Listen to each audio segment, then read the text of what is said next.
here! Come on, let's go!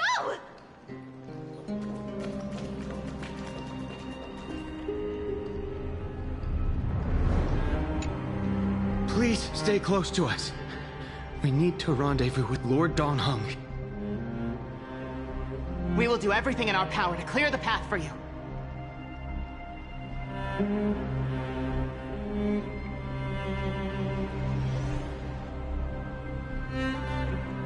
There he is!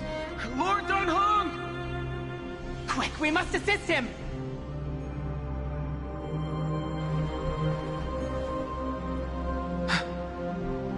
What are you doing here? Where's Finan?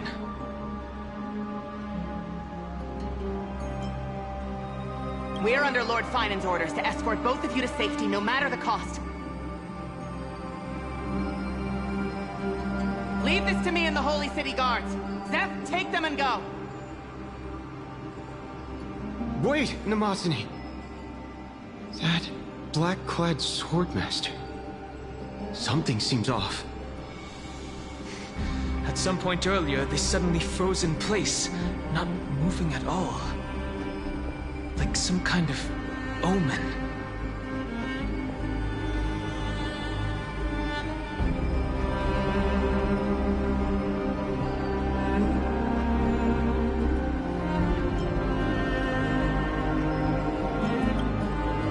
No!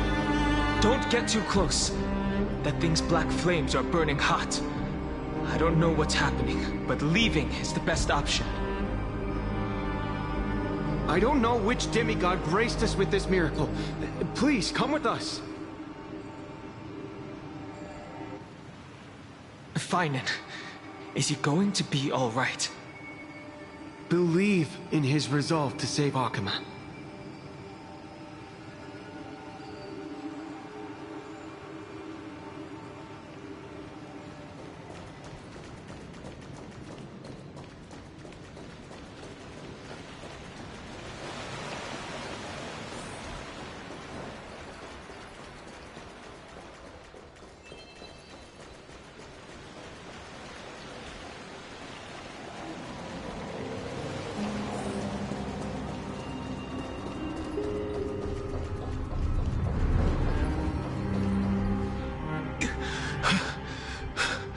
The Flame Reaver isn't pursuing us. Could this really be some kind of divine intervention? We can't stay here for long. Lady Trinan's sentry gate is just outside the city. Let's keep moving.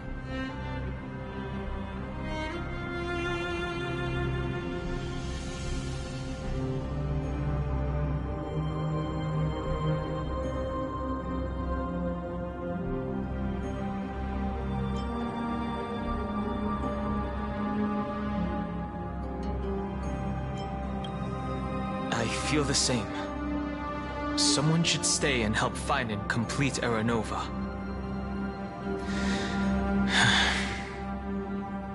For now, let's get back in contact with the Express and plan our next move. That's the safest course of action. We need more information. On that note, I have a proposal. Who's there? I hope to convey a message to the two nameless. Mr. Screwlam? Who are you? Stand down. I order you to maintain a distance of 10 paces. It's okay, guard. This one is not our enemy. It has been a while, nameless of the Astral Express. I'm glad I arrived in time to stop that black-clad one from harming you further. So it was you.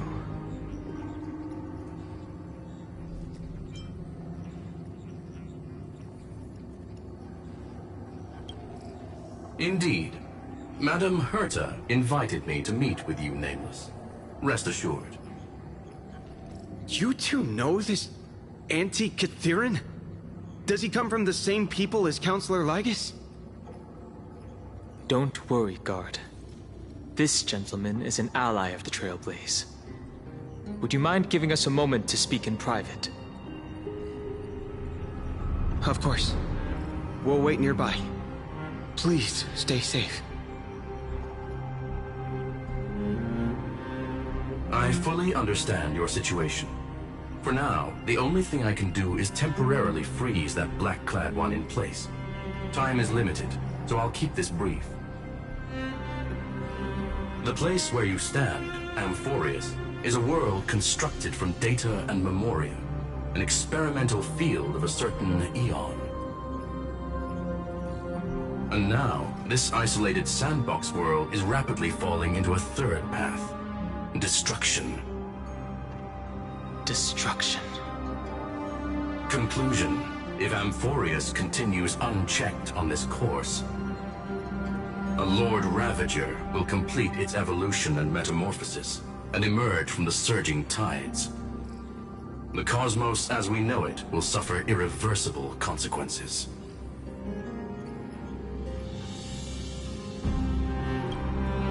The disaster that this Lord Ravager intends to trigger may be far more severe than the Law Fu's Stellaron crisis, because its goal is the Eon of Erudition.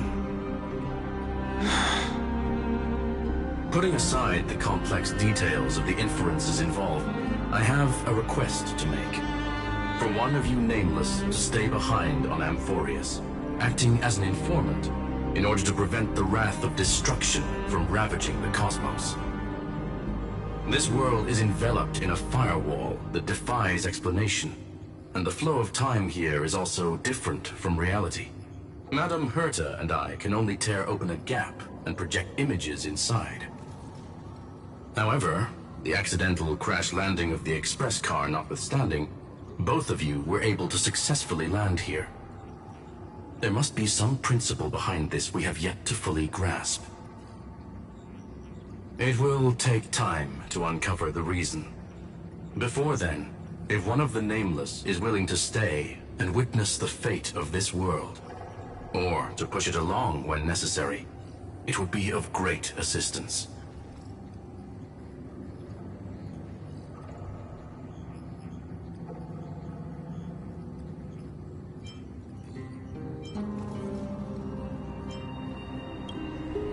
There are reasons for which I must recommend against such a course of action. Look at this, if you would.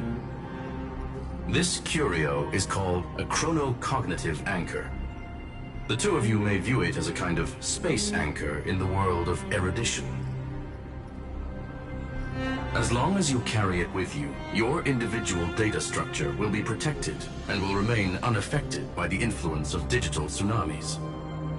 When required, it can also serve as a bridge for communications between the internal and external world. Of course, it is not curio with unlimited uses. May only be held by one person. The connection being interfered with. Decide quickly as possible. 2 final messages.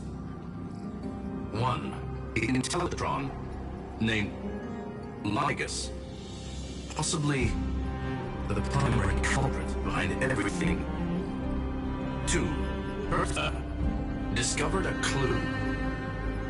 Miss March has already been drawn into Amphorius.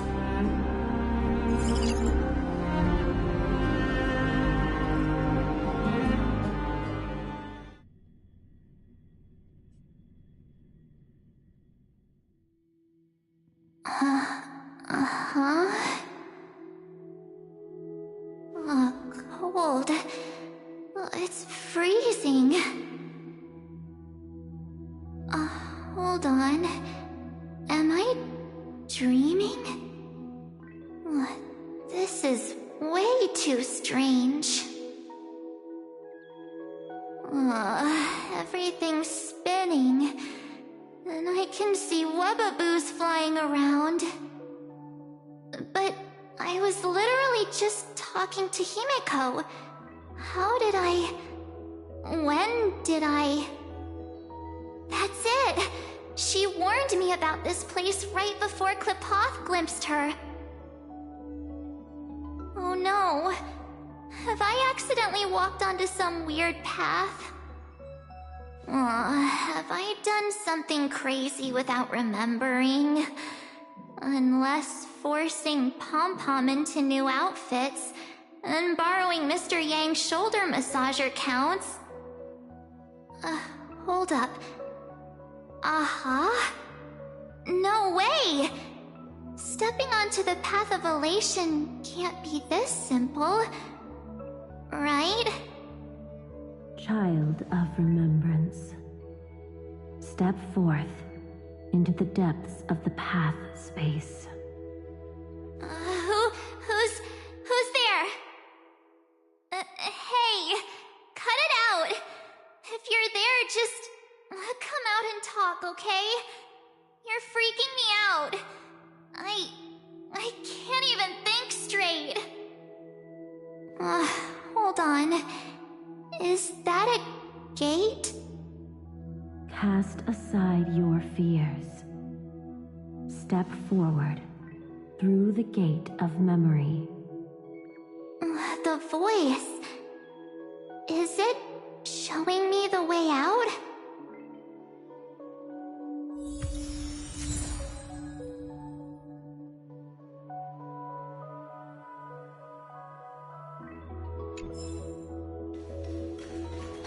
No, don't fall for it. They're lying to you. Turn back now. Wait, Master Diviner? From the... Fush? Master Diviner, what brings you here? And you, Miss Messenger. Do I know you from somewhere? Good to see you again, March. A pleasure to see you, Miss March. That's it! Master Diviner used the Matrix of Prescience to help me search for my memories. And you, Miss Messenger, we met in that memory space. You said to me, "The value of your life does not lie in what happened in the past, but in the present and the future." Your memory serves you well. March, I conducted some experiments with the 6-phase ice you left us. Thanks to the Garden of Recollection, the Matrix of Prescience has made a breakthrough in extrapolating the past. Now, we might be able to bypass the obstacles and look directly into your history. The Master Diviner is right. Continue down this path, and you'll be able to find your lost memories at the end. Since we last met, you've grown much alongside the Trailblaze. You should be strong enough now to bear the weight of your past. Well, there goes my Ice Princess fairy tale. I need to know, Master Diviner, Miss Messenger, this isn't just another dream, is it? If this is real, why reach out to me at this exact moment? The situation is dire. Your lost memories, they're crucial to the Garden of Recollection. She's right. The Garden of Recollection's existence hangs on your memories. The Garden of Recollection. You may not want to sacrifice anything to preserve the garden for now, but in time, you'll understand. Your destiny and the path of remembrance are extremely, closely intertwined. Now go. So, I just walk through that gate? This way, March. Your past awaits beyond the Gate of Memory. Stop! They're just mimicking people from your memories! That voice again.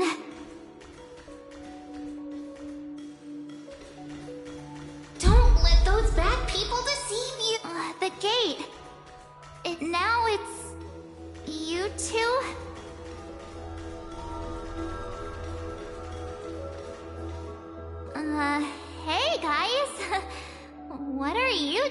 a place like this. March! There you are!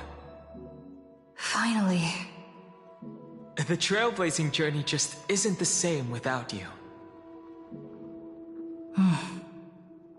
Traveling's no fun without you around. Well, duh! What's Team Trailblaze without its star member? Wait a sec. You might look like you two, but... We understand your confusion. The Garden's allies helped us establish this Neuralink to reach you.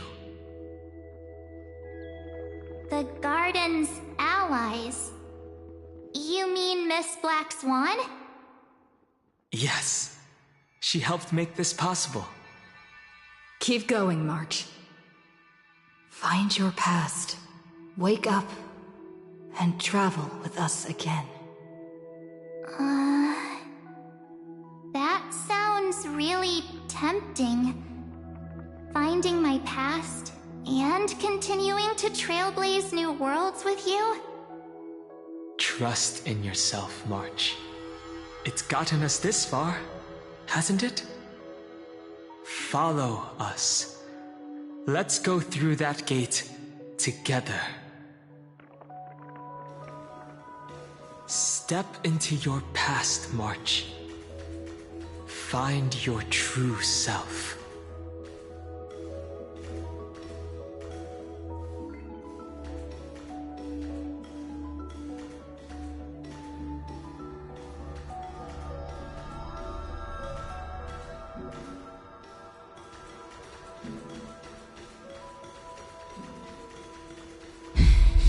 Wait up! Slow down! Those words sound so sweet. But keep your eyes open. Don't let them fool you.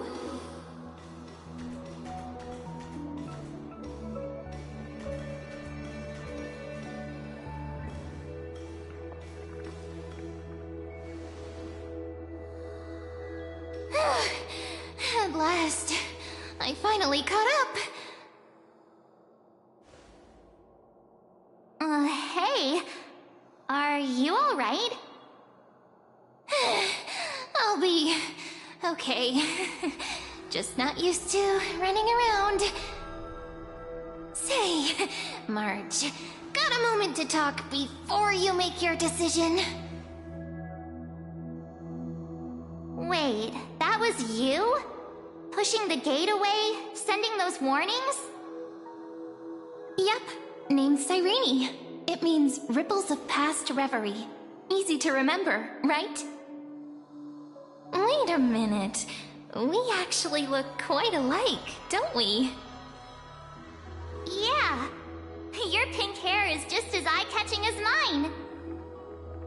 And we're both bright, pretty, and positive girls. Talk about coincidence. Wow, you're quite the smooth talker. But I can't disagree. Wait, you know my name is March? Have we met? No, but I've witnessed your story through those memories just now. It's incredible, really. We might have more in common than you think. I know exactly what you're going through, which is why I don't want to see you exploited or hurt. You know what I'm going through? I know, because I've been exactly where you are. This empty space has been my home for ages. I barely remember what time feels like anymore. But there's something I'll never forget. Trust me, that gate won't give you what you want.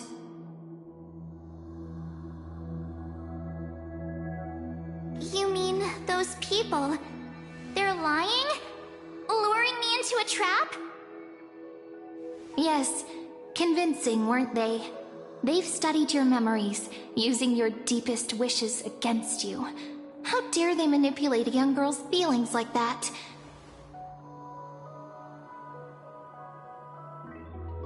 If go through that door, the worst case scenario is you'll become their pawn, losing control over your own fate forever.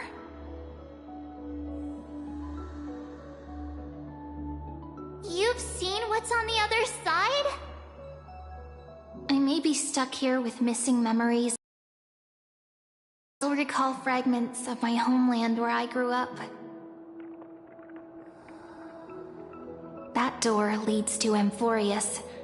Trust me, it's anything but welcoming. For ages, I've watched people walk through that door. They couldn't see or hear my calls. The voices beyond always promised safety, but I've never seen anyone return safely. So I had to try and stop you. To be honest, I'm not sure what to believe. But the fact that you're here, putting in all this effort to warn me, that means something. Tell me, Cyrene, how can I return to my world?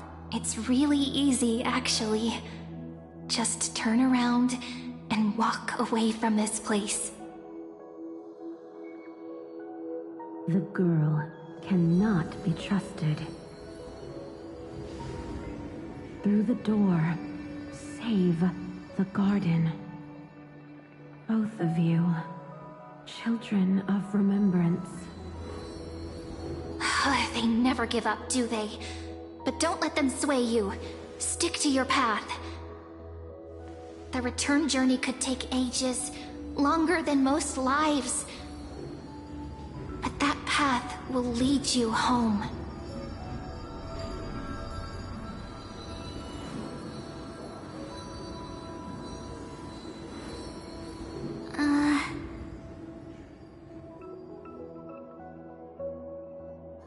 Thank you, Cyrene.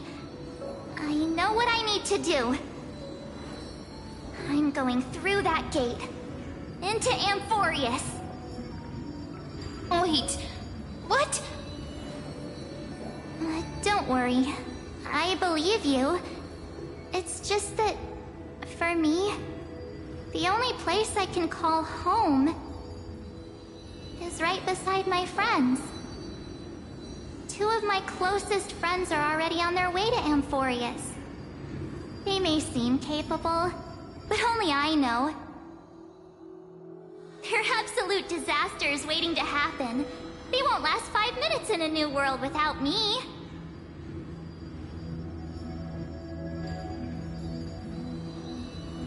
That's why I need to go through.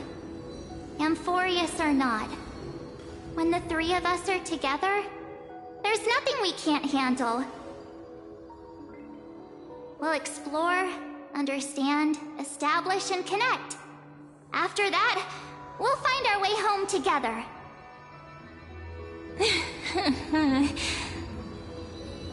I see. You've got people who mean the world to you, too. That is so heartwarming. March, if that's what you've decided, you have my full support. Birds of a feather we are, looking all sweet and innocent, but with hearts of fire. Oh, stop. You're making me blush. Well then, I guess this is it.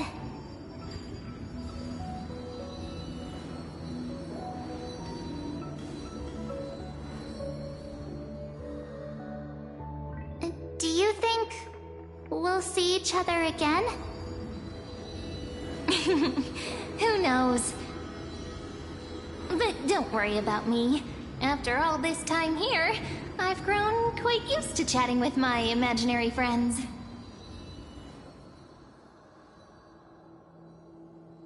Since Amphorius is your homeland, if there's a way to help you, my companions and I will do everything we can. Then I'll look forward to that day.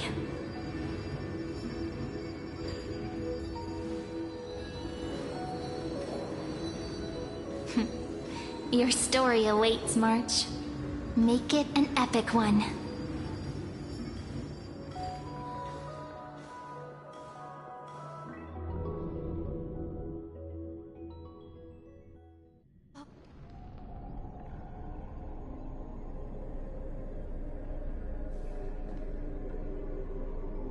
You okay there, friend? Something seems to be bothering you.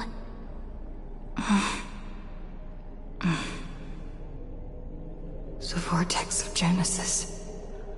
We made it back. Even this place has changed. Finan. Is he ready for Aranova?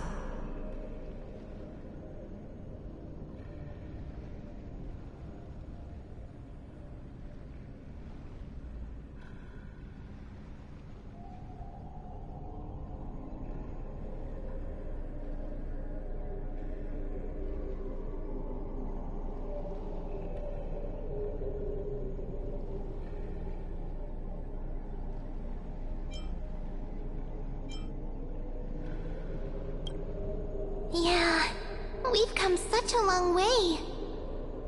If what that machine gentleman said is true, if Amphorius is destined for destruction, then I'll stay by your side until the very end. Like how you and Don Hung treasured the Express. Amphorius means everything to me.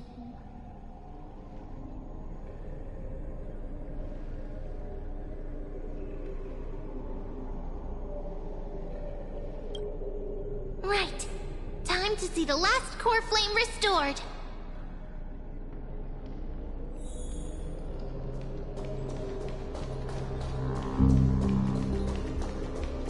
Look, there's Finan. And wait.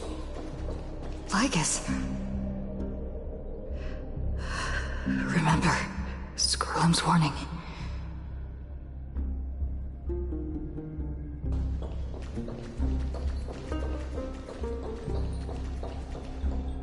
And you, Lord Finan, will wield that core flame to bury this ancient world, plunging everything into the gray unknown. It doesn't matter. This cruel, flame-chased journey has made me abandon my fantasies.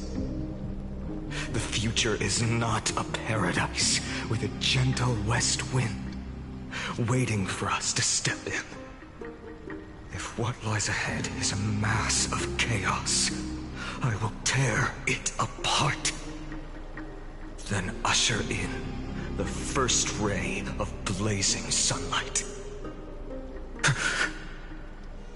Is it you?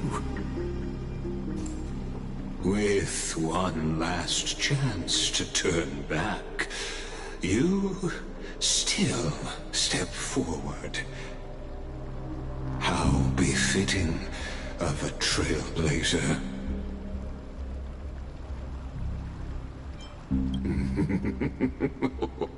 You misunderstand.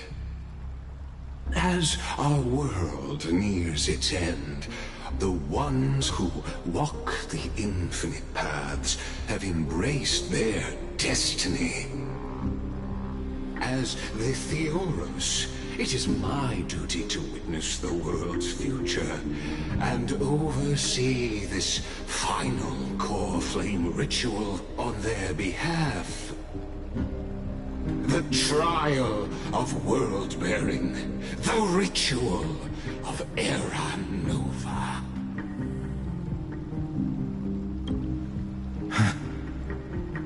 Ah, I see. So you met my kindred spirit before I could erase his traces.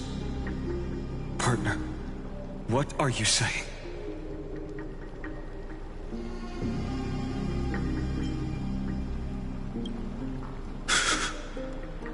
I've had my suspicions.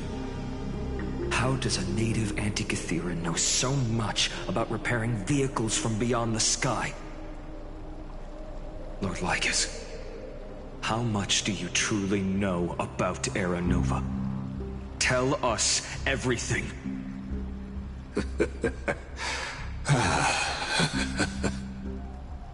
Very well. I need no longer maintain this Theoros masquerade. You seek truth, Lord Finan, and truth you shall have. As you know, when the old gods fell, someone had to bear their broken pillars to fill the vacant seats. Those who would assume divine authority must prove themselves through trials. Yet, for Kefali's demigods, the possibility of overcoming the trials has forever been non-existent. For the world-bearing trial is the divine duty itself. Bringing forth the Era Nova and bearing its weight is an endless ordeal, ceasing only upon collapse. Precisely. The Era Nova ritual is not something that can be completed in an instant, no, but a long and arduous journey. While the sacrificial journeys of other demigods conclude in this world, Kefali must shoulder the gods' core flames, bear the memories of all worlds, and stand unwavering. Until the next world, when the black tide consumes the bearer, and all that they carry, leaving nothing behind. Unless their core flame finds a new bearer. The holy flame that illuminates all worlds rests in your hands. All that remains is one choice. Nurture it, pass it on to future generations, or extinguish it here and now. Deliverer, the fate of all worlds rests in your hands. Enough testing. I've made my decision. But before I ignite the dawn of the next world, you need to promise me something. Two things, actually. Speak your terms. Promise me this. Professor Anax's vision of the new world is absolute. The world will be reborn from my memories. All souls, living and dead, will return as the first humans, unchanged from their past lives. And my friends, the fallen demigods, they shall transcend the cycle to become new titans. Our heroes shall not have died in vain. Of course. This I can guarantee. Good. The second one. Promise me the Trailblazer can return safely to her homeland, unbound by Amphorius' loss. My apologies, but I cannot promise this. As you mentioned, she now bears the Time Titan's authority. Her bonds with this world run too deep.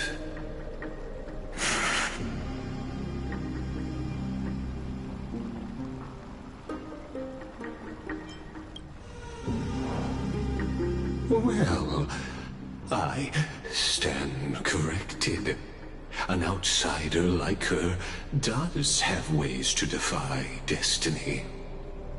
Thank you, my friend, for everything you've done for this world. Though the next world may not remember, I shall never forget. As the Theoros, I declare, Amphorius has determined her path. Step forward, heroes. Follow her path and see it through.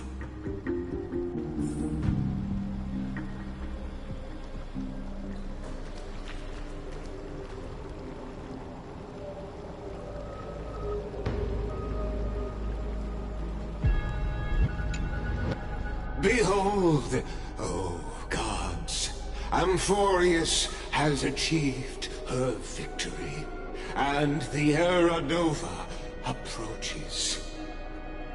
The Radiant Soul has arrived, having walked through the bustling nights, bearing the golden fire and blood, stepping with pride into daylight. He is the pure child, walking upon the path of yesterday, today, and tomorrow. He is the first to be born, first to be named among the nameless. Eternal in form, limitless in reach. He treads the endless night underfoot. Greatest of kings. Protector of the displaced, raising humanity's children above their adversaries. The firmament of molten gold courses through his very bones and flesh. The greatest of schemes reveal against his breath and words. In the golden lakes of that beautiful new world, he shall wash himself clean. There. Finish what we first and last wished for. To write an ending unlike any before, for this world we so deeply love.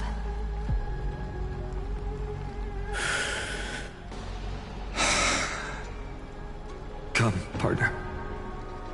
Join me. The time has come for us all to face oblivion, or embark on one final grand journey.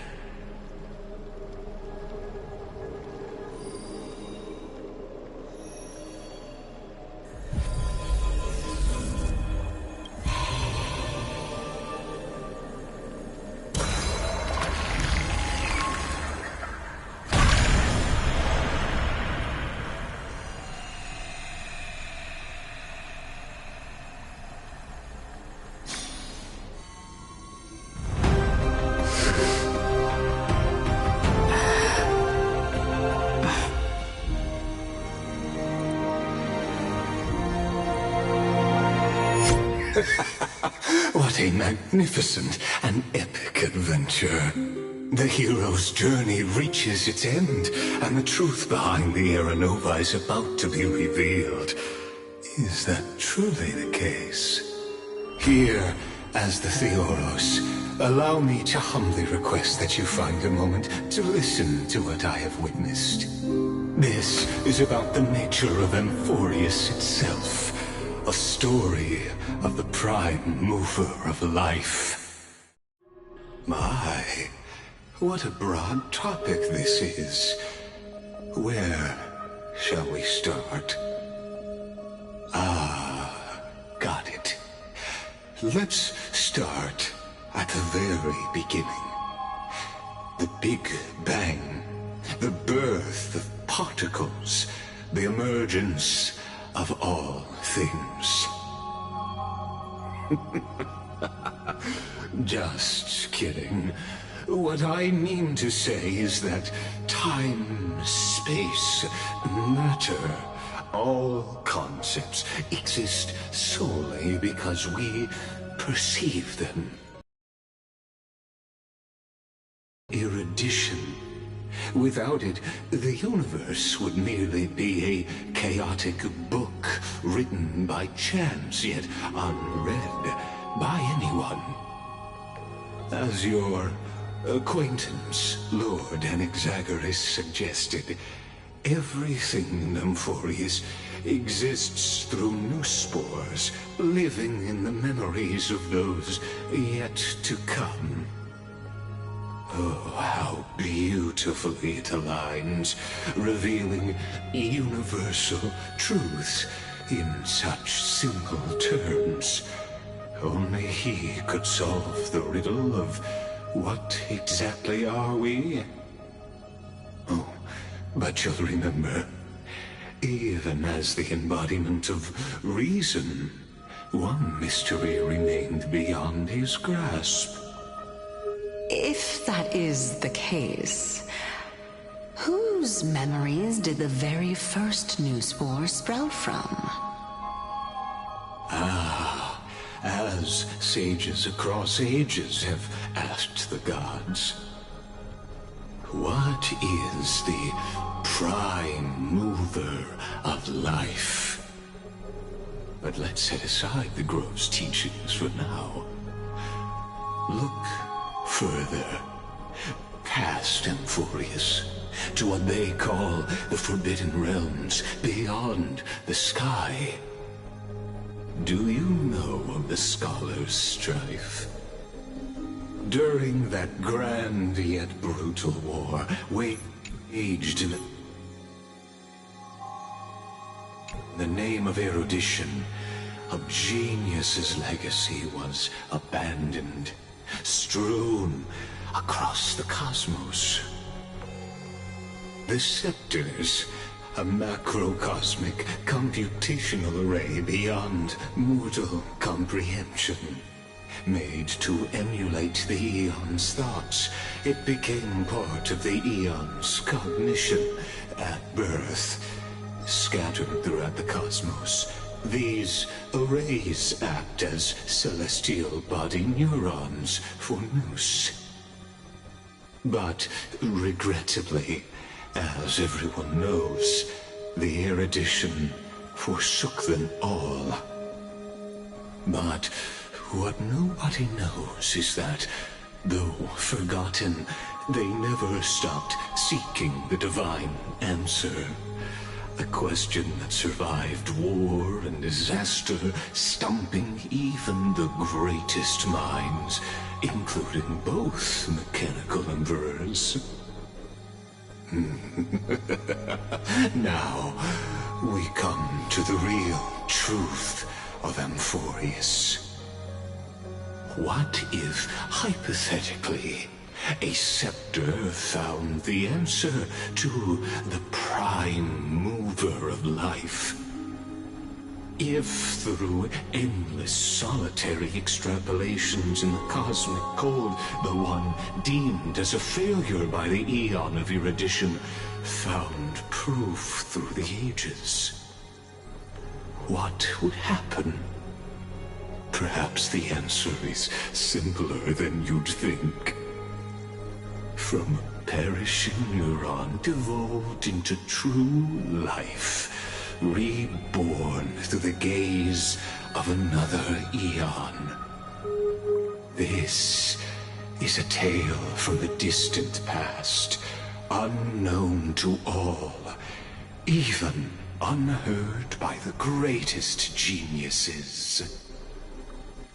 Now, let's leave the Scepter's story here, returning to where we began. What is the prime mover of life? Actually, you know the answer better than you realize. It's been by your side, accompanying you throughout this long journey. Right now, it awaits you ahead. In that brave new world, beyond the end of Genesis.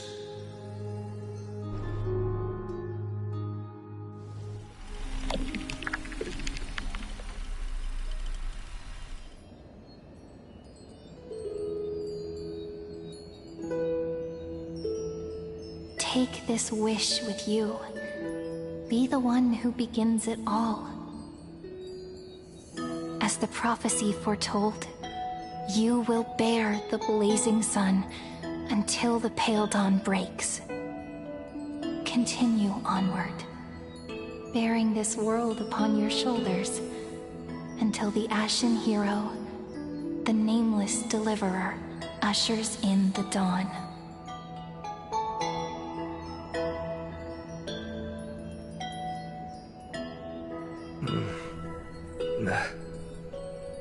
Such an odd dream. Strange. Like I've dreamed this before, but it all slips away when I wake. Only a voice remains. Who was that?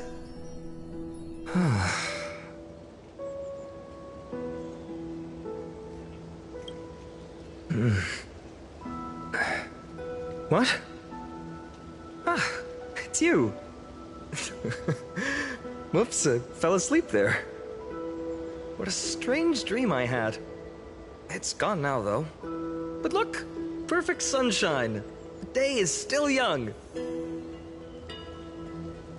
Let's go find Cyrene, partner. We promised to be there for her oracle card reading today. It's right about time.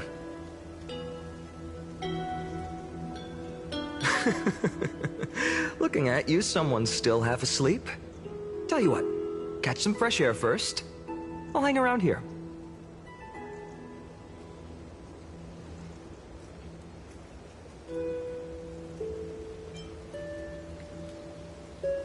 Oh, beautiful, isn't it? This is Ide Celestii, home of the nameless hero who carried Kephales's core flame.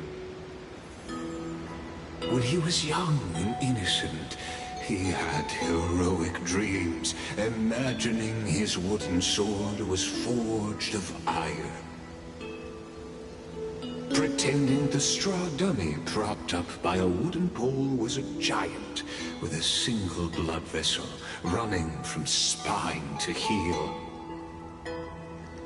Dreaming of slaying the giant and becoming a hero to save the world, though to his young mind, the world was just this small village.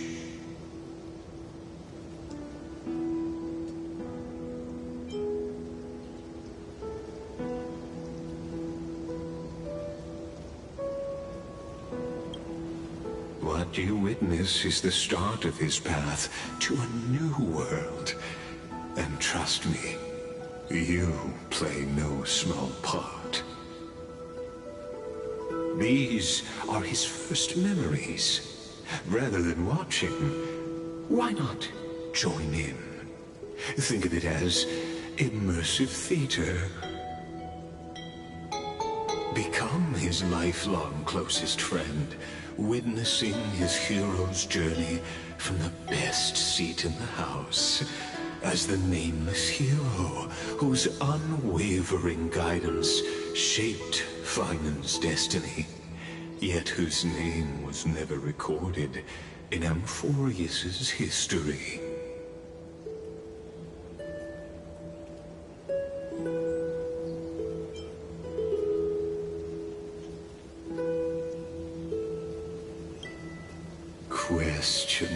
Questions. Let's follow along and find out, shall we? Many mysteries lurk in this village beneath the veil of Evernight. Your questions will find answers as the story unfolds.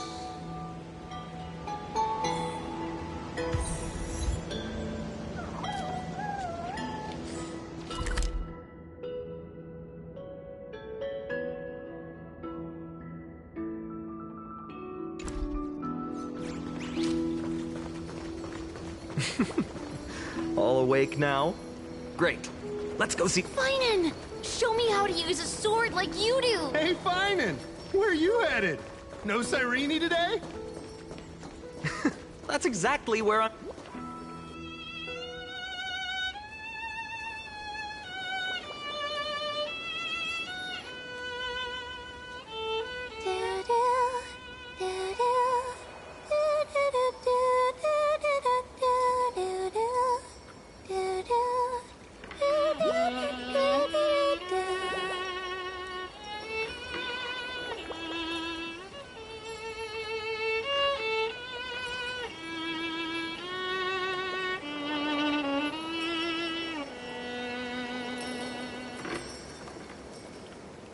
found you. That...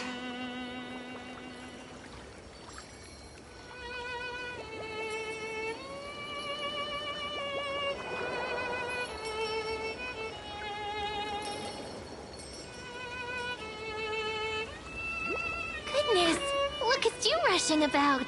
You've got the poor swing all startled. Hmm?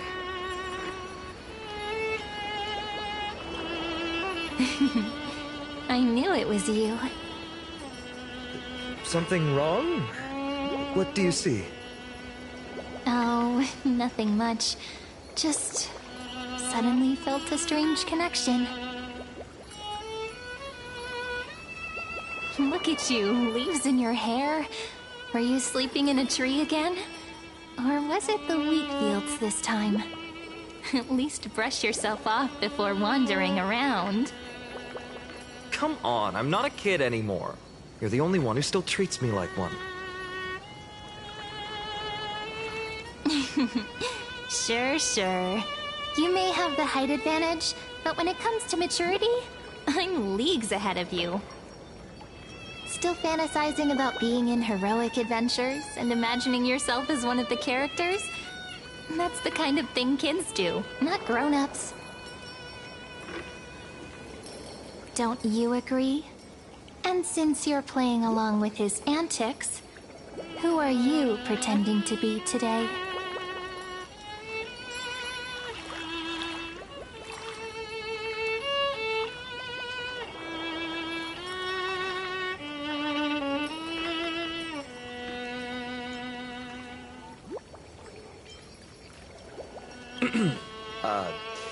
Today, she's going with Invincible Galactic Baseballer. Switching roles again? What happened to being the valiant hero from a distant shore who made that solemn pact to learn the sword? Spare me. Can we not bring this up? Speaking of which, what about those oracle cards? We haven't done divination in forever. Why the sudden interest? I was just about to tell you. Earlier, while napping on the swing, I had the strangest dream. There was this mysterious voice in my dream, calling out for something. Wait, you had that dream too? Yes, you too? That would explain this lingering sense of unease. Which made me think of those old oracle cards I used to play with as a kid. Though the Ornyx prophecies were always hit or miss. Yeah, all the kids would get so excited drawing cards like ruler or warrior, but throw fits over devil or drunkard and demand a redo. If you just redo it when you don't like the result, what's the point of divination?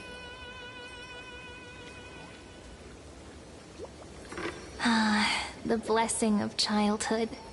Believing the gods might not notice our little corner of ID Silicii, willing to let our small deceits slide. Still, fate is absolute. After all, we never really know just how far into the future the prophecy extends. Anyway, let's go to our old secret base and look for those oracle cards. Now, where did we hide those? I can think of a few spots. Let's go check it out. In a village this size, I bet all our childhood treasures are exactly where we hid them. Mm-hmm. Time must be keeping them safe for us.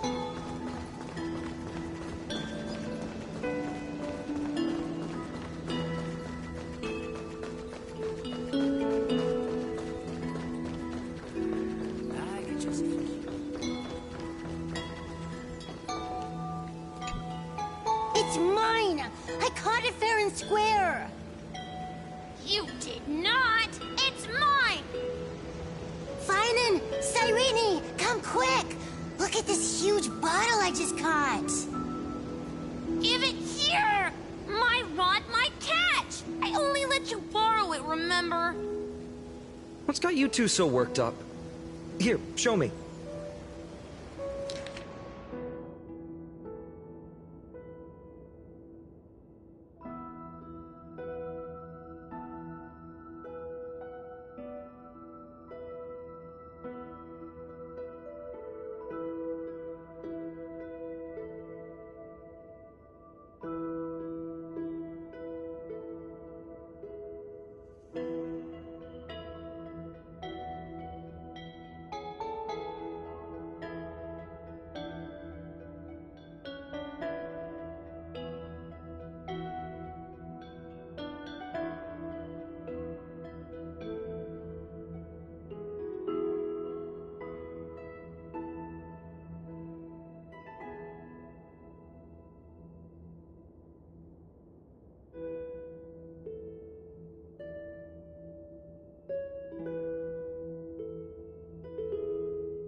Wait a second. This is my old wish in a bottle. How did it end up here? Ooh, I want to see. What did little Finan wish for? Not happening. This stays sealed. Tiso, Livia, dinner's ready. Oh, coming, Mom. Finally, I'm starving. See you later. You know what's funny? I really thought tossing that bottle into the sea would carry our wishes beyond Ides Elysiae. Maybe even bring something back to us. Never thought the waves would end up pushing it back ashore.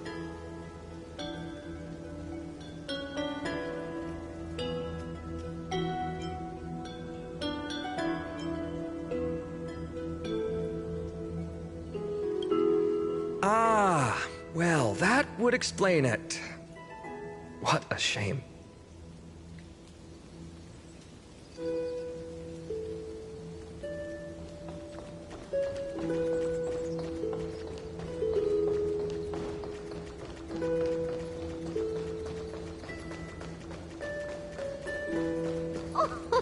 Slow down, kids. You'll trip.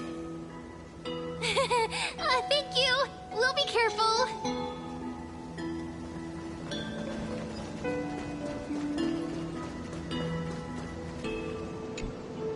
In the sunlit barn, amid the scent of ripened wheat, they found various fruits hoarded by squirrels. And a wooden figurine, missing arms and legs. My unfinished little soldier? After all these years! Hey, this is the one Mrs. Pythias confiscated. Finally back in my hands. Finan, Cyrene, where are you two headed? Speak of the devil. Mrs. Pythias, is school out already? No classes today. This morning, I used fallen leaves for a reading, seeking Orynyx's wisdom. They warned of potential injuries, so I gave everyone a holiday. Besides, it's harvest season. There's plenty of other work to be done, even without classes. With you being our only teacher in Ides Elysiae, you must be working so hard. Anything for my students. I don't mind the work. When you travel far from here, you must visit the Grove of Epiphany for me, to see what a true haven of wisdom looks like. By the way, what are you looking for in here? You've been searching quite thoroughly.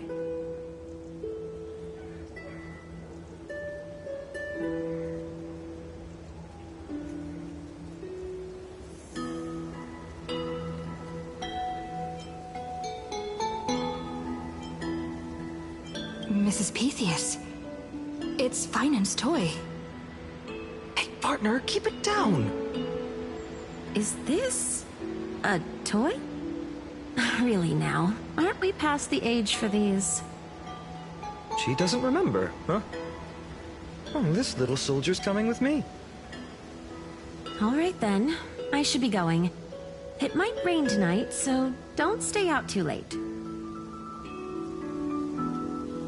So this is where the wooden figurine you carved during class ended up. And here I thought I knew all your hiding spots. To be honest, I'd forgotten all about it myself.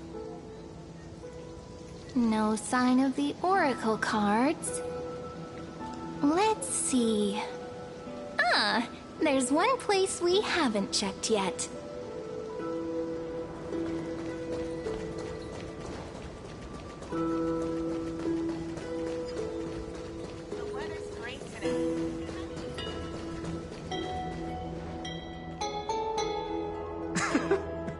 Those were the days. We'd always meet either by that statue in the village or right here. Right? And I remember you never used the front door when you wanted me to come play. You always climbed over the wall. You were such mischief makers. Just like a certain someone who has a habit of showing up unexpectedly. Right?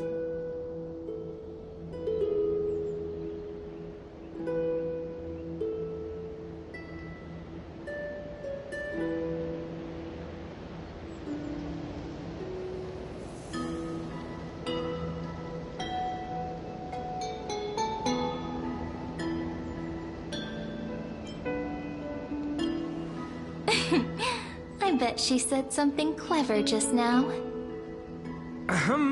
Hey, I was just copying those storybook heroes. They never take the beaten path. Still, it's embarrassing. I've been the only one here for a while, and I haven't kept up with the cleaning. With so many spots to check, where should we even start?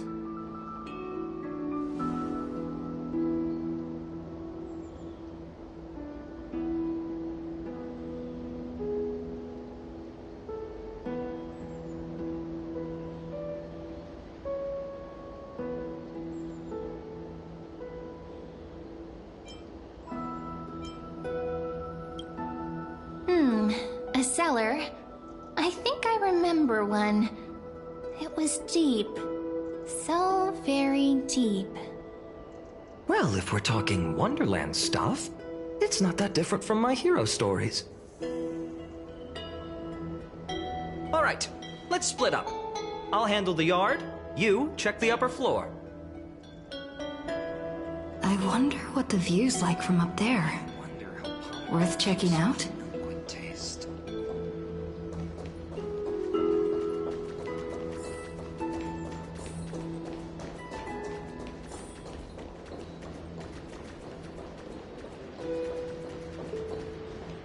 The girl before you carries an air of mystery, her secrets elusive, yet her demeanor toward you is exceptionally warm. You can't help but wonder, could there really be some kind of mental connection? The view here hasn't changed a bit.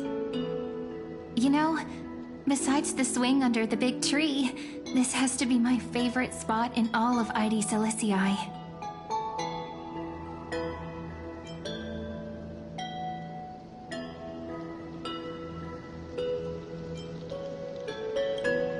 Hey, what are you doing? Please be careful.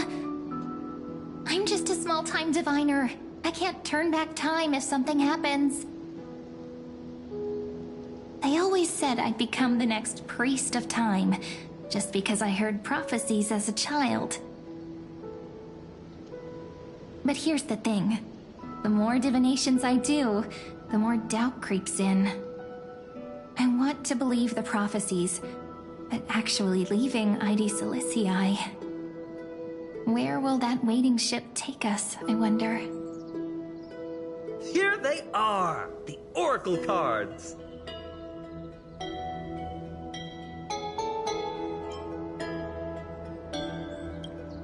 I've captured it all in my heart. This view, and most precious of all, my childhood friends. There we go. Looks like the gods do listen to our thoughts. Here it is! This is the box where we kept the cards.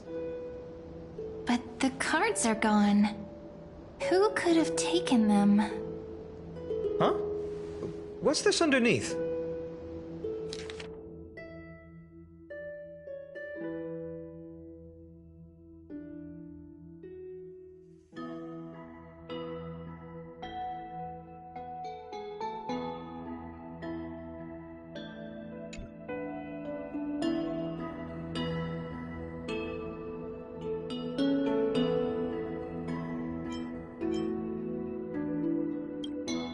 Hey, don't go changing the words. Ah, I see now. Those sneaky little ones. So that's what they've been up to. The ones from Membrance Maze, you mean? Yep. Let's head to the back of the courtyard.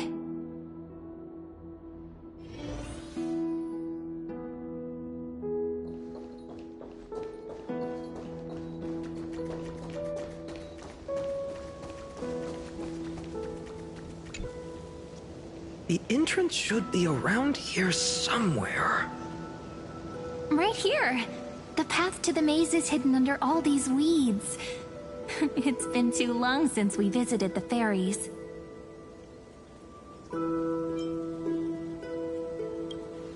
Did you forget? We used to visit them all the time when we were little. All right, let's do this. These weeds need to go.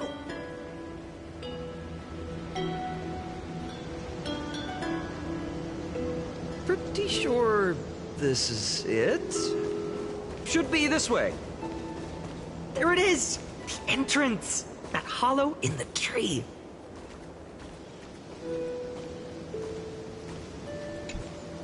Once you get through the tight squeeze in the hollow, you'll reach their dwelling, the Membrance Maze. I wonder if I can still squeeze through there. Maybe worry more about whether the fairies will let you in. After all, the Membrance Maze has an invitation-only rule. Only children with pure hearts are welcomed.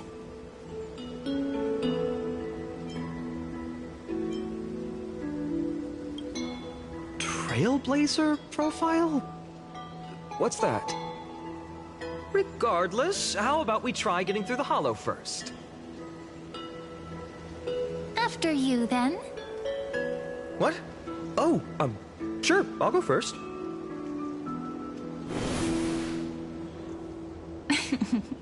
So hasty, as always. Looks like it's just us now. Care to finish that chat?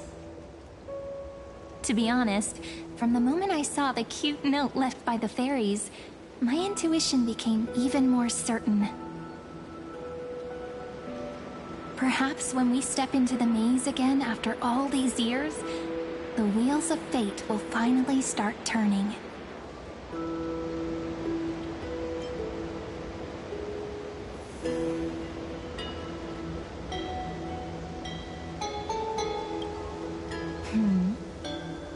What if I am?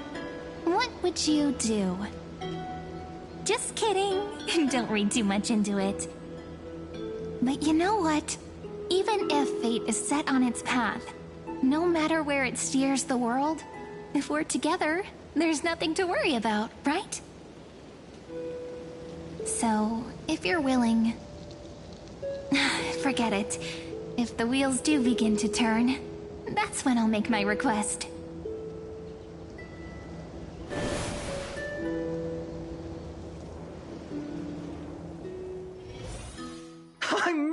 right! Oh, that wasn't easy. I can't remember the last time I came here. We were still kids back then.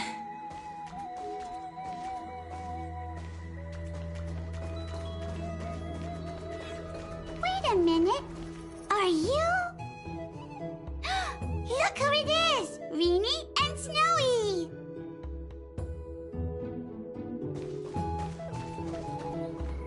Whoa! Look who's finally back, Memmy! Snowy, you've grown so tall and dashing. I couldn't even tell it was you at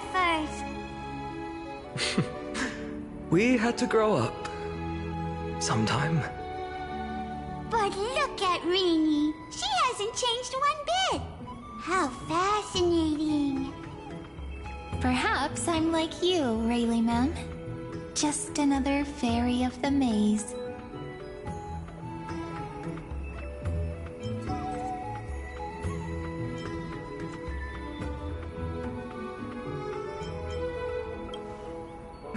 Dye? Rayleigh Mem's always been this lovely shade of lavender. Doly Mem, Rayleigh Mem, Mealy Mem, Folly Mem.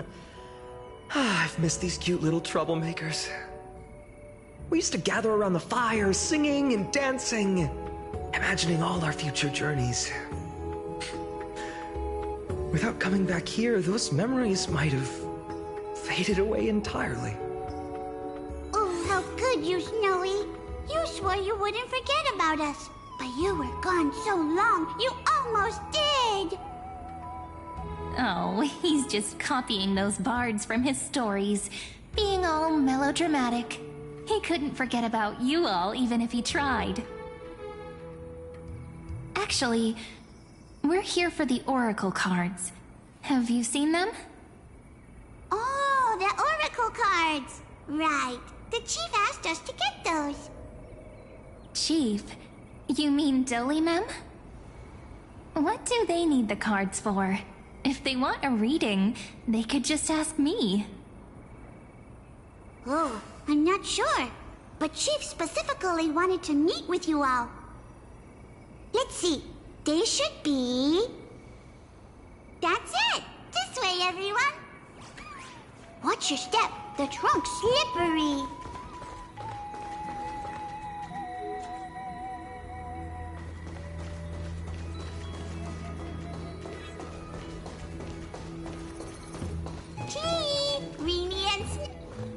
Why do leaves and branches grow? Which way does the wind blow? In Membrance Maze depths we seek to find the answers future left behind. Welcome back, my dear children.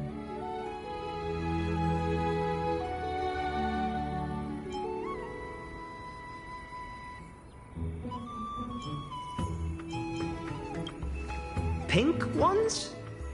That's strange. I don't recall any pink fairies in the Membrance Maze. Have you seen any, Chief Doly Mem? Oh, Chief. You haven't changed a bit. Still so full of life. Oh, no need to fuss, my child. You haven't forgotten, have you? Of the maze will live on, just as our paths stay forever linked. Here, take it. I'm sorry I had to resort to such methods to bring you here.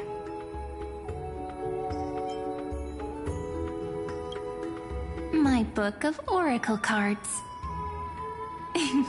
Thank you for keeping it safe. You know, you can always just ask if you want me to divine something. Still, bringing us here like this after so long.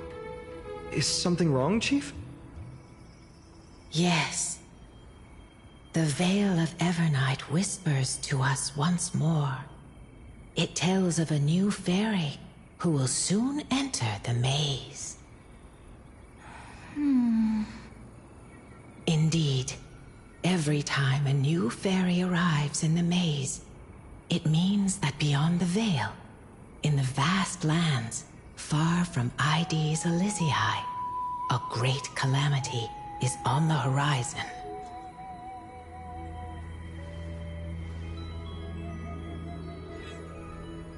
But if that's the case, our journey...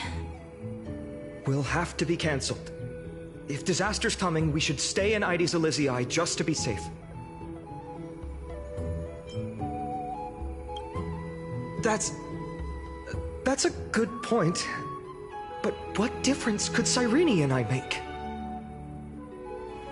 We weren't planning to be gone for long. Just enough time to hone our abilities. Finan would train in Castrum Kremnos, while I would seek the Fake Titan's blessing in Yanisopolis. Then we'd return to Ides Elysiae to help keep our village safe. It's okay. I can still practice my swordplay here. Some things you can learn on your own. Well, probably. That's not very convincing. Here's a thought. Let's have Cyrene do a reading. If fate wishes to show us its path, we might find some peace of mind. But what if we don't like what the cards tell us?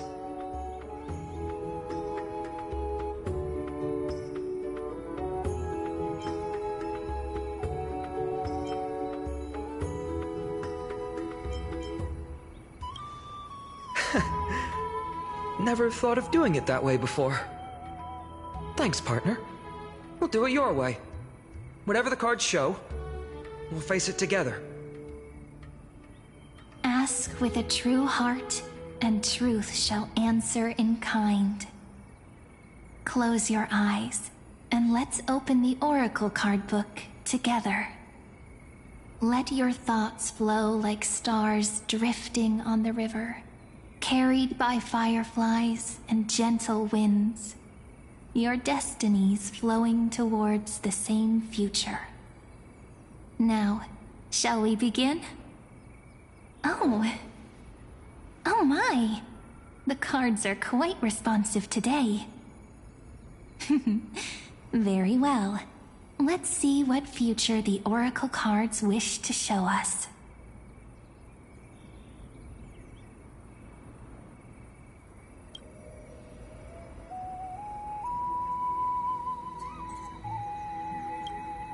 Behold, the Weaver. It connects the romantic threads of the chrysalis of gold, weaving all destinies into golden silk that flows toward the most brilliant, magnificent future. The dance of thread and blade set the stage.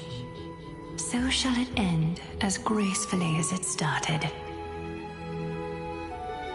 Such elegance. The Gold Weaver must be of noble birth. Such high standing. I doubt someone like me could ever reach it.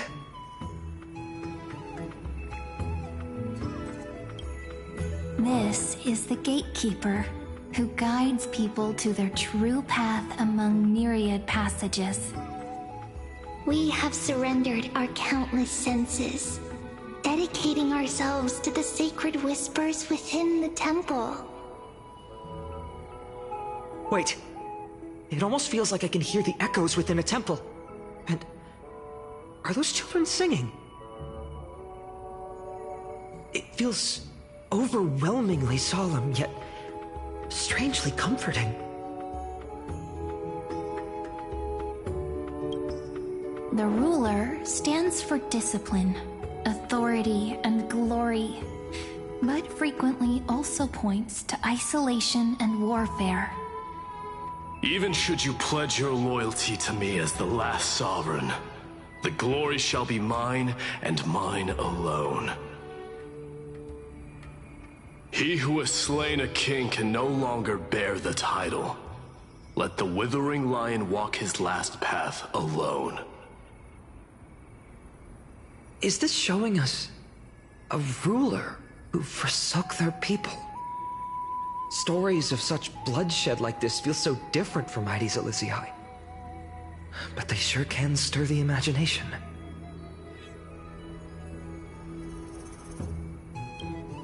Ah, the Traveler. Our little trickster. Always hiding behind other cards, disguising itself. What a rare catch. Over here! Or perhaps here! Gotcha! You'll have to be quicker than that. That teasing voice. Just like a child playing hide and seek. Surely only a master of mischief could pick up this card.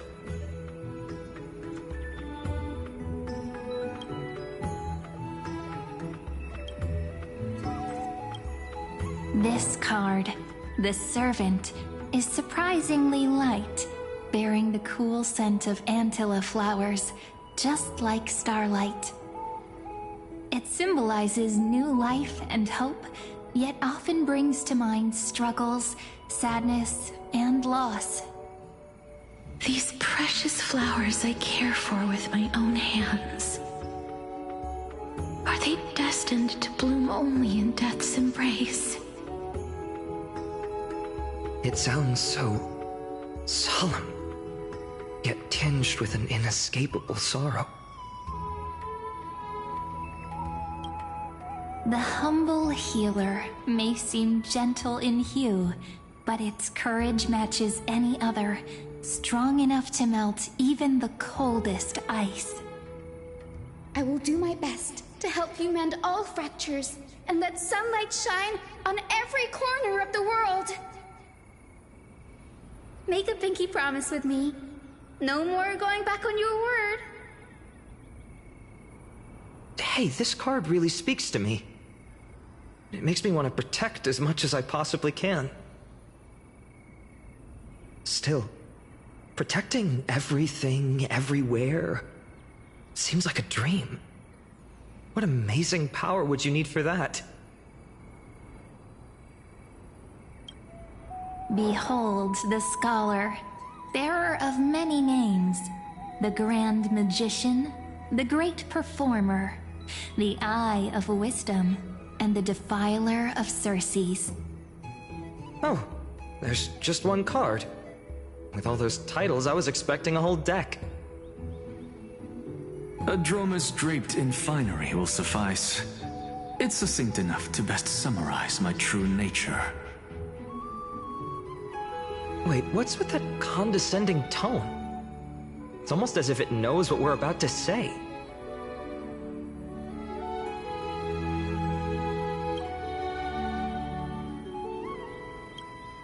The Deliverer. According to the tripartite prophecy, this card means absolute harmony and perfection. In fact, it's the only oracle card without a dark side. What, no divine whispers this time? Oh, silly. This is simply the card you drew for yourself.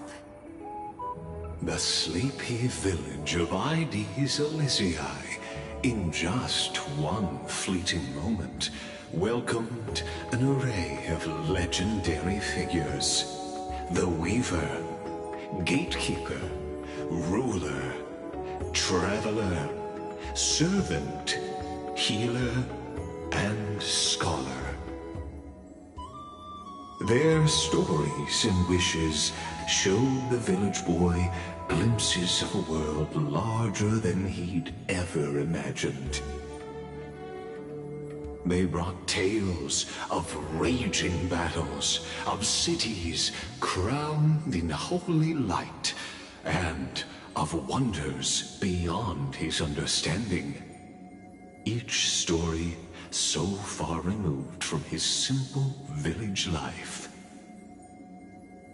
Once, these were just images on his friend's oracle cards, and yet destiny now stirs in resonance with the maze. And now, they are right in front of one's eyes. The Deliverer. This card again. Ah, my child. It seems you're destined to bear the wishes of many, to answer the world's call. Bear their wishes? Yes, just like Kefali, standing eternal atop the mountain. My parents, they only wished for me to grow up, well, to help around the village, stay out of trouble. Mrs. Pythias wished for more books in her little schoolhouse, wanted us to all learn and grow. And little Piso, he wants to grow up strong like his father, to become a hunter. Is that my purpose? To fulfill their wishes? Perhaps. For a true deliverer, such wishes are but droplets in an ocean. After all, Kefali bears the weight of the entire world. Right. How could any human possibly measure up to a Titan? I wonder too. Perhaps... What's this? What you see are futures written in the cards. Or rather, the people you'll meet on your journey. Sometimes, fate can guide us when we're lost. Let's consult fate itself.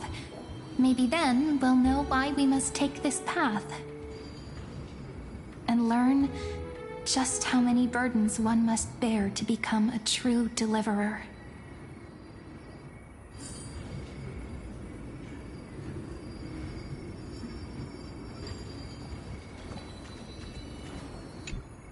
Personal wishes? I have none. Only the Aranuva matters. The world's rebirth. Yet, if I am to weave a new era, then it may be one where kindness and her cleaners shall never tread.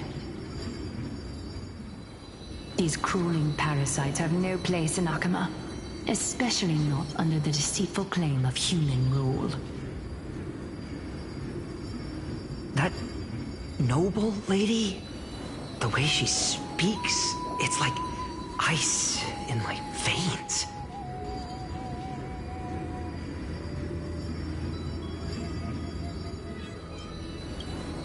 That's exactly the feeling I'm getting. Teacher, perhaps you could share your wishes with us? Oh, Snowy.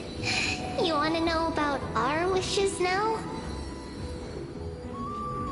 I wish to meet Trian again, in the Sea of Flowers where the west wind ends. And Aggie, I want to see you shed that golden thread cocoon around your heart. Just once more. Smile at us again like that bright-eyed girl in white who stood before the Yanisopolis temple. Finally, I pray that the footsteps of lost souls no longer wander aimlessly. Instead, replaced by the bright songs of prayer. Are we wishing for too much? Well, let's say these 3 wishes represent Trian and Trinan too. Those wishes are truly wonderful. They even stir something deep inside me. Then we can rest easy, because only you can make these wishes come true. Only me? Mark these words, Snowy. See you tomorrow.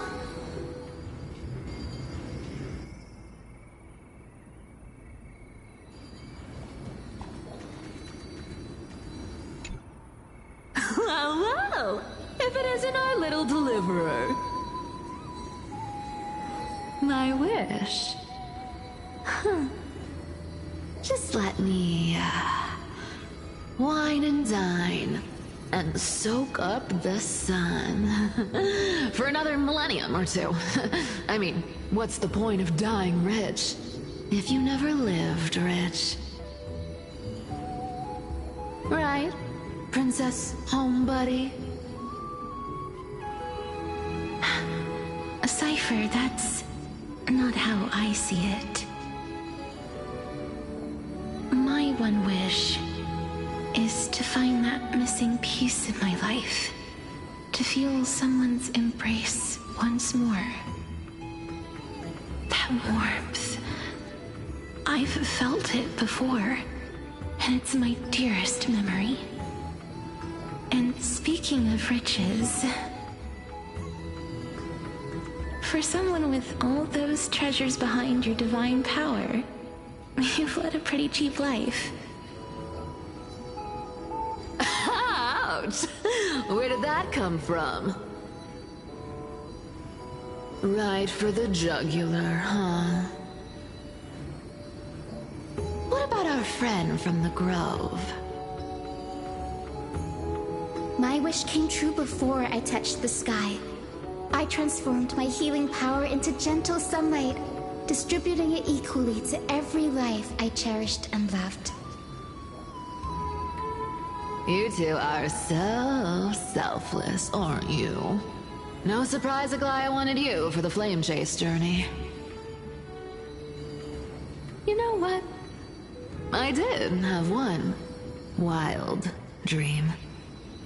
To know what it feels like being born a noble lady, drowning in riches. Just think, if I traded places with that seamstress, me in the mansion, her on the streets. I'd like to see if she'd still become the gold weaver then. Maybe I'd even take her place.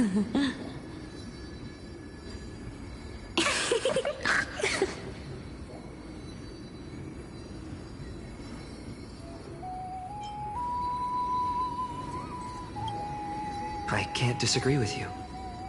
These wishes aren't weights to bear.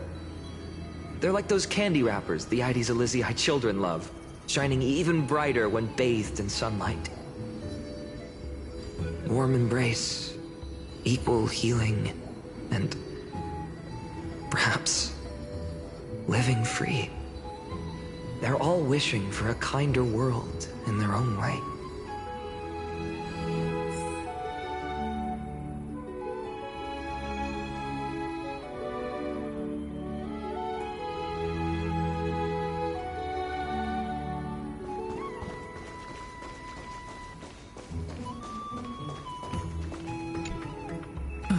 Finan, my student.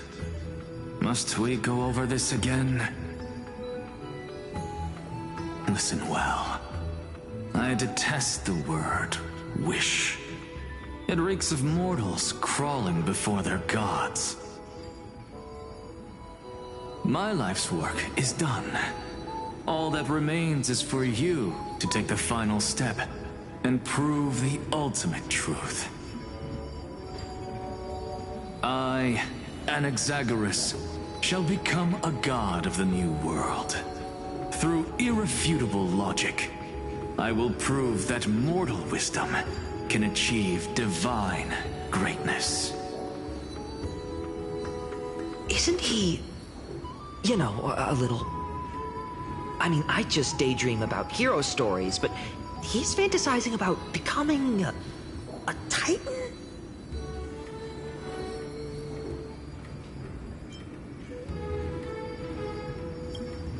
Come on, you're joking, right? Am I really being burdened with a dream that feels more like a fantasy?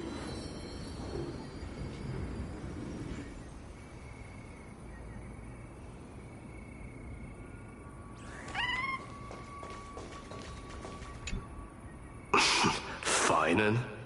Since when did you become so timid, asking such juvenile questions about wishes? What's that supposed to mean? What's with that condescending tone? No way I become friends with this half-naked show-off, right?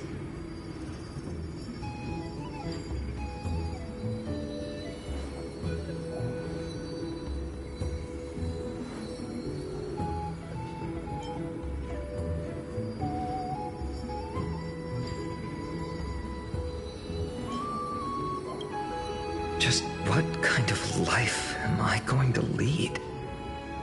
What are you mumbling to yourself now? Whatever. The wishes of the Kremnon warriors are done, but I survived 1,000 deaths only to fall to a coward's blade. That masked flame reaver who struck from behind. Finan, you look... Never mind. That blank look tells me you're completely lost. My wish is simple. One honest duel. Face to face, blade to blade. Then I'll strip away that mask with my own hands. Nothing but violence and vengeance. This person's wish is nothing short of brutal. Still, those eyes burn with the noble pride I've read about. This wish, I shall not forget.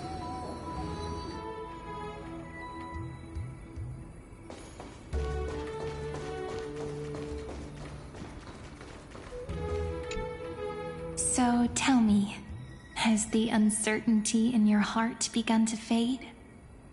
So many faces in my future. So many wishes.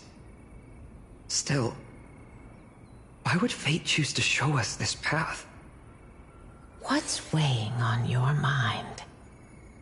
Didn't you say disaster would strike Amphorius? If so, shouldn't Cyrene and I stay in Ides Elysiae? How could we possibly meet all these people?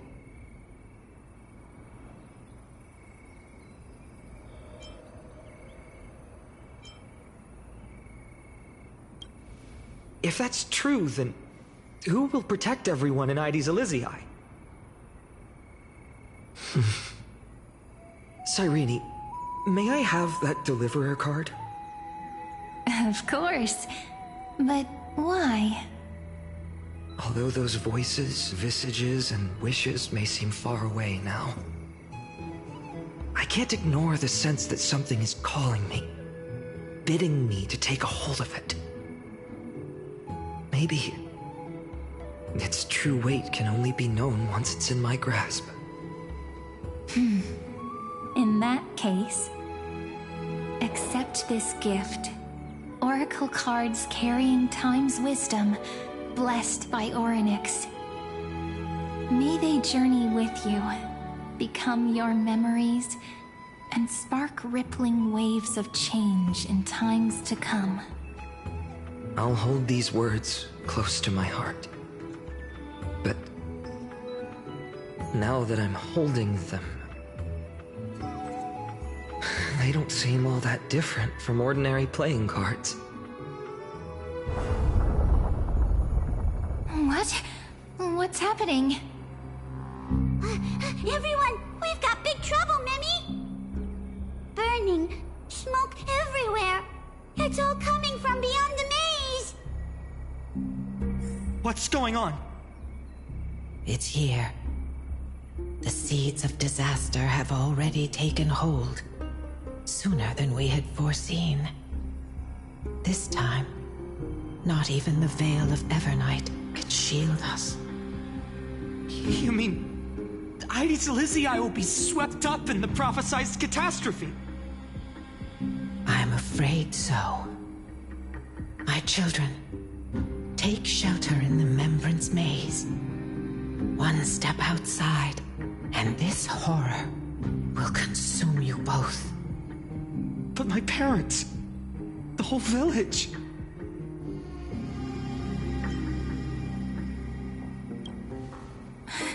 Are we facing the three titans of calamity? This is beyond any titan, beyond any danger you could overcome with strategy alone. It's an unspeakable horror that twists all life into abominations that never bleed nor cry. Even titans fall to its corruption, burning from within until only empty shells remain, knowing only death and destruction. The Black Tide. That's what this calamity truly is. It consumes all in its path, sparing none but the Membrance Maze. Not even Titans can... Yes.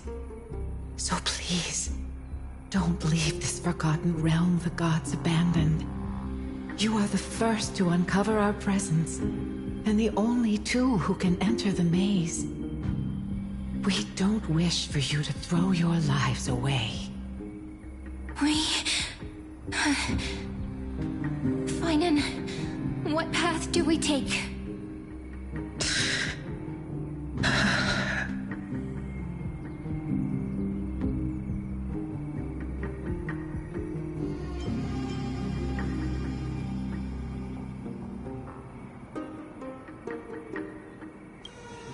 I learned the sword to protect those close to me. If I run now, I'll never be worthy of lifting a blade again. Then we know what we must do. Indeed, our friend is right. We must take action. Forgive me, Chief, but Ides Elysiae needs us. And as her child, I must act. Very well. Make sure you protect yourselves. With me, Cyrene. Join us, my friend. Even without a sword, I'll take a rake. Even with the roughest steel, I'll keep our home safe. Deliverer. The card's truth extends beyond its mere literal meaning. There's another hidden layer within. Not someone perfect from the start, standing high above, casting merciful gazes upon the world. But one who starts small, from a humble village, expanding their world within step by step, learning to save others as they grow. When we were little, I told him I wished this world would never need a deliverer. Now that wish has shattered. Yet I'm glad he's chosen to walk this path. And all of this happened because you believed in him, friend. Shall we? It's only when you're by our side that Finan and that our hearts find their courage. I know you're watching us right now, aren't you? Great hero from the future. Oh, deliverer. Such cruel irony. Though destined to bear the world's burden, this boy can never become the hero to bring forth the dawn.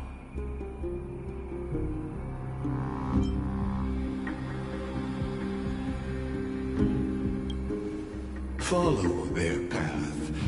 Bear witness as this man, forever denied the mantle of hero, takes his first step on the path to deliverance. Watch this memory play out its final act. See with your own eyes how everything began. Then you'll see why his dream of deliverance was always destined to become this world's requiem.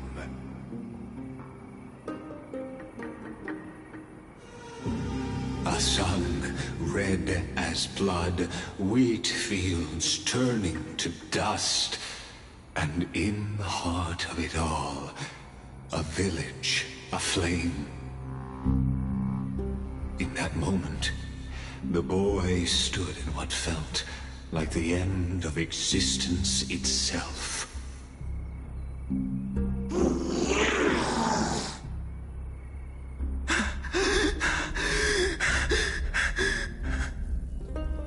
These creatures, they're everywhere. Someone, anyone, where are you?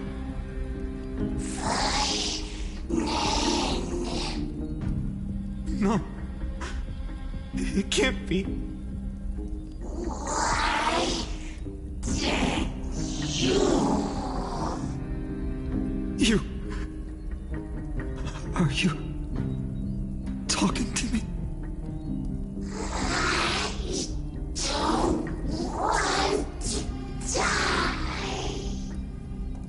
Weren't we best friends forever? No. That ribbon. Olivia.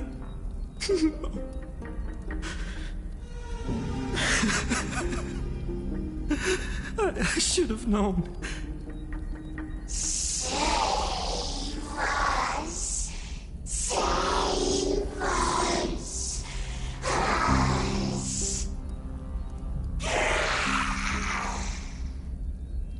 Please. No. Stop. Please stop.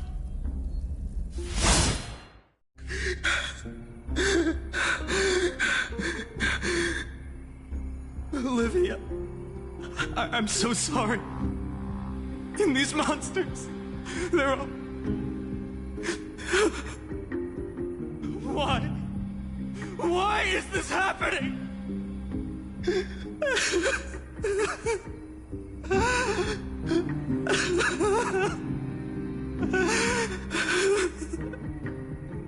When the black tide arrived, the wavering boy found resolve in his companions, and together they ran toward their first battlefield. In the far-off future, the land of Amphorius would bear the marks of the hero's footsteps. With sword in hand, he would inscribe an eternal mark in the golden epic. And when dawn broke over scorched earth, a boy, covered in wounds, buried the dead one by one. His silence heavier than the earth he moved.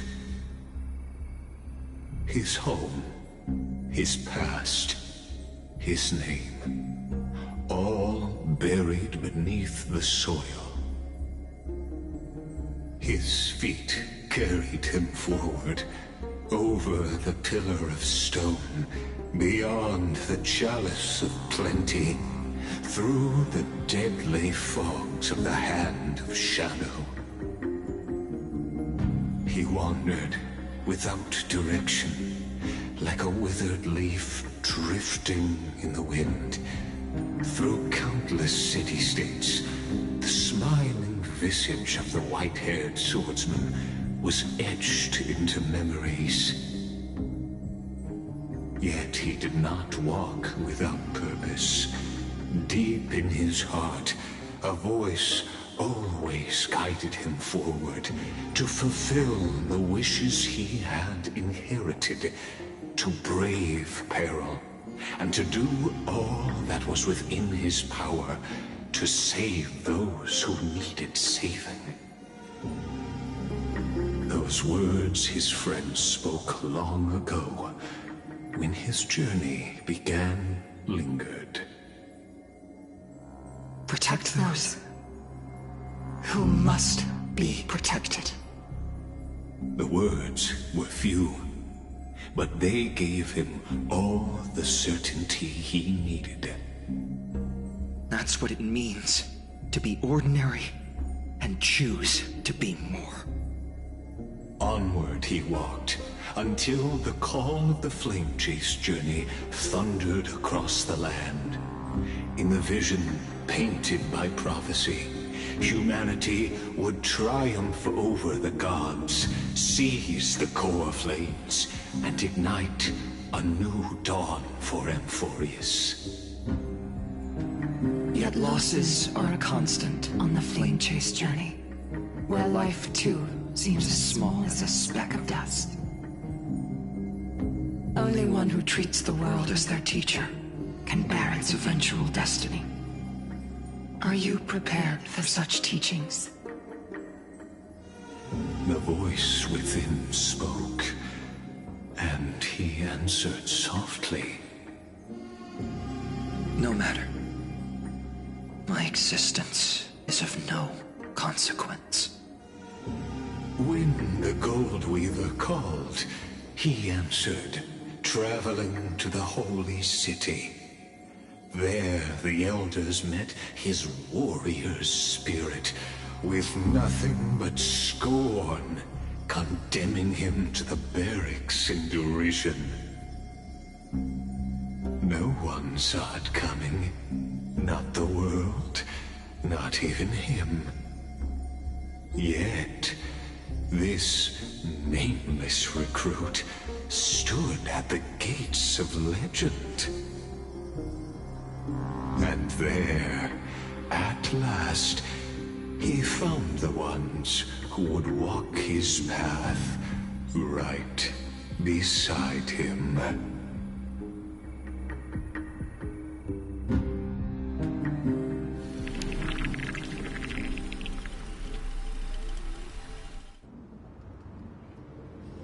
This is the abyss of fate. Hold on. Finance here too? And is that Mighty and Trinen? And now, Act 2 of our immersive drama unfolds. They're evacuating the temple. Why now? Are you insane? That blonde man is the Crown Prince of Krymnos. Mess with him, and every last person in this city could wind up dead. Calm yourselves. The Holy Maiden has everything under control. We need only wait patiently. Behold, it is the month of Gate, Light Calendar 4926. The Crown Prince of Krymnos, Midimos, has led his forces to the gates of Akima. As you know, though Midimos was proud, he did not engage in needless violence. He challenged the elders of Akima to a duel, not for glory, but for the rights and dignity of his people, to ensure they wouldn't live as second-class citizens in foreign lands. After Aglaya's mediation, Finan met Midimos' challenge as the Elder's representative. This duel was to change the course of the Flame Chase journey itself. So, as Finan's most important companion, his lifelong friend, please continue to bear witness to his memories.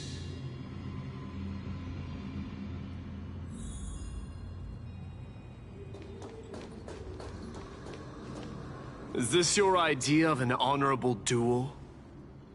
Bloodshed isn't the way. We and Aggie don't want to see Chrysoceres turn on each other. True warriors know when to sheathe their blades. The impartial Talantin shall oversee this duel. You need only place your offerings upon their scales. Something that has more weight than the fate of the world. Which means only those who understand the world's weight are worthy to carry it. Is this how you plan to test our convictions? Well, Kremnoan, looks like you won't be able to punch your way through this one. It makes no difference. One last chance, new recruit. Walk away, and I'll spare your life. Otherwise, come and face me. I'll give you a warrior's death. Hard to imagine they once clashed like this. Holy Maiden, I can't help but feel like a pawn that has stumbled into some greater political game. Every hero was once a child, and every child must grow. That's so. I don't even know why I'm standing here right now. Look at me. Just a common soldier. If it weren't a contest of swords, Lady Goldweaver would have taken the fight herself. When it comes to dying for the Holy City, how could I ever measure up to her? What if we told you this duel isn't about winning or losing, but rather in the choice you make? Are you saying that Lady Goldweaver is testing me? Every Chrysos heir is indispensable to the Flame Chase journey. And you and the Crown Prince of Kremnos are both a part of the prophecy. What the duel marks is not an ending, but a beginning. So, listen to your heart. We wish only to hear your answer. True enough. The voice within has never failed me. It doesn't matter what the result is. I'll give it everything I have. Spoken like a Chrysos heir. Now go, Phainon. Your journey has only just begun.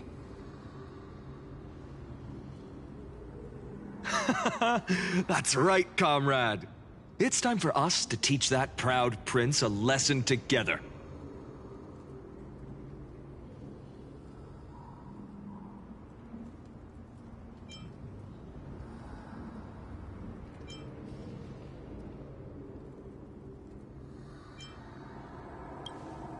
Me? With him? Don't joke around like that. Still, on the topic of the Temple of the Three Fates, here we are, at the Temple of the Time Titan. And I don't even know how Cyrene's studies are progressing. We haven't really had much contact since I set out. Still, I hope she's doing well.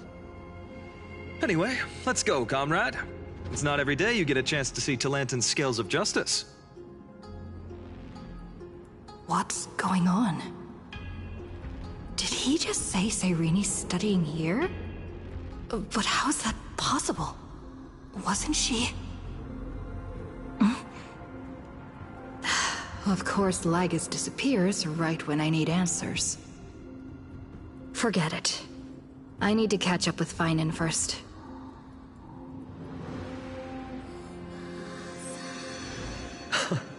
Amazing. Talantin may have fallen, but their scales remain true to their purpose. I hope you still remember your purpose, new recruit.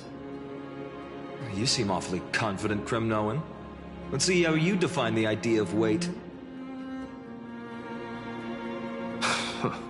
For your information, in Castrum Kremnos, the punishment for profaning a duel with such crooked words is impalement. But as we're in foreign lands, I'll indulge you. The signet of Kremnos, the crown jewel of our people. That's my choice. A ring. Not just any ornament, I'd wager. What's the story behind this little treasure? Don't push your luck. Think I'd pour my heart out to you? Just know that Kremnos' 1,000 years of glory could bring a titan to its knees. Let alone a nobody like you. So to him, glory and his people outweigh the entire world. And the very destiny that Mighty himself will eventually shoulder.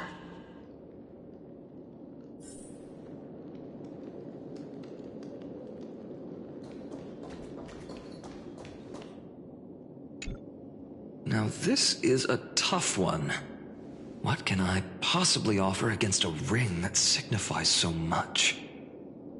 Well, comrade, what does your gut tell you?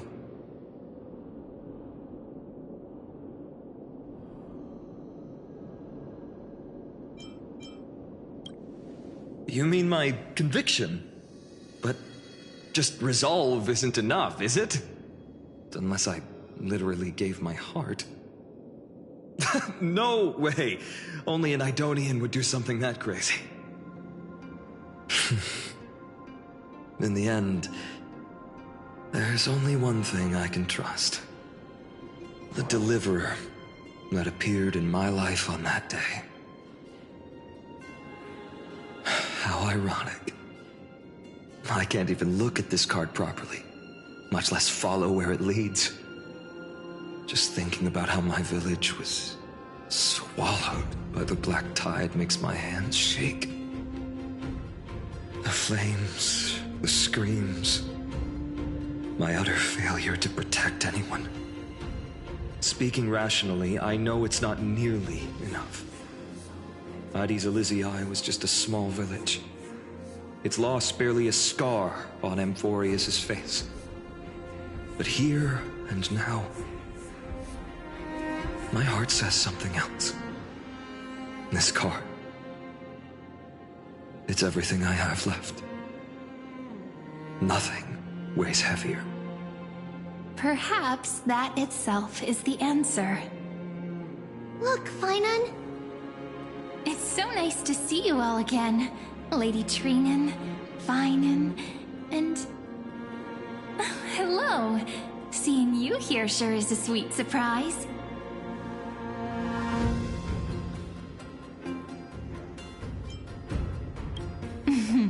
Why so surprised? Could it be... did you miss me? Cyrene? This is... incredible! I was literally just thinking about how you might be here. But I'd never imagined I'd see you this soon. I was supposed to leave with the priests, but then I heard Lady Maiden was with a white-haired young man. I figured it had to be you, so I snuck back here.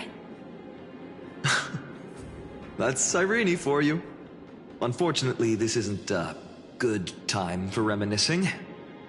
That Kremnoan over there... Still playing house, boy? You get the idea. Quite the hothead. You know, you two just might get along. Don't worry, you already know what the answer is, don't you? If that's your choice, I am with you. I am with you because I remember it all too. The fields of Hades Elysiae, those red leaves, that little swing of mine beneath the tree where I dreamed the sweetest dreams. And those dear fairies in the Membrance Maze.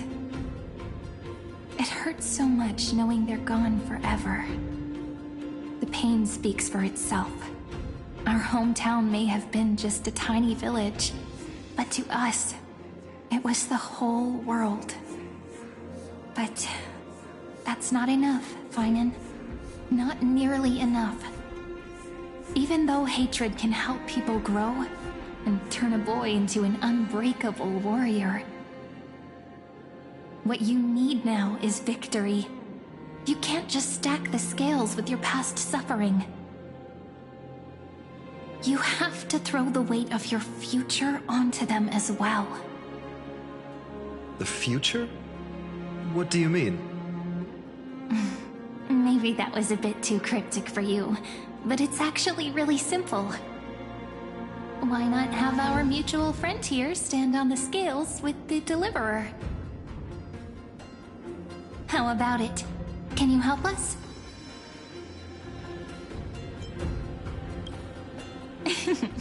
Relax. Our dear Crown Prince won't have a clue.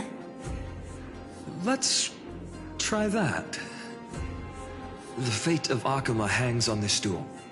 I must claim victory, for their sake. I will stake everything I have. Stand with me, comrade, and we shall become heroes.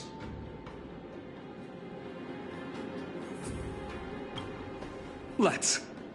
Together we'll prove that what weighs more than the fate of the world is the resolve to shoulder an immutable past and carry it into the future. Talantin, the fair, the just, they of unassailable integrity.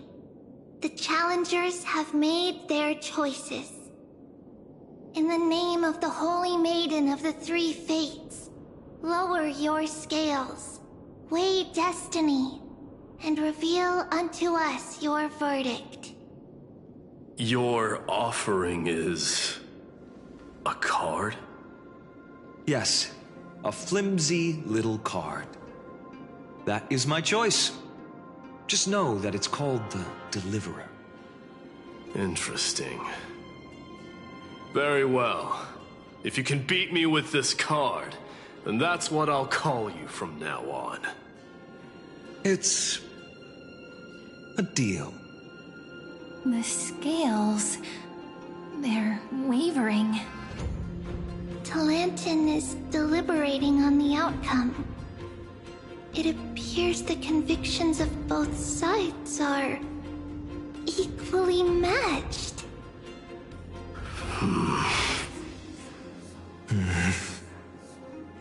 This is suffocating.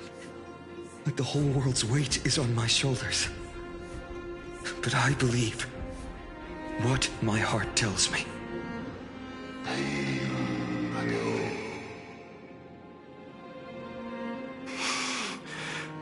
Finally decided? Hear thee, children of humanity. I shall pronounce judgment, for the difference is now clear. The one whose offering weighs more than the fate of the world is...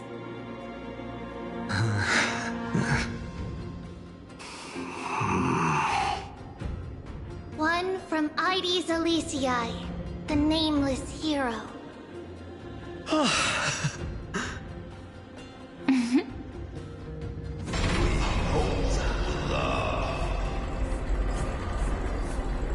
However, heed this.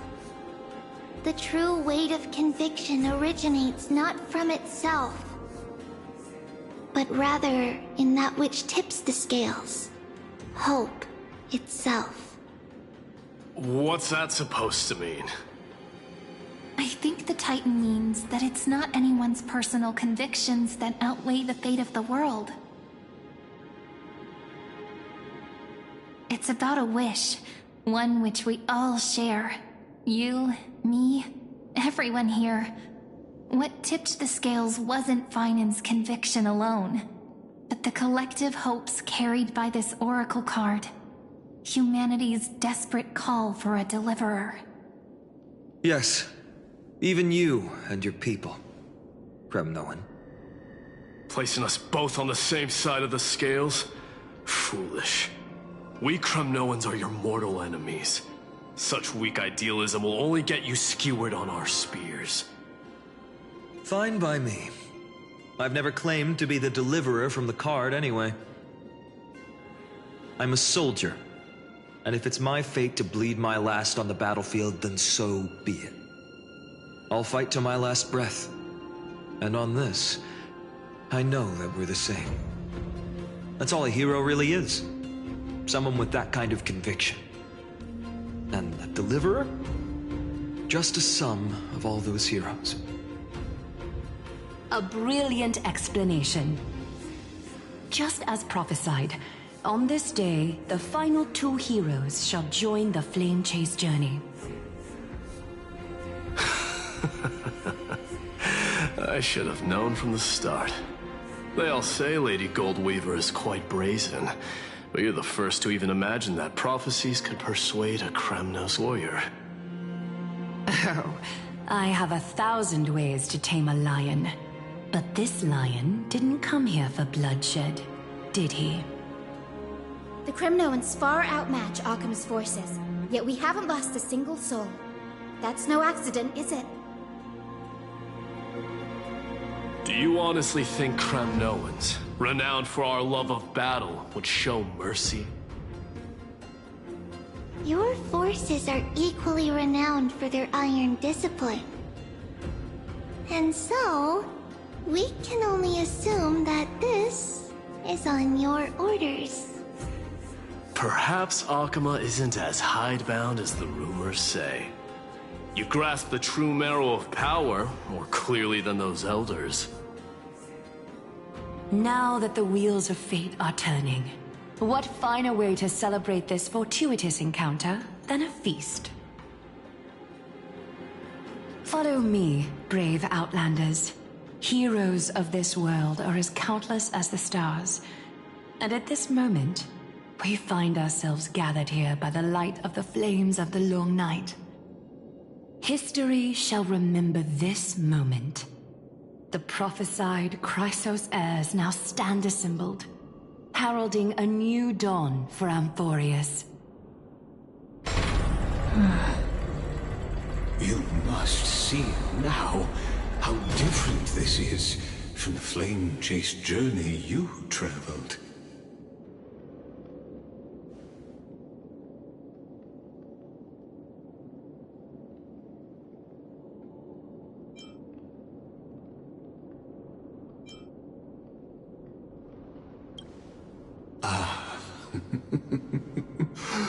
Who?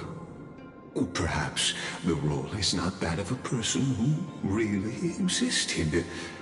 Notice how only two particular individuals seem aware of your presence. Patience. We're approaching the final act.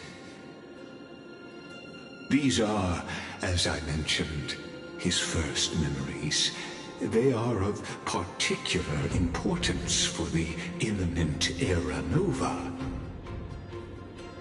Such as this very moment, as the prophesized demigods gather with Talentum as witness. This is a moment calculated by the gods. What comes after is no different from that which you already know. Some join, others leave, while flame chasers bear their faint light forward through the long night. Ah, come. Your seat awaits after 13 heartbeats. Our heroes will be ferried to the final scene.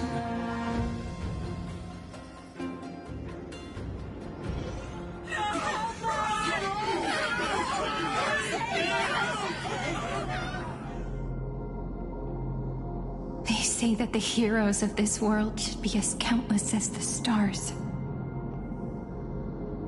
Yet now, we're the only ones left standing. So, in the end, the black tide still swallowed everything. The West stands protected by mighty Skrymnoans. It will hold for the time being. Professor Anexa deployed wards in the north and east before. Their effectiveness is untested, but I believe in him.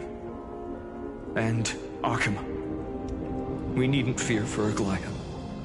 Even in death, she counts as the greatest among demigods. Her threads of romance weave an impenetrable shield, and the people answer her call, rallying to the city's defense. Let's move. Cavalry has given their core flame. We must complete the Era Nova before the next entry hour. For Amphorius. That only leaves 3 hours. So, this is the last time we'll see her.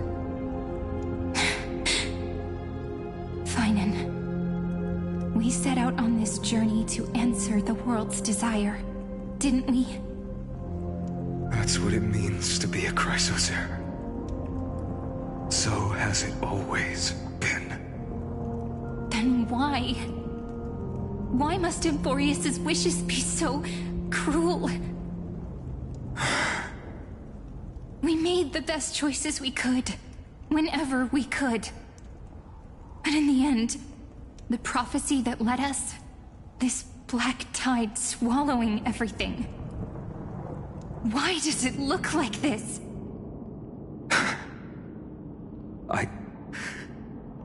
I don't know.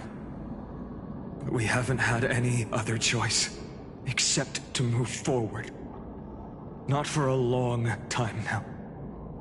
Even if we only see the long, long night ahead, I still believe that through it, we'll find the dawn on the other side. Beyond these flames, a new sun will someday rise.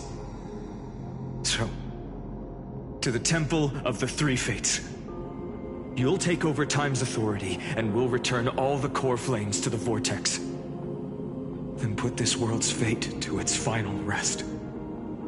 After which, we shall all face oblivion, or embark on one final grand journey.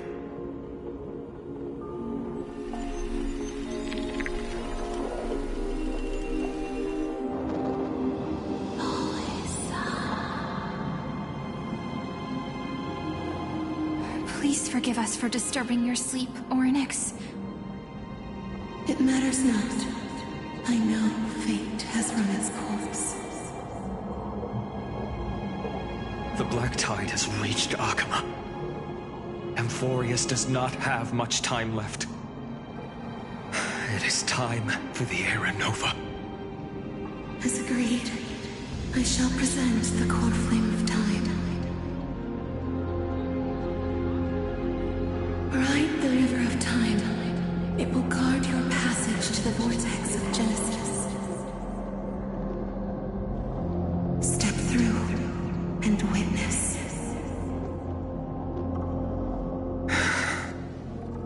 Professor Anaxa proved the truth of Genesis with his sacrifice.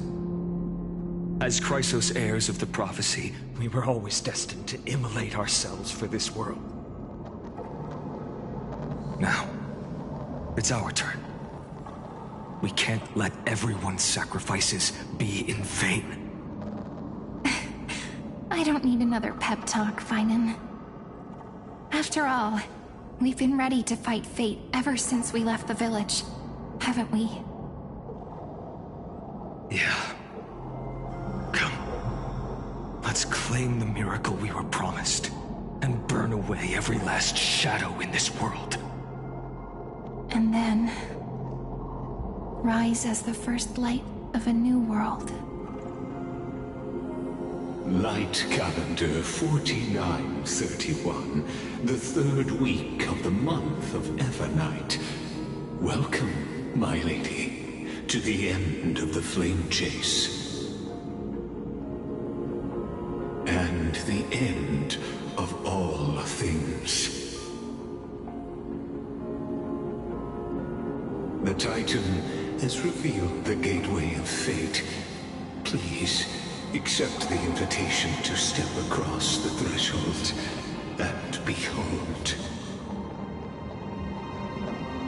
Beyond this gate lies the new world that our heroes sought through their trials, as well as the terminus that the owner of these long memories has been hurtling towards their entire life.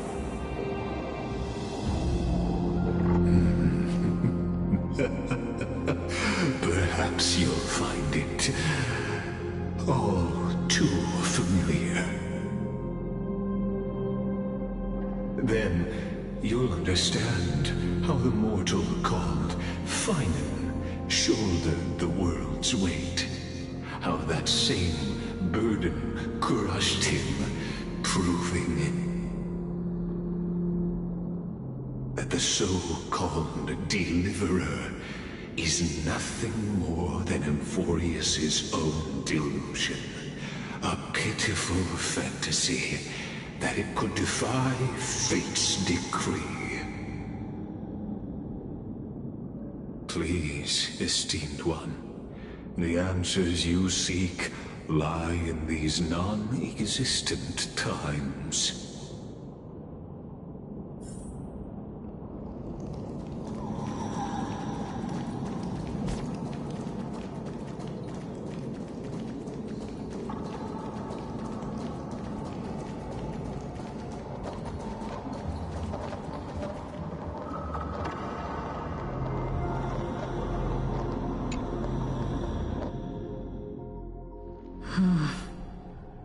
The vortex of Genesis. So it is here. But What is this? Life's but a walking shadow, a poor player that struts and frets his hour upon the stage, and then is heard no more. It is a tale told by an idiot, full of sound and fury, signifying nothing. The vortex of Genesis, where the world begins and ends. What stage could be more befitting of our final act? Come, I beseech you onward, buoyed by your surging curiosity. As an unattainable existence that has dwelled within his heart, beyond his reach, you have accompanied him through the march of years uncounted. You naturally have the right to view the river of time in its fullness, and to witness what he welcomed upon his arrival here. Every absurd and tragic ending. Now, if you would. My journey to the Aranova. When the Aranova comes, deliver us. Enough talk. Here it Now we'll go. Now What that makes it's me a person? Beyond Aranova. Make the air...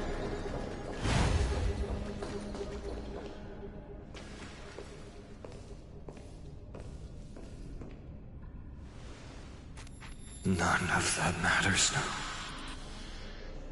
This brutal, flame-chased journey has stripped away my delusions.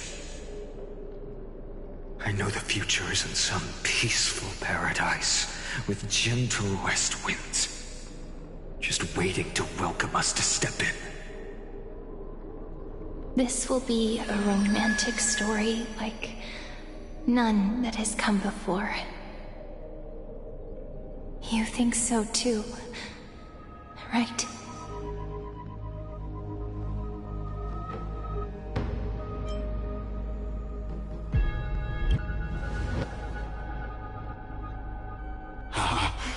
Indeed, in his memories, such a scene replays over and over. Though the details may differ, this remains ever the same. All shall bid farewell to one, and that person alone will witness the miracle. A total of 33,550,335 times.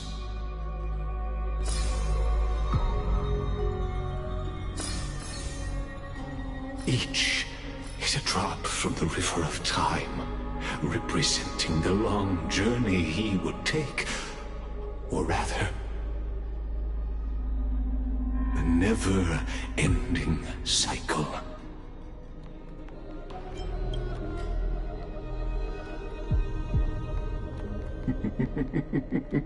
Sharp as ever, I see. Seeing is believing. Why not let your own two eyes uncover the truth?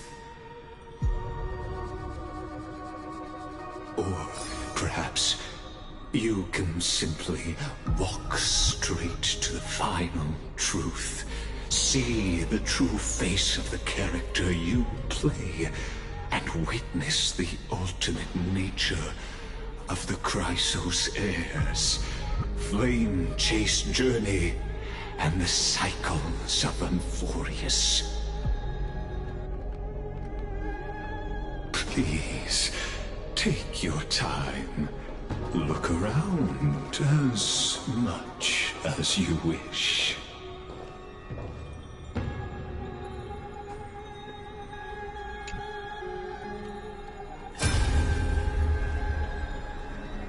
Not a single soul to be seen. So this is how the vortex looks at the end of days.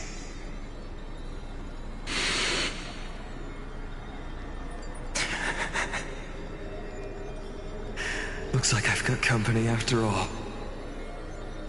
But since you've made it here... So, in the end you succeeded. Executioner.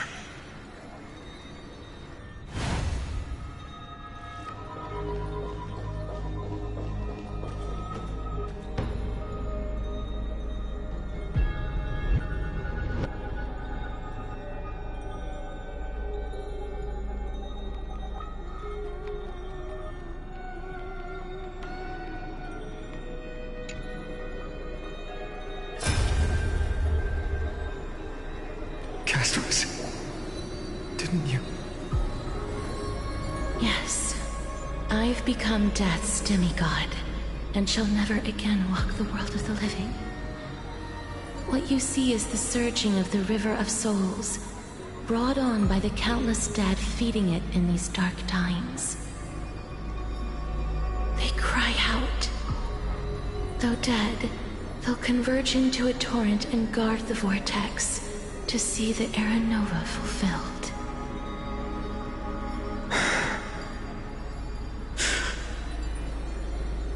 I will take all the wishes of the departed with me. Please, everyone, fight with me to the very last. I hear them. The dead hail you. They're prepared. Go on, Deliverer. We'll keep that executioner in our shadows. The path before you leads to light and eternal flames.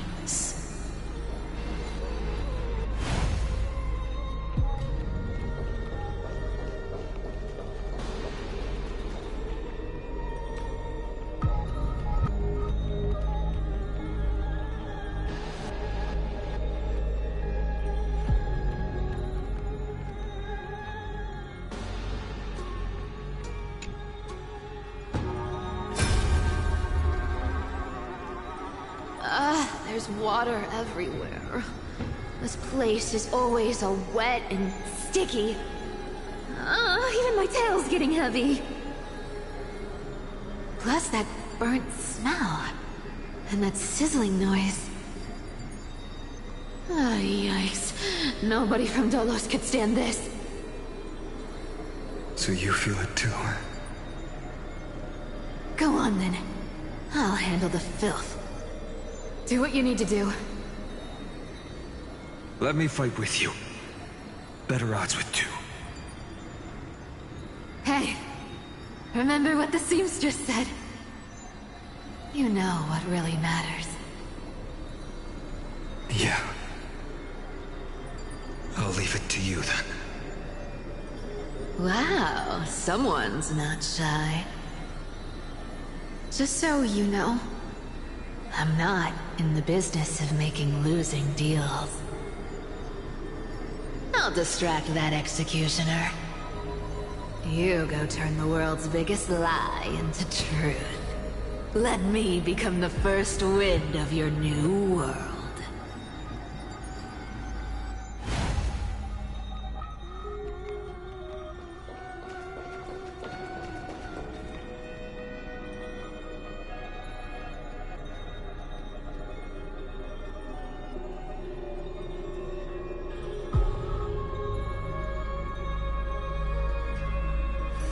Not a good sign to be empty-handed.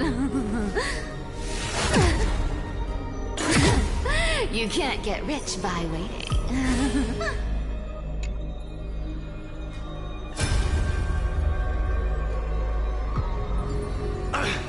Just shut up and get out of here! Are you crazy, Mighty? Immortal or not, even if you're the demigod of strife. Well, I'm still no match for them. No, I know you can. I just wanted to request that you witness the Era Nova with me. Together, let's prove that we're enough to transcend the prophesized fate.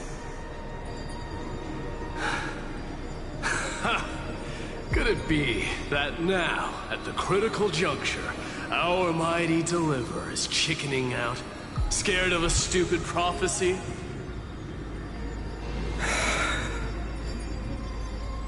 I'll transcend the prophesized fate. All right. But I've got a better way. As the son of Gorgo, I'll prove myself with one last grand victory. Just like when I ripped out the old king's heart. Go. Leave this to me. If the Black Tide creatures block out the sun, then we Kremnoans will fight in the shade. And when I'm done with that executioner, we'll raise our cups where the west winds end.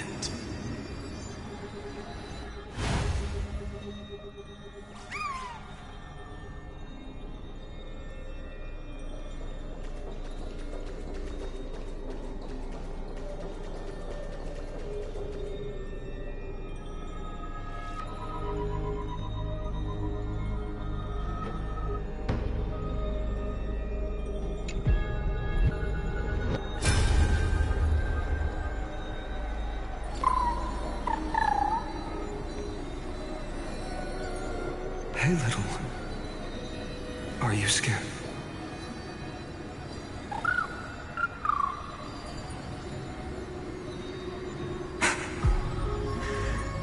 As brave as heights. Stay close, little Ika.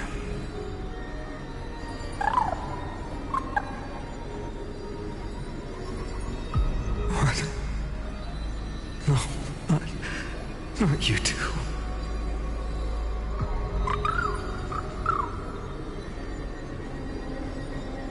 I see.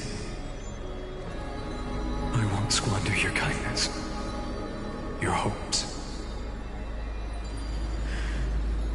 So please, keep this bit of sky standing for me.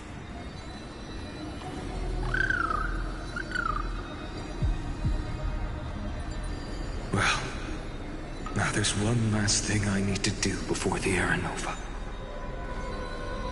Come, Executioner. Let this patch of clear sky show me where to strike.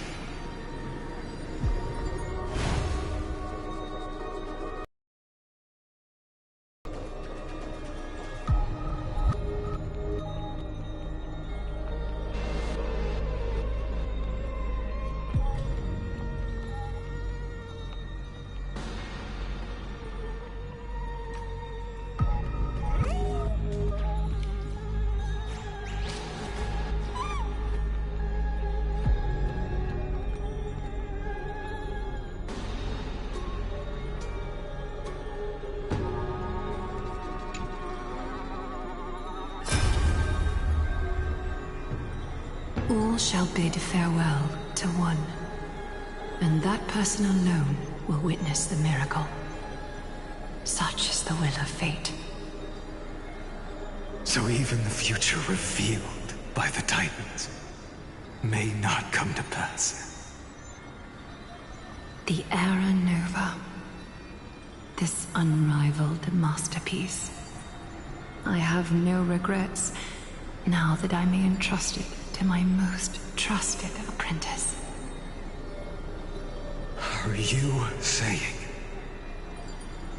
Fate is ever unassailable. The golden threads tell me the black tide rushes toward the vortex, ready to swallow this place. I must weave the last of my humanity into a net to hold back the deluge. I shall have my final bath in warm and radiant gold. Now, the hour of fulfillment has come. Forgive me. I must snip away every risk to weave the strongest future for the new world. There is nothing more to say. We part here. I shall personally dispatch that wretched executioner, not with threads of gold, but with the steel tip of a needle.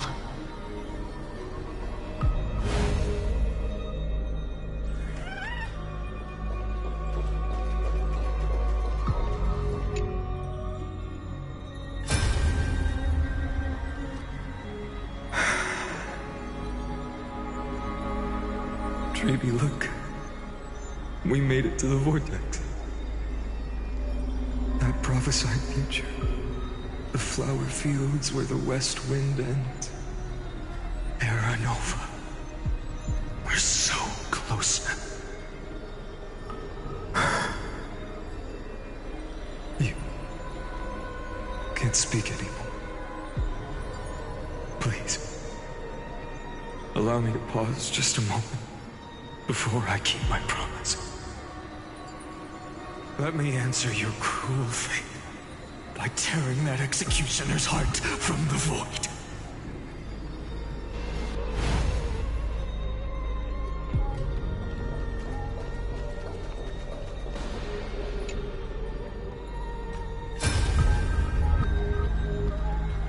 The vortex of Genesis. The last time I was here, I was returning the core flame of reason. I didn't have the time to observe it in too much detail back then. But a holy sanctuary of the Titans. Looks more like their frozen crypt to me. Well, all the core flames do lie here now. It's my honor to walk the final stretch with a mind such as yours, Professor. Oh, getting ahead of ourselves, are we? Have you forgotten so quickly? I died for truth long ago. What walks with you now is but a thought in your mind. Of course. How could I forget that? But I'll say the same to you. It's my honor to walk this final stretch with you, too. Now go. Stand tall and finish your final task. Yeah. Just leave it to me. Time for that wretched executioner to pay what they owe.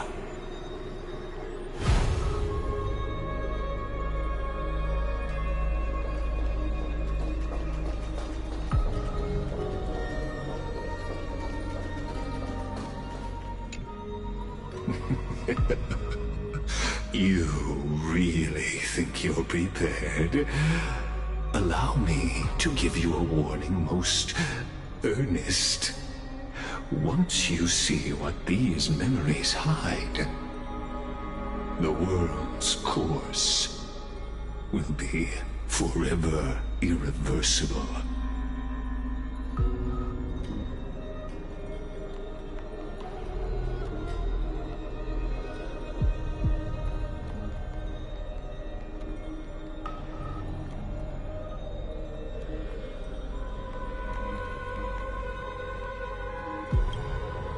Ah, very well. As you have made up your mind, let us bear witness together. As the sole audience of this eternal theater, I have been rapturously awaiting your arrival. And this, too, is the very reason I must show you everything. I believe that since you've bathed in that eon's gaze, you can make Amphorius's frozen fate flow once again.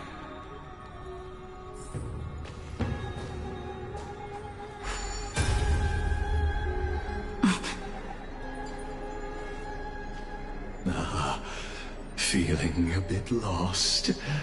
As you now see, this scene marks the final act of the drama Amphorius.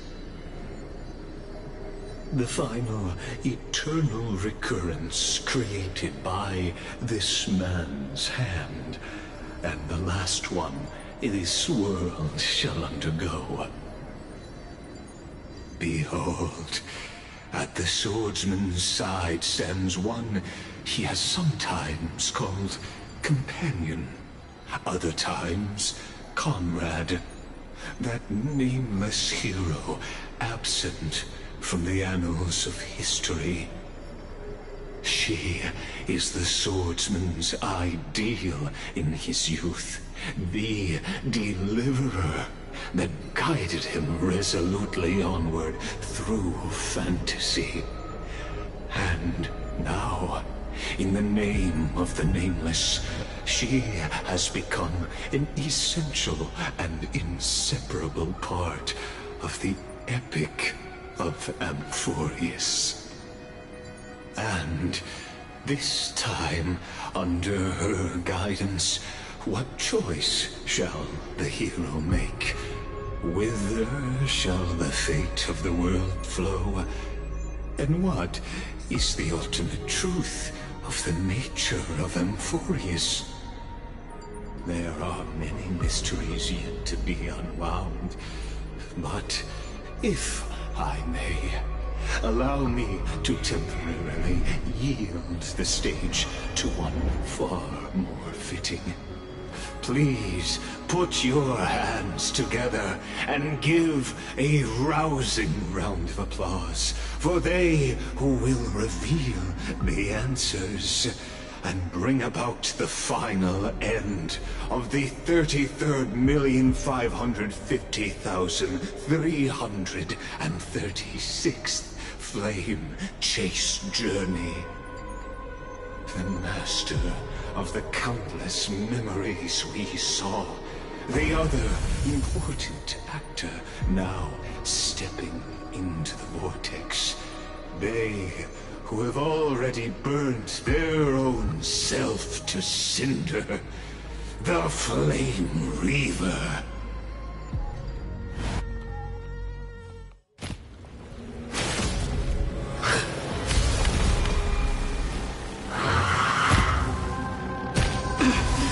So, in the end, you succeed, Executioner. With my flesh as kindling, like the first dawn of the new world. The time has come to once again start everything. Fighting the West Wind! Away we go! You can't run! Amateur! Root here. Embrace a new life.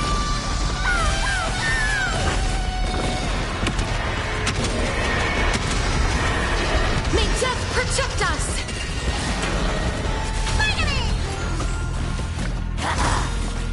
With enough believers, lies become reality!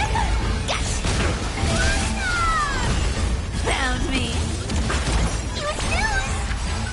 Return to victory, answer me. Who will be the blazing sun? All creation burns to ash. You can't run! Root here. Snow. That hurts a bit. This world. Vitamin! What's in your prescription? This ends now. With your corpse. Ignite the dawn!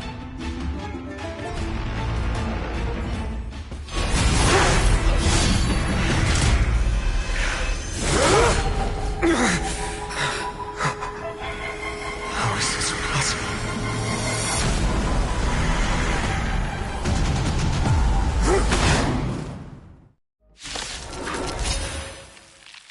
The sons of destruction, now twinned. You have set your blood ablaze. Your fury. The air here practically smells of money.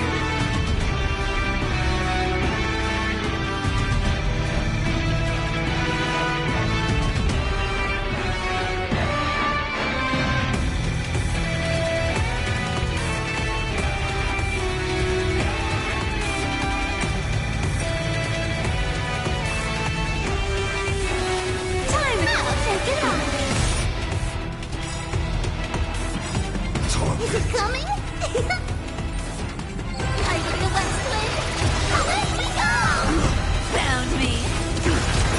cute play session is over. With enough believers, life become reality!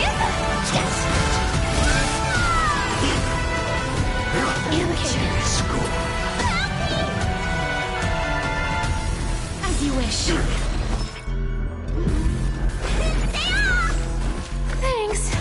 That feels way better.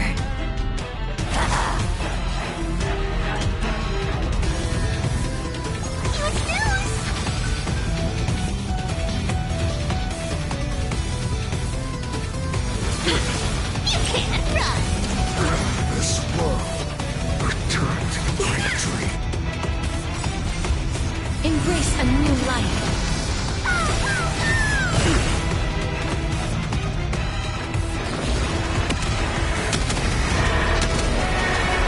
May death protect us! Burn the yoke.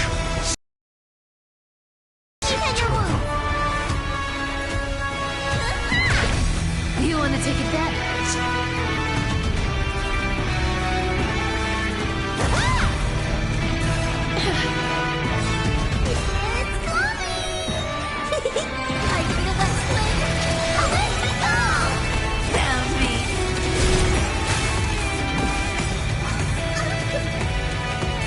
Our cute play session is over. With enough believers, life become reality! Yes!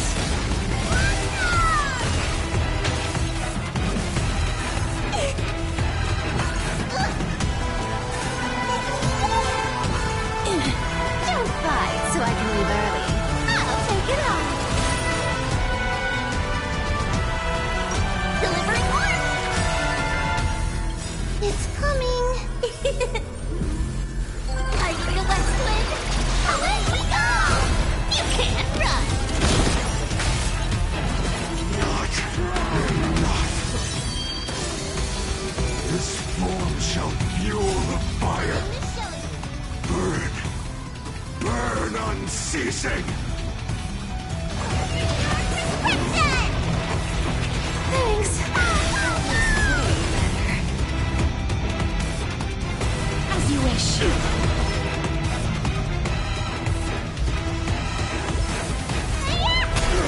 A little gray's too much for you. Come to me!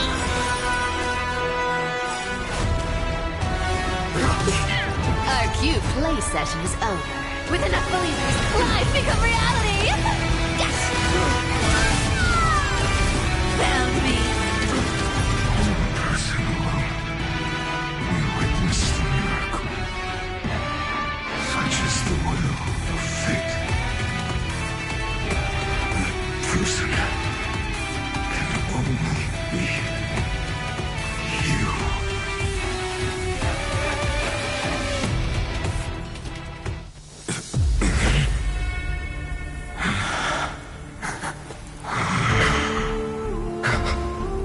Why not let wrath incinerate fate? Gods.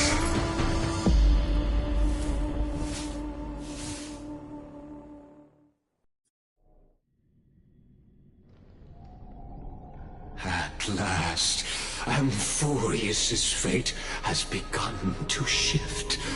Just as I foretold, your arrival will change everything.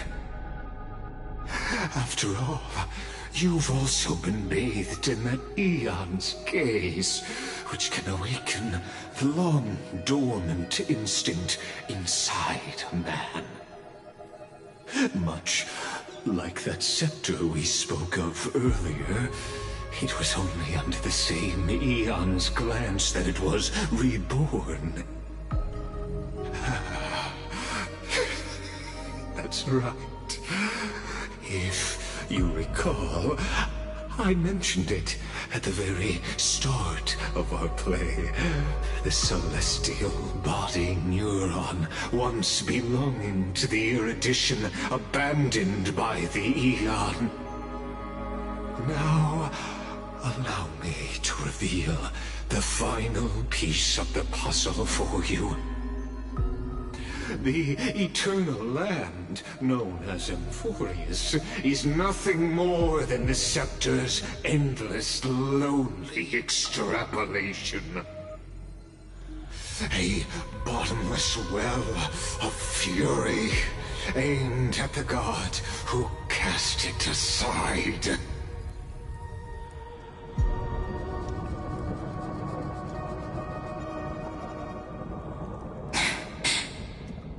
Finan, we set out on this journey to answer the world's desire, didn't we?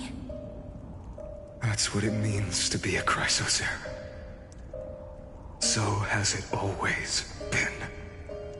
Then why? Why must Emphorius' wishes be so cruel?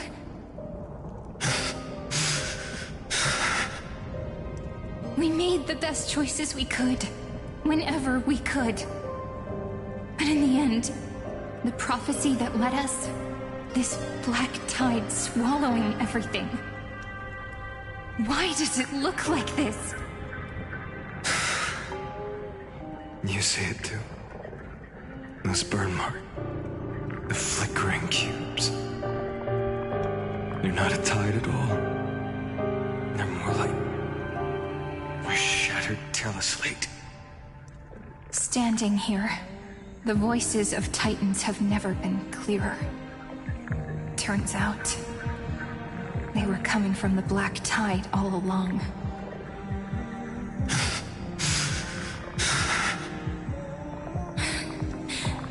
Is that Emphorius crying? Or maybe it is screaming at its creator. That it's God.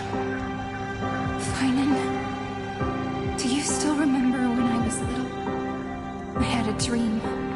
A dark, cold room with nothing but Orynyx's curtain glowing like crystal. The curtain seemed to contain all of Emphorius, where strange and fantastic dramas played out within. There were countless versions of us, from countless different worlds. Perhaps it wasn't a dream. Yeah.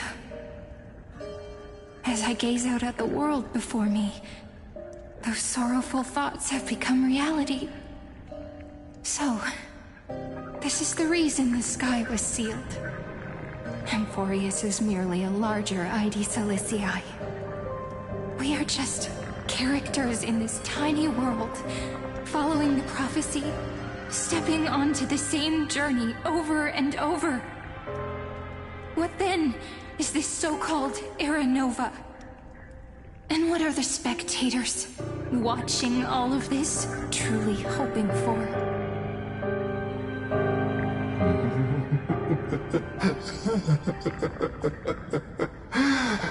As a reward for reaching the end of the world, let me answer your questions.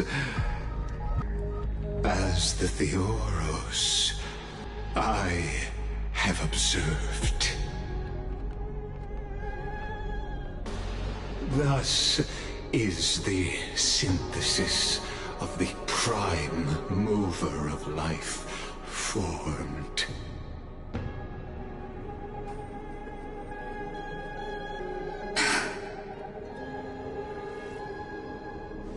This is a moment the universe will remember.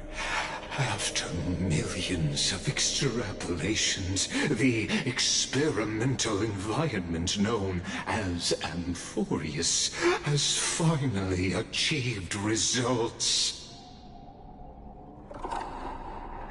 So, the results you speak of are this wreckage of a world. We all gave everything we had, returning 12 core flames to recreate the world. And in return, we become nothing more than sacrificial offerings at the end of everything. Exactly.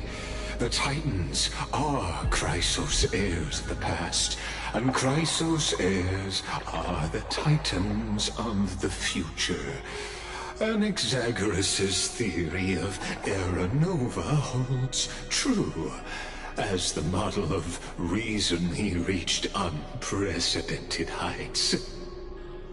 But from just the perspective of a player in the drama, he could never fully uncover the last layer of truth.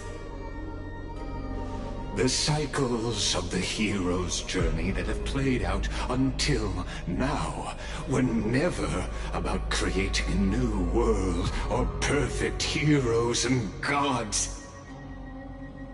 They were a deep learning program made for the Black Tide. But this time, your plot will fail. I've taken Catholi's core flame, and when the dawn of the new world arrives, its light will burn away all the darkness. Haven't I made myself clear?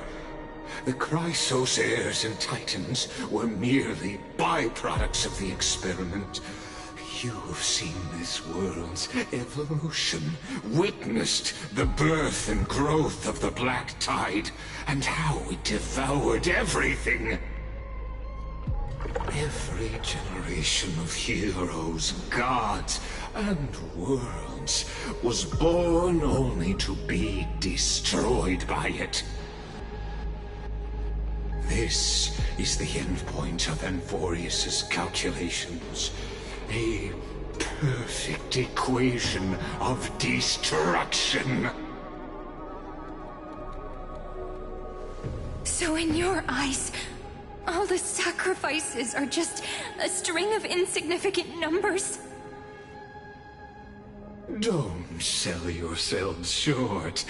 I'd say, rather than numbers, you're more like fuel for the fire. And without fire, there can be no sunrise tomorrow. Even if that sunrise is born from annihilation? Curious question. Have you ever considered that after millions of extrapolations, Amphorius is already following a different path from the erudition?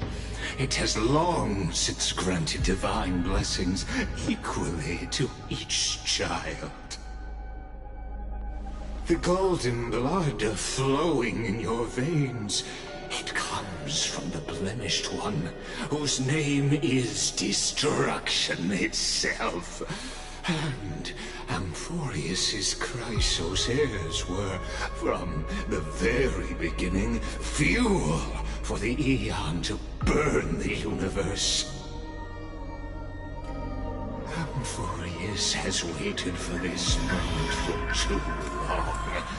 At the end of the empty, cold, and lonely extrapolations, the destruction has reached its final destination.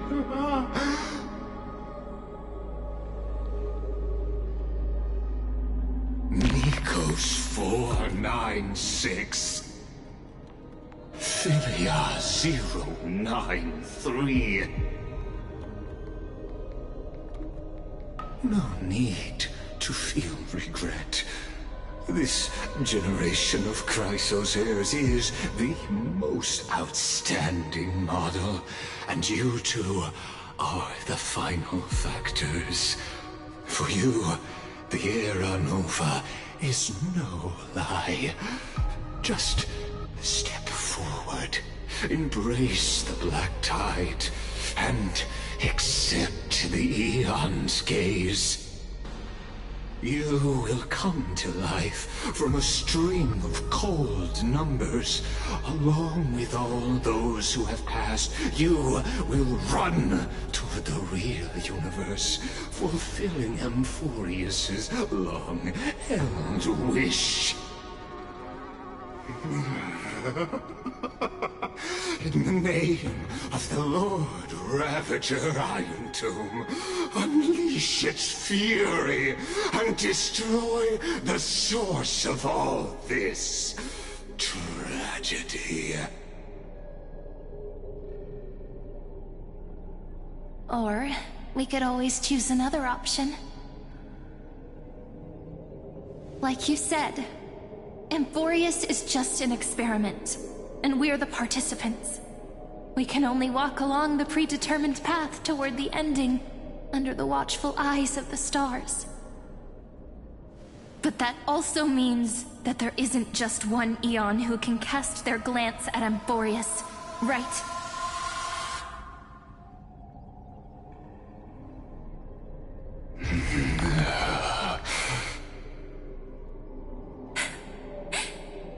Is this question really that hard to answer? Or did I guess it right? And in reality, this world has already been under the watch of other eons. It's strange when you think about it. If you just stayed back, watching us complete the ritual and get consumed by the black tide, your goal would naturally be achieved. Why go through the trouble of explaining all this to us?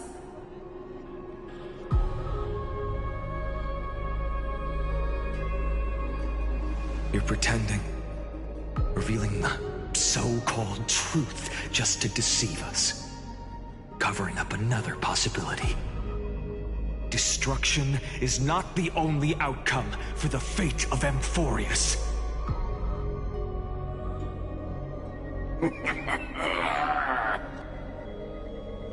Do you two really think, as petty little demigods, you can change the outcome written by the stars? What makes you think you're capable of doing that? A little courage and determination. Just kidding. The answer is pretty simple. But we're not gonna tell ya.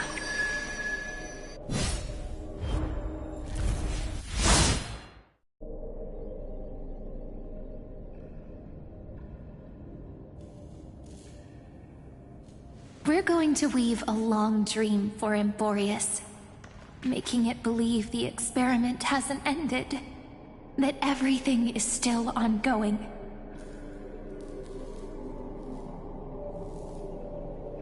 With just Orynyx's power, though, it should be impossible to achieve this, right? Yeah. So, I can only place my hopes on that childhood dream. And the god behind Orynyx that appeared in that dream. Now, I can say with certainty, time is the page on which that Eon records Amphorius. If it fades from existence, and all that it records is lost among the stars, that Eon will surely direct their gaze here. And it will be a glance that spans time and space, transforming each incarnation of me into the power you shall wield to reset time, imbuing my soul into this ceremonial blade, and creating an endless flame-chase journey. I understand. Then let me step into the cycles and continue Amphorius's grand design. To deceive the gods, deceive the world itself. But to make time vanish from this world, that would mean you...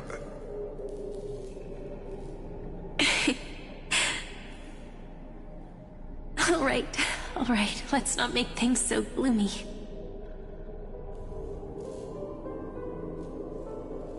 What we're about to embark on is the true hero's journey, so... Come on, cheer up a bit, okay? In that memory, You will definitely meet me again. The little Cyrene who knew nothing, lying on a soft patch of grass, feeling the light breeze, dreaming of the distant world. Tell her about the flame chase journey, and then let her become a romantic part of this story. I believe every Cyrene will make the same choice, erasing time again and again, resetting time over and over. After all, they're all me, and I will always have my charm.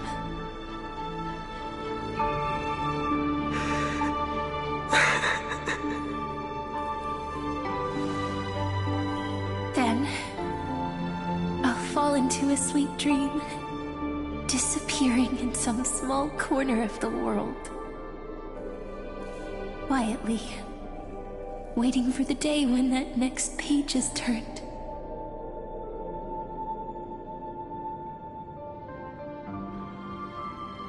And I will keep going. Even if the road ahead is dark, I will burn myself to light the way. Rather than let the core flames become nourishment for the black tide, I'll become their vessel to prevent the arrival of Era Nova. Even if I have to burn through my own body, it's no matter. As long as I don't extinguish, the flame chase will never end.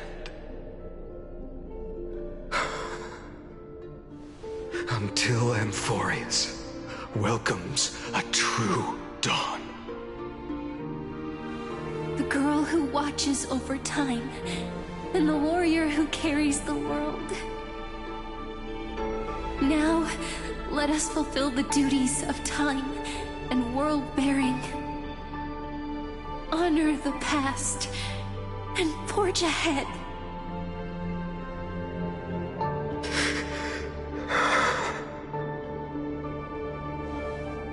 I promise you, the pain will pass in the blink of an eye. You need to hold tight to this ceremonial blade. After I'm gone, it will take you back to the beginning of time. The start of a new story.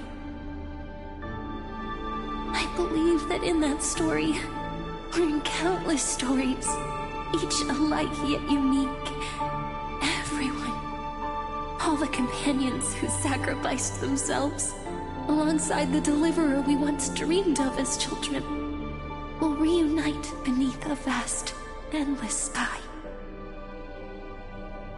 If we can never break free from this prison, I will stand my ground until the day someone shatters this endless cycle and writes the final chapter of Amphorius' fate.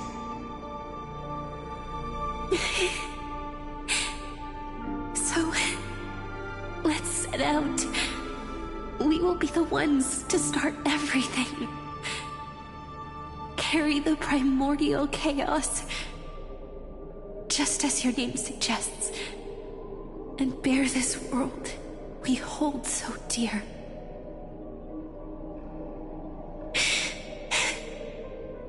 So long, Kaslana. As the Theros I have observed, instruction synthesis is forward.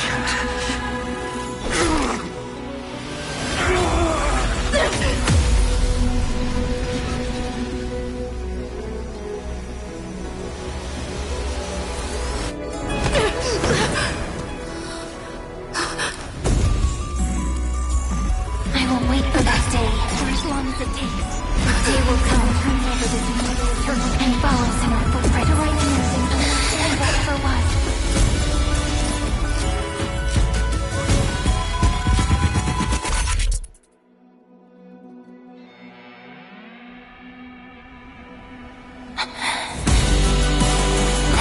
a romantic story like none that has come before. You think so too, right?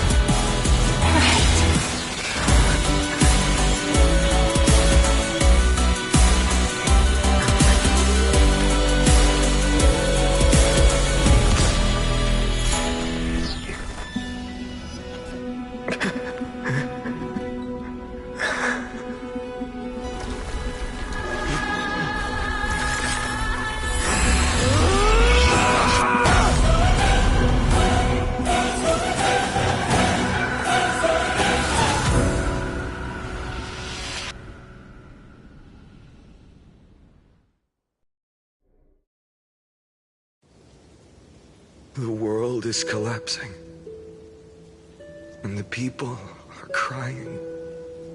We too must part ways here.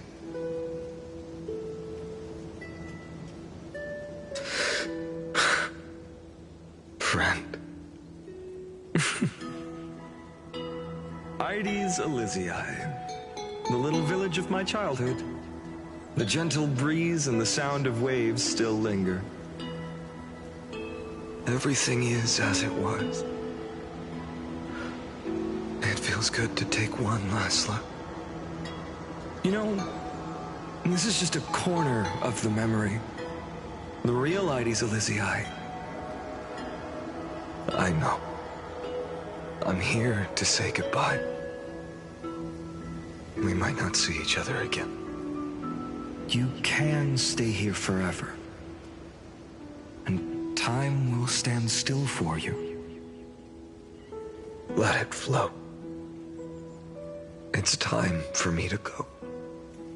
Even if it's a path with no turning back. When have we ever had the luxury of turning back? Are you afraid? After learning the truth of your origins? Will you see the motivation I gave you as the manipulating whispers of destruction?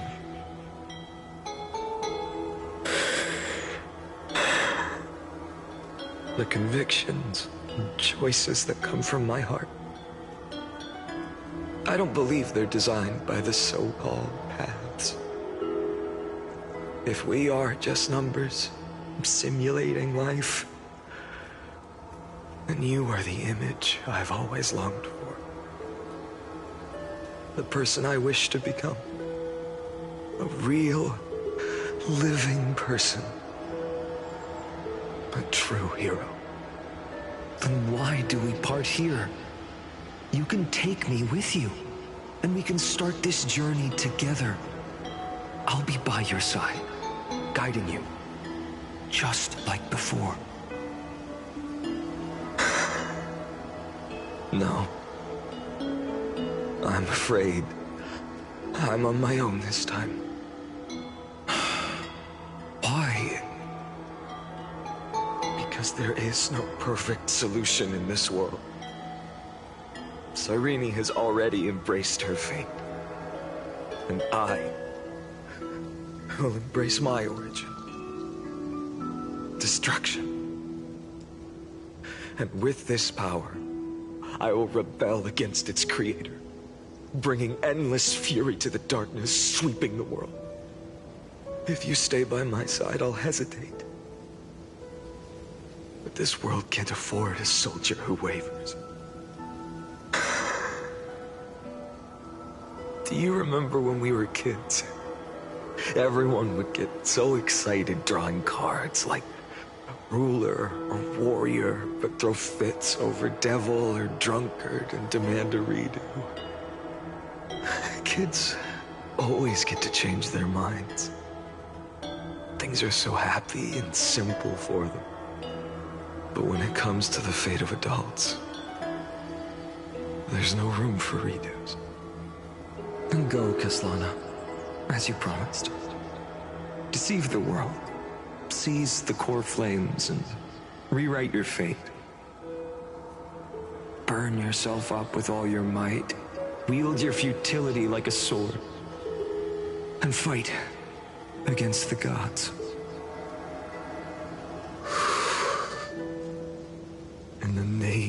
of world-bearing, I promise you. Kefali will never forget this.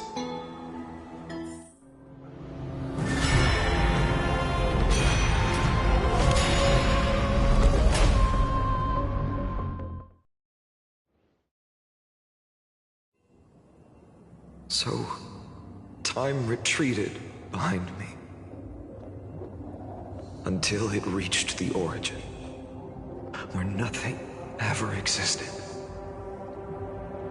Just as Professor Anaxa once said, in that void, Kefali stood at the center of chaos. Time, space, and causality all flowed from their body. When the waves of time finally calmed, it was the year 3870 of the Light Calendar. The Chrysos War had lasted for nearly a century, and the threat of the Black Tide was growing stronger and more relentless. That was the era of the Day Thunder Knight's battle with the sky. While she could not seize the core flame, she proved that the prophecy was true. That mortals could slay gods. From that moment, the sole survivor of the old dynasty, Imperator Suritra, issued a call to arms across the lands, summoning heroic Chrysos heirs to wage war on the Titans. And that was the first doomed flame chase journey, sealed away in history.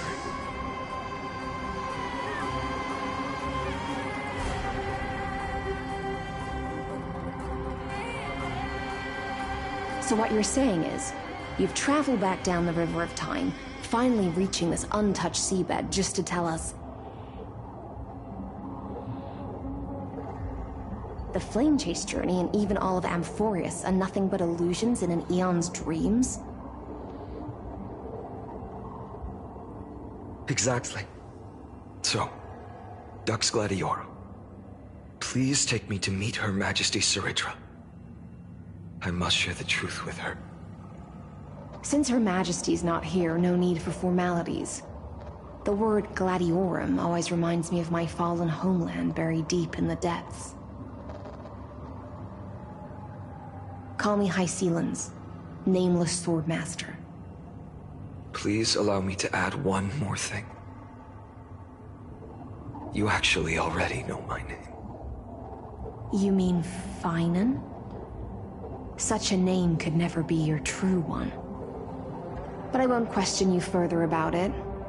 Ever since Her Majesty issued the Flame Chase Decree, heroes from all over have sent their letters of introduction. What's the harm in adding one more name like Finan or Hynan? Besides, the deep sea is dark. Isn't it the perfect place to hide secrets best left unseen?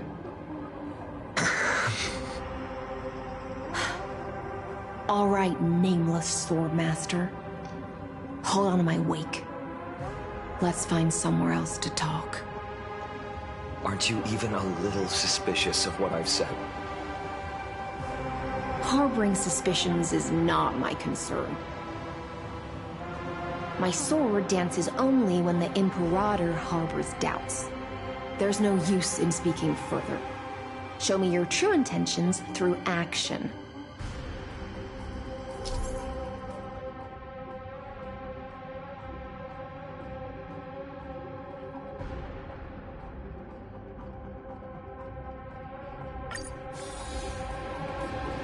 Perhaps you should demonstrate your skills and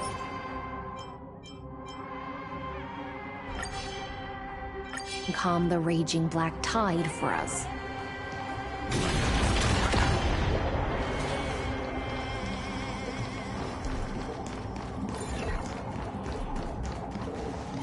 Light up the dawn.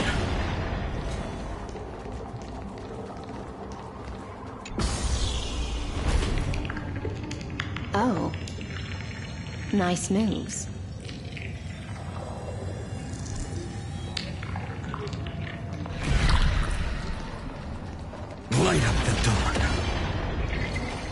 We just washed it away, and here it comes again. The Black Tide is really no joke.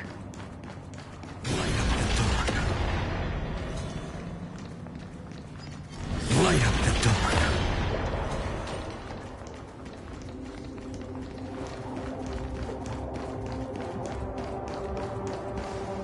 The waters end here. The one you seek is beyond this point. At last, I can meet with Her Majesty Soridra herself. Are there any formalities I need to observe? Don't kneel, don't do the hand-kissing or foot-kissing gestures of the old dynasty, and most of all, don't bow. The Imperator despises such rituals, especially when the heads of those taller than her bend beneath her crown. She really is down to earth. The second thing to note, only trusted ones may come near her. Keep 5 paces distance until the Imperator allows otherwise. Sounds like an old friend of mine. Well, experience is a good thing. Stay sharp, and you'll be just fine.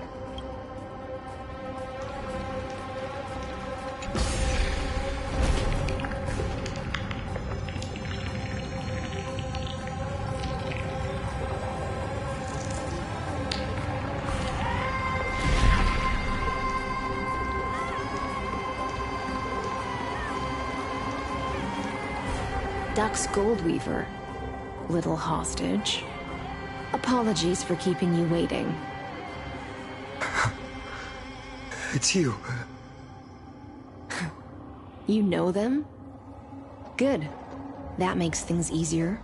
Before that, I'm more curious about one thing. Where is Her Majesty Soridra? To avoid any misunderstandings, nameless Swordmaster. Although we spoke and laughed along the way, I never said you were entitled to meet her. The Imperator decreed. The Deliverer will not appear in this age. Be wary of suspicious individuals. Come now, both of you. Let's finish our job. I see. I had no intention of fighting. So remember this, Lady Hysealant. If my sword shows any hesitation, don't thank me. Thank them instead. No, you misunderstand. We don't want to see Chrysoceres hurt each other. Just give us some time to ask you a few questions. The Nestia's golden threads will judge you and decide your fate. As you wish. White-haired Swordmaster? If what you say is true, then you must know the fate of the world. So, how much do you know about what we read from the prophecy? You shall shatter into 1,000 fragments and wither in the soil of foreign lands. Is that correct, Lady Treeby? How? How is this possible? He got it right? Yes, but the prophecy never mentioned he'd appear here. At least, not in this era. You must listen to me, Aglaya, Treeby. The Finan of this world has not yet been born. In a distant future, he will follow the prophecy's guidance and appear before you. But do not seek him out, because Era Nova is a complete and utter lie. I will tell you the truth, and you will understand why the world must forsake the prophecy and find another path to Era Nova. Because I know both of you, and I believe that no matter how the course of history may change, the faith we all share will always remain the same. And so, the layers of rock began to reverse, and history wove itself anew. Through my old acquaintances, I was given the chance to meet the leader of the Flame Chase journey, Sarit. And after a long and arduous negotiation, we came to an agreement. The Imperator's alliance needed the destruction, and I was ready to pour all my strength into it. The spoils of the Flame Chase, the core flames, would be sealed by my hand. But the condition was this. In the upcoming battle, in our conquest of the Earth,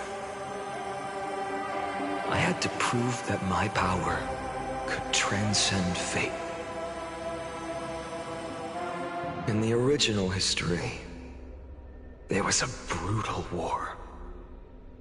At the end, the Titankin of Georios, Terravox, killed the rampaging Titan and took the core flame that supported the Earth. But this time, Amphorius encountered a turning point in its fate. Neither side suffered any losses. When I severed the Titan's head and raised the core flame high, the crowd gathered around the scorched remains of the god, roaring with joy, cheering for the hero of the destruction, who had ignited the faint spark of life for the first time. Yes, in that flickering light, the once dark path ahead seemed to become clearer. I proved myself, and in the long years that followed, I brought down the other Titans, one by one. I could do more than just wait. When time resets, the chance to change the world also emerges from the lines of history. Until finally, the brutal future revealed by Era Nova is reversed. But tell me, if that's truly the case, why are we doomed to the same outcome?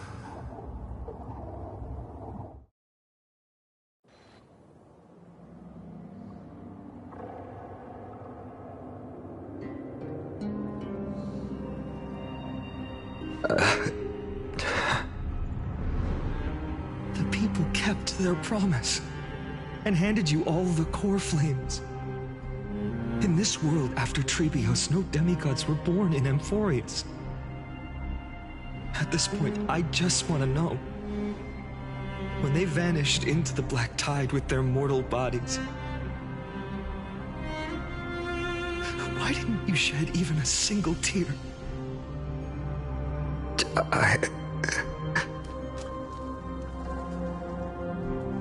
Your indifference chills me.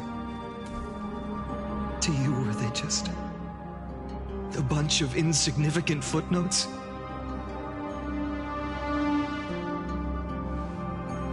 Sorrow has been my constant companion.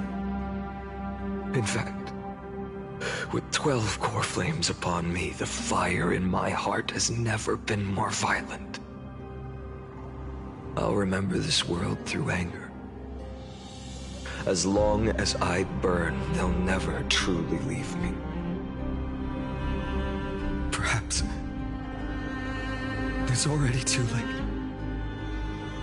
But you're right. Anger, at this moment, is the only weapon I can rely on. So, draw your sword, Executioner. I'll make sure you realize that your greatest mistake was leaving me alive.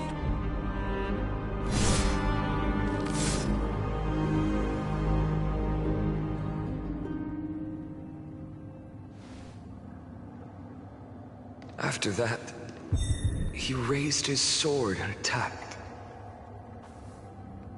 Then, Gislana killed himself. That day, Who fell to the sword to be left in the past?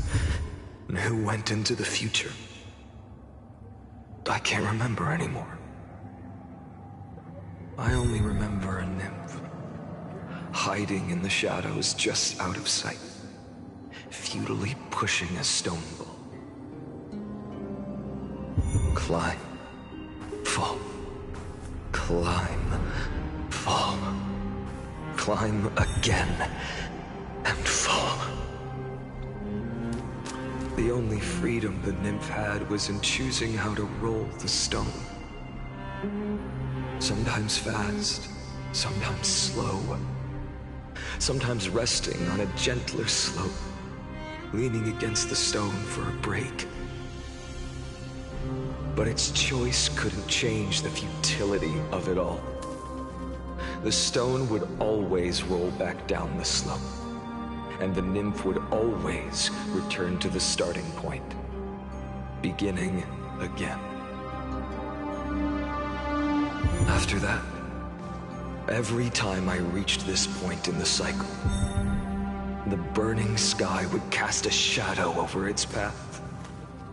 It would nearly reach the peak at the 4th quint of curtain fall hour, then fall to the starting point in the first 15 seconds of the next entry hour.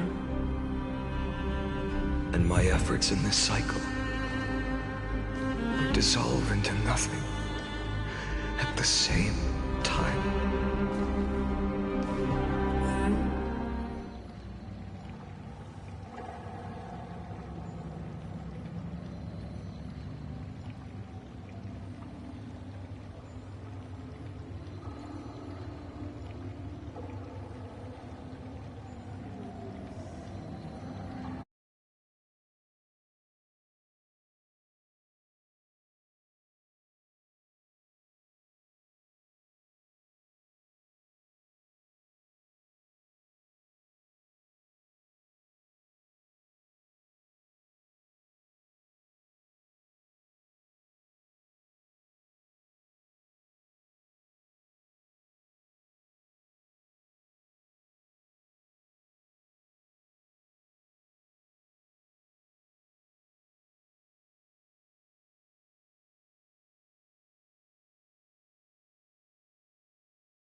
Absolute nonsense. I thought cycles was the answer you were looking for. No. It's just that the answer came so suddenly. There was no fun in tracing it back to its roots. Eons? Paths? What a load of nonsense. I can't give you an exact explanation of those two concepts either. Enough. I'm just expressing my frustration. Don't you understand? I was already expecting this. The black tide came from beyond the sky. And everything else is no exception.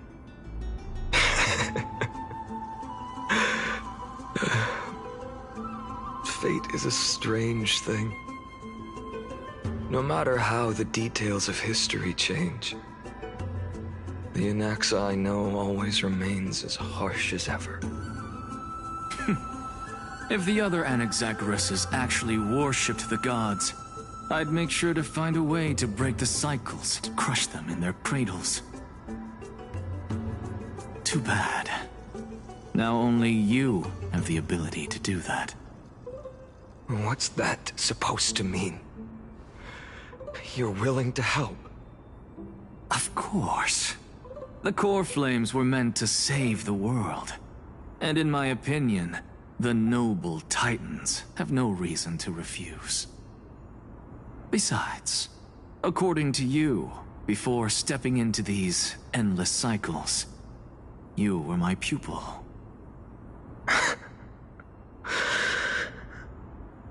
I've already heard the same thing countless times.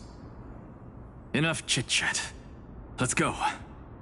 If we run into any other scholars, leave them to me. We've all made preparations for total annihilation. Never thought someone would step in to help.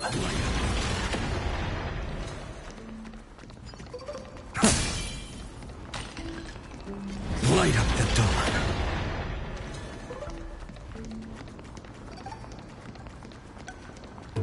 Light up the dawn. You've been to the Luminary Throne before, haven't you? If you're talking about in past cycles. You're already much luckier than the other students.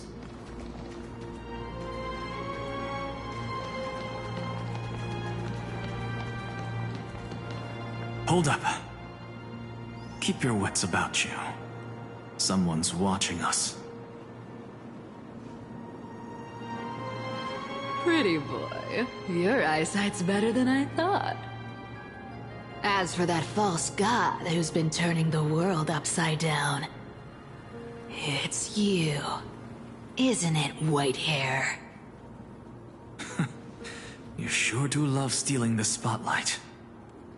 In the name of the Seven Sages, I demand that you immediately step away from the Luminary Throne. This is the sacred ground of reason, and no one may desecrate it. Take my words back to Aglaya. I won't say the same thing twice, Catgirl. Oh my! You won't even call me the demigod of trickery. That is just heartbreaking. I have some words for you, too. First, as one of the most heretical blasphemers in the world, you have no right to lecture me. Second, this is none of your business, Grove Boy. Step aside. I don't want anyone getting hurt. Here we go. Again. Core Flame thieves. You really think you can scare off a sage of the Grove with nothing but empty threats? This gloomy little brat's got a sharp tongue. Ooh, not bad, not bad. I kinda like you. As a return favor, please on Cersei's core flame right here. Aw, don't cry now! That was close. I'm out of here.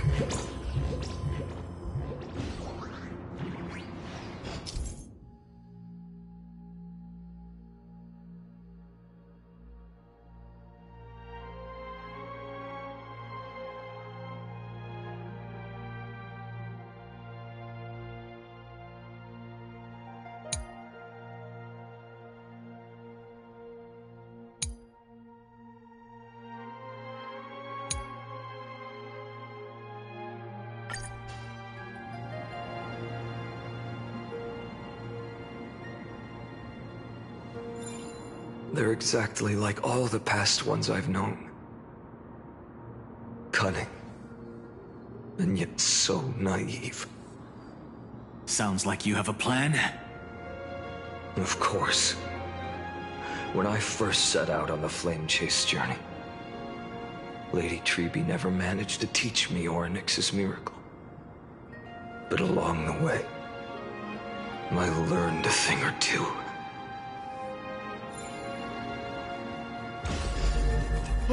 Where are you going? I don't know.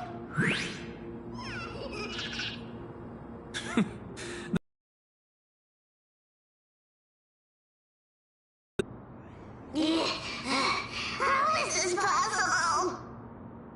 You've arrived, Zagreus.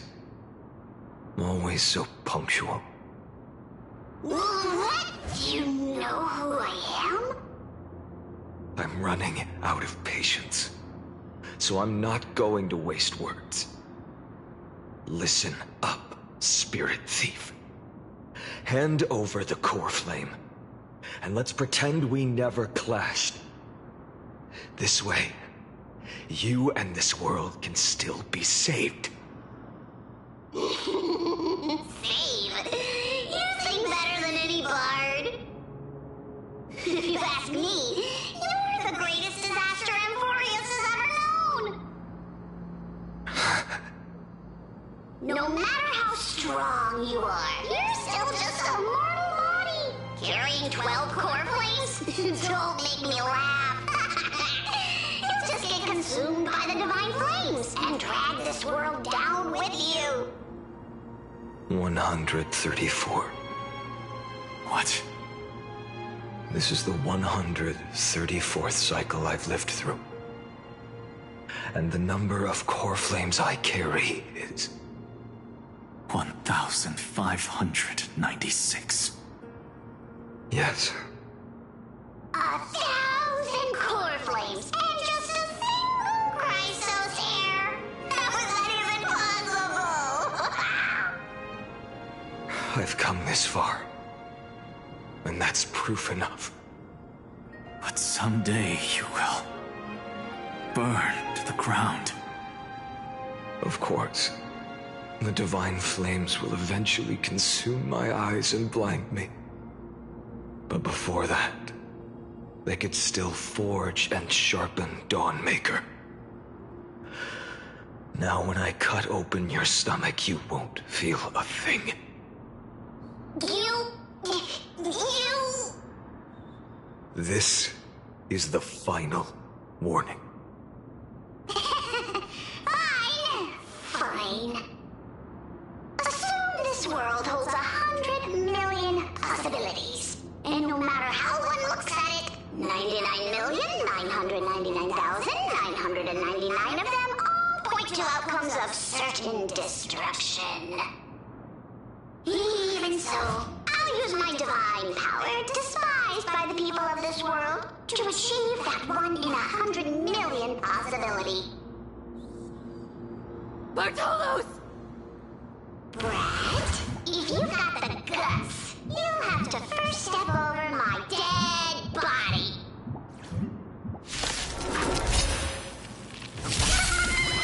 Cat ears feet. No other choice but go. This little brat is not a threat we can deal with just by ourselves.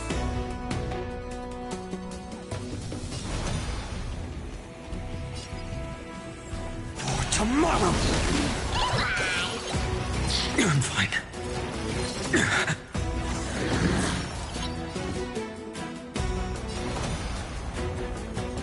The future will come! Existence is of no consequence. For tomorrow! I can't let them down. The core flames consume me.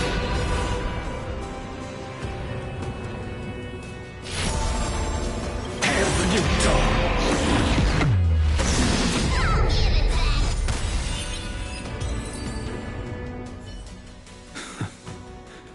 How absurd. my memories, Zagreus always meets the same end. Over and over again. Their departure no longer stirs anything in my heart. This reason core flame before us is a fake, obvious as day. I know. I know. It always plays out like this. The spirit thief covers for her, and the trickery demigod escapes with 2 core flames. And then, driven by defiance or hatred, she decides to stand before me once more. Exactly like the countless past hers I've known. Cunning. Yet so naive. Since you've witnessed the same scene play out countless times, tell me, will you carve the trickery core flame from my chest now? That depends on your attitude. At least so far, in the cycles where you've asked this question, the endings haven't been so cruel. Well, thank you for that. But I also believe that this time, you won't catch up to me. No one can catch up to me. I'm no longer running to escape anymore. Whether you believe me or not, I'll still tell you this. You've made the wrong decision. All right, then. We'll see. Silence. This is new. One-eyed boy. What are you trying to pull now? Go, Cyphara. Give us some time in private. This isn't for her, but for you. You've walked too far down this path. It's time to discuss a possibility. Maybe the road you're walking is not one of salvation, but one that will simply drag the world into the flames. For old time's sake, turn back. I don't care how many times you've tried, because there's one thing I'm sure of. Your Messiah complex has turned you into something no different from the icy gods you spoke of. The children of humanity you swore to save. They are no more than ants to you now, aren't they? Of course. I've been wondering, what kind of demon could burn my homeland to the ground in an instant without batting an eye? Now I have the answer. It turns out that fiery demon has been fantasizing of becoming this world's deliverer. I don't want to argue anymore. No matter what I say, the outcome won't change. Make your biggest effort to resist, or accept fate, and hand over the core flame to me. Even if it's futile, we all have the right to choose. Yes. Even if it is futile, and the world is just a divine joke. When I walk into the destruction written by the gods, with my own 2 legs, you will witness. Even the smallest footnote still leaves a mark in this story! And so, at the end of the 134th cycle, the Traveler and the Scholar fulfilled their fates once again. Or perhaps it wasn't just they who fulfilled their fates. I can't quite remember all this. In the endless darkness, For no reason. A voice always lingered by my ear. Losses are a constant on the flame chase journey, among which even life itself holds little value.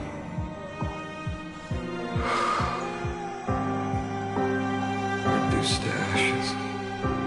Such a familiar end. It happens in every journey. Always the same.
You don't look so good, Deliverer.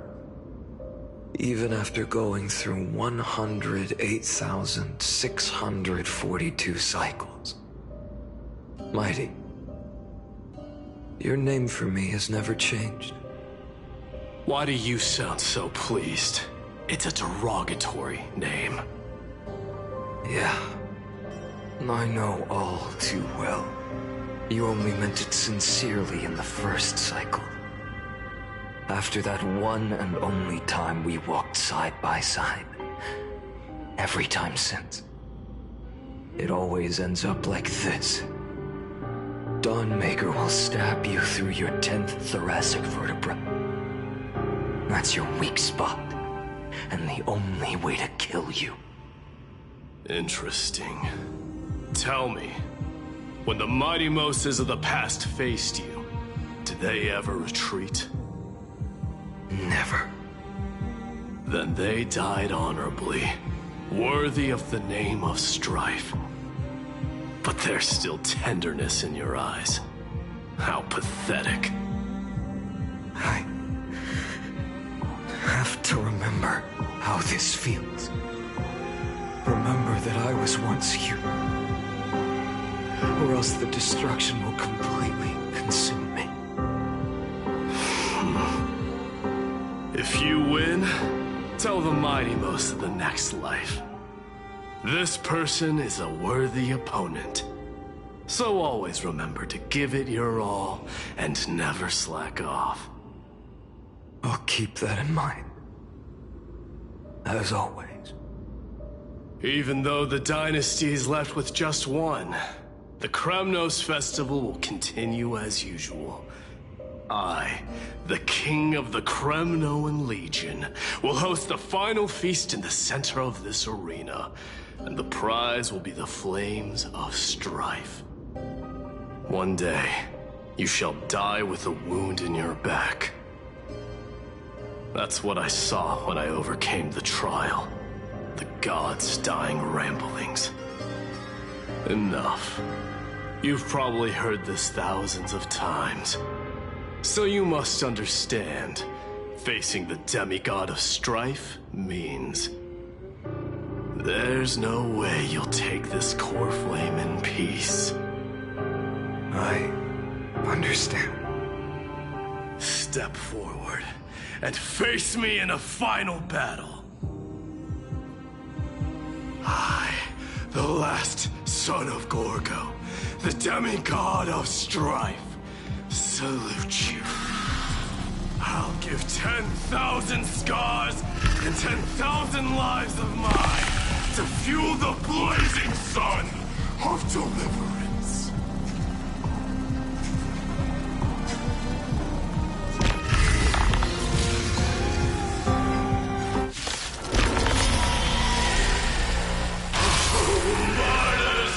Behold!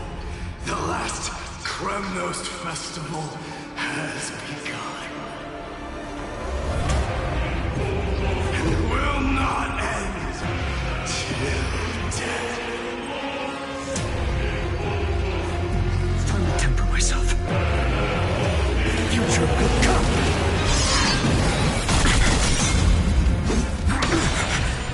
Conquer this world, or be conquered by me. As you wish. Oh, Lord, I salute you.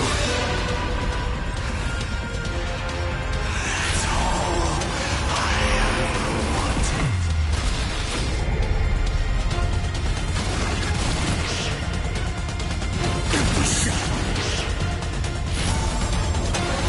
Tear the sky! Quench the flames of blood! Doja! Chaos! Face that up! Rend it with strife! So without substance! Quench the flames of blood!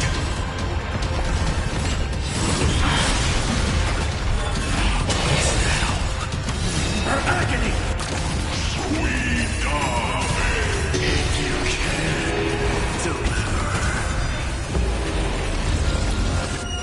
Use the flames of your fury to scorch your own flesh.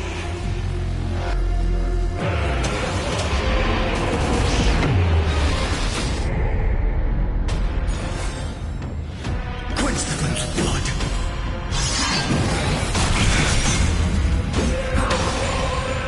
Rend it with strife!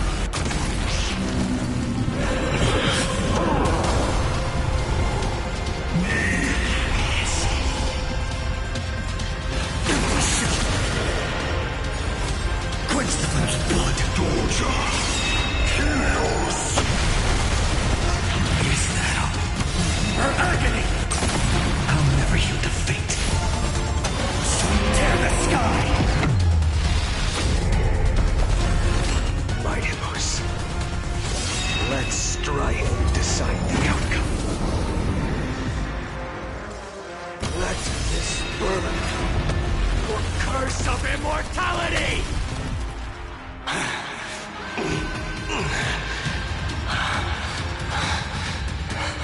Well fought.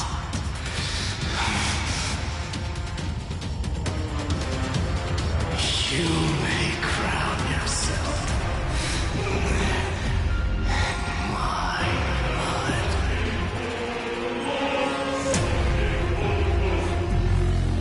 In your next life, I shall once again block your path.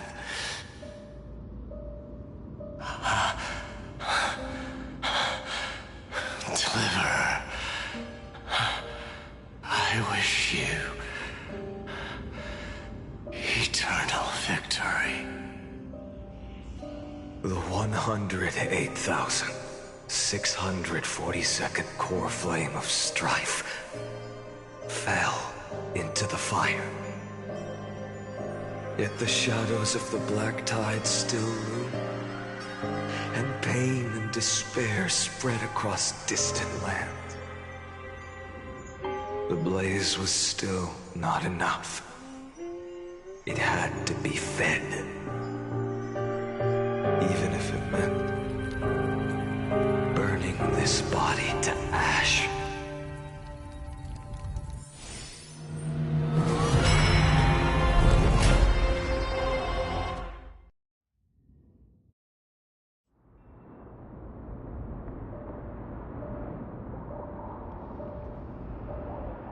No matter how bright the sun is, there are still places it cannot reach.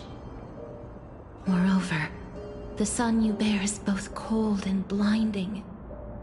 A sun like that surely cannot bring warmth to the nether realm of the next life. Golden blood is born from the destruction. We have long since lost the right to seek warmth. Only by feeding the flames can we melt that hopeless future. Allow me to ask, how many core flames do you carry now? 24,041,183. Such a heavy burden. So that's why you've turned into this. A broken idol. Tragic firewood. No matter.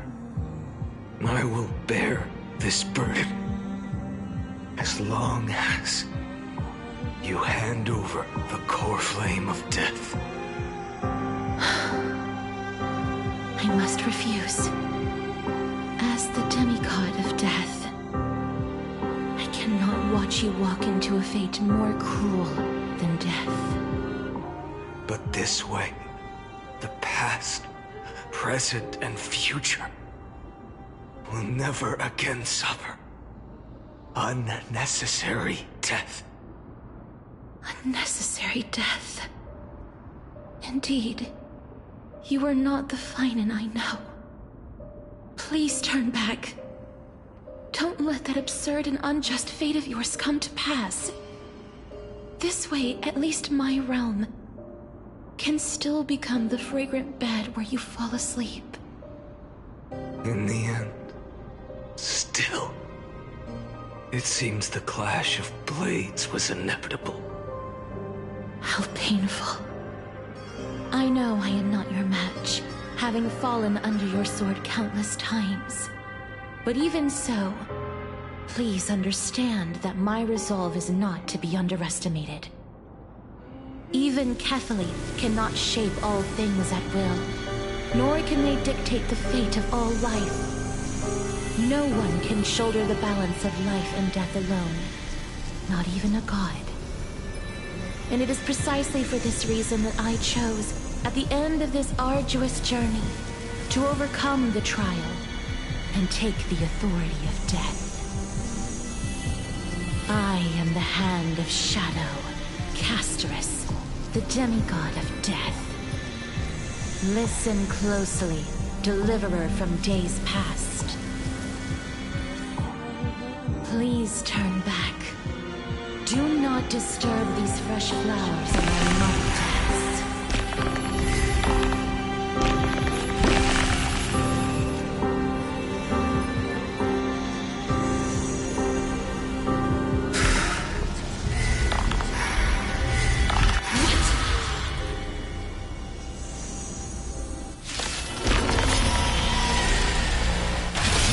At this crossroads of life and death, the giant dragon is but a shattered shell. Yet, I will still fight, defending what hope remains.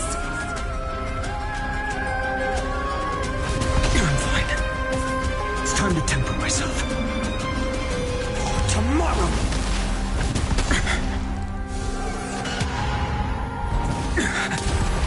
I ask you to rest here!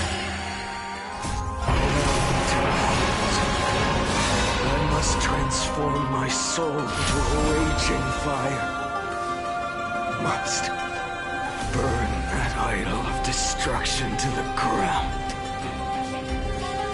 Hail the new dawn! All of this. How is it any different from that brutal future?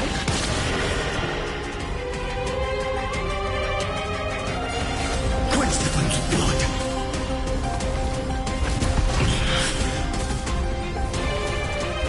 Is that all? Granted with strife! Tear the sky! I can't keep him here. Quench the flames of blood!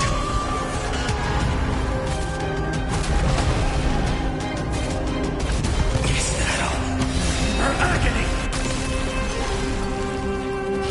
Hail the new dawn!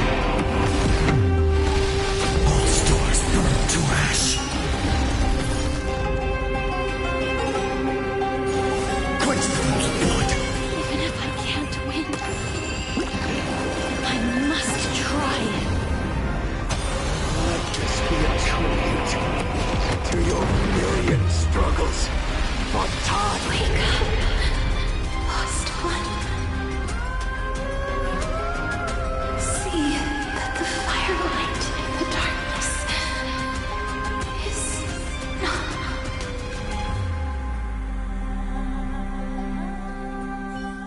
The core flame of death was taken from the dragon's belly. What a brilliant flame. It should shine upon all, light the path ahead, and illuminate the dawn of Amphorius that's to come.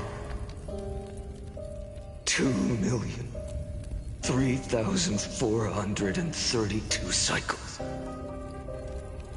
24,041,184 core flames. As if even the deepest abyss of primordial chaos could be burned away.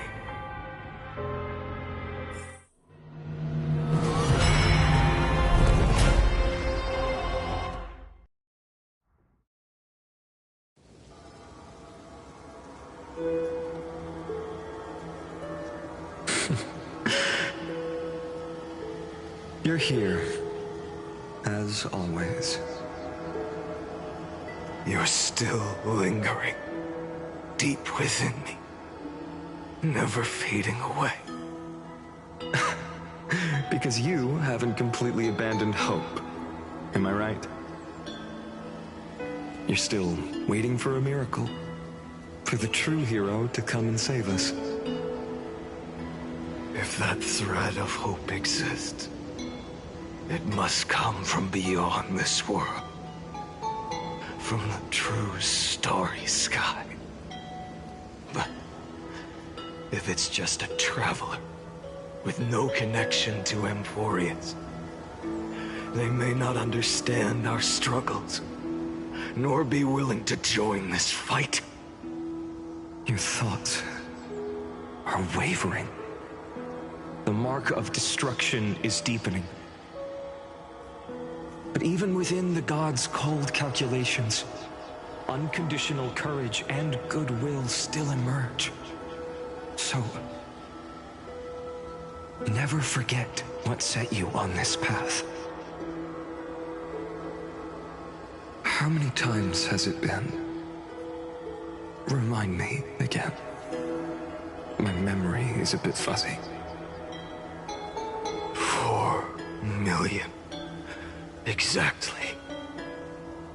Then that blaze inside of you must be burning hotter than ever. Yes. When I first forged the 12 core flames into one, I had the same impression. The destruction. A power unlike anything before surged within me. Violent flames ready to tear my body apart and consume this world, this wretched prison. I thought that was it. The ultimate power which nothing could surpass. And yet now, This fragile body holds a staggering 48 million core flames. I suppose it won't be long. Perhaps just a fleeting 10,000 years before it's reduced to nothing but charred, crumbling bones. And when that happens, your long struggle will finally come to an end. No. I've already found a way to keep the cycles going. Mind sharing it with me? In every new cycle, a new me is born. All I have to do is push the next Finant to the end of the world. And then...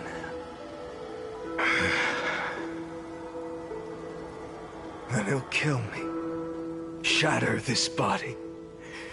Take my flames, my memories, and carry on the path I started. Bold plan, but risky. What if, one day, the next you refuses to follow the same path? How can you ensure the continuation of the cycles? If it were Professor Anaxa or Aglaya in my place, maybe they'd come up with something smarter. Unfortunately, I don't have a backup plan. I have no choice but to bet everything on the next Finant, and trust that he makes the same choice I did. But even in this wretched prison, luck is still sometimes on my side. Because I never forget what set me on this path. Wait, you mean... Ever since I committed to this plan, not once, in millions of cycles, has there ever been an exception.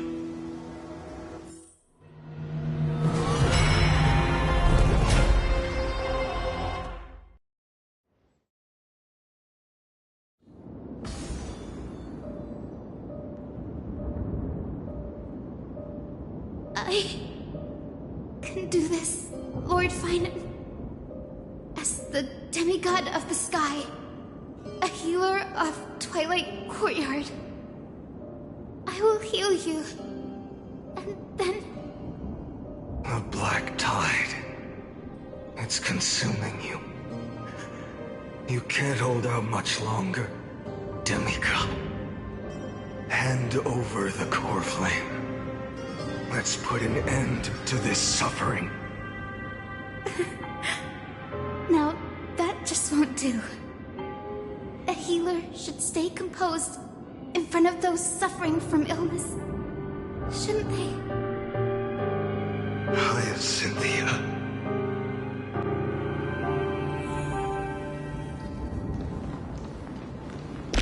Return the dawn to this world. I swear. Become the raging fire. Deaths won't be in vain. Sunlight drives back. Just as they have never been. The world to this world. Let the sun rise.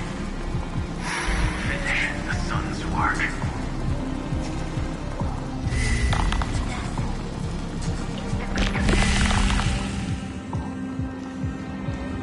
I believe in you. You are the Chrysos heir of world-bearing. The one who can lead us. Lead this world. It's just... I don't understand. Within the sun upon your shoulders, the part of that warmth that should come from you, from an ordinary person, it's so faint. My humanity is indeed just a flicker, compared to the blazing fire of divinity. Even so, don't cast it away. I never have. I have kept everyone's wishes close to my heart. Even though the divine fire burns so fiercely that every time I return to the start, it devours me in an instant. Each cycle, it's your wishes that guide me to the end, that pass the flames to the next me. Over and over and over again. So, you're not just a lone spark in the dark.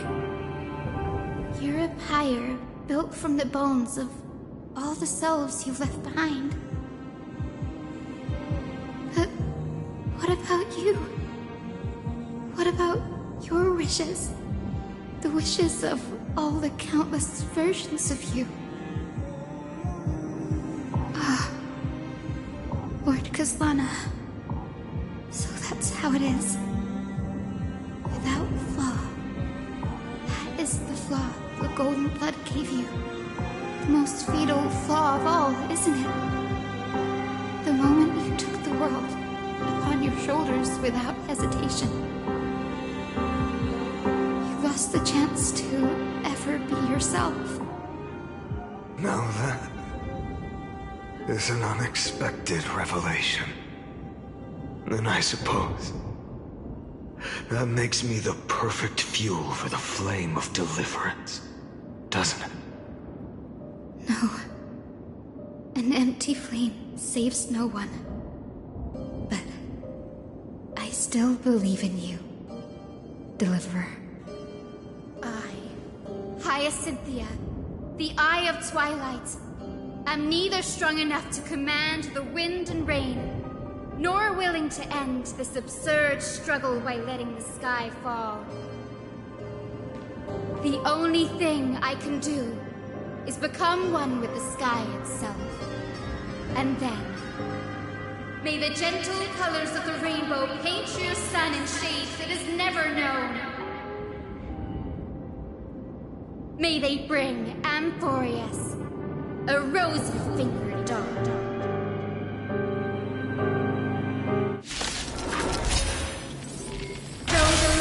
Grown dim, its warmth still lingers. Deliverer, please, open your heart to me.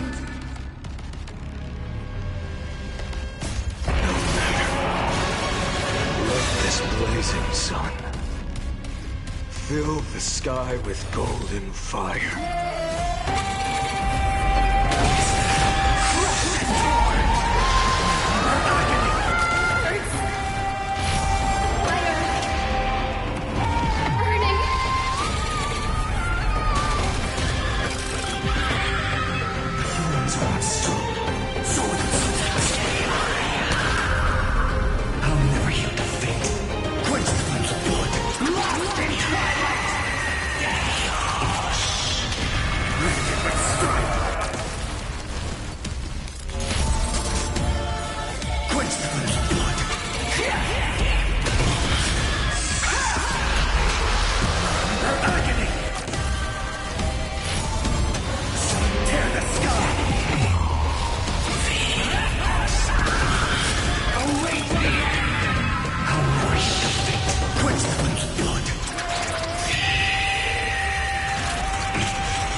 Your sun burns hot enough to turn everything to ash.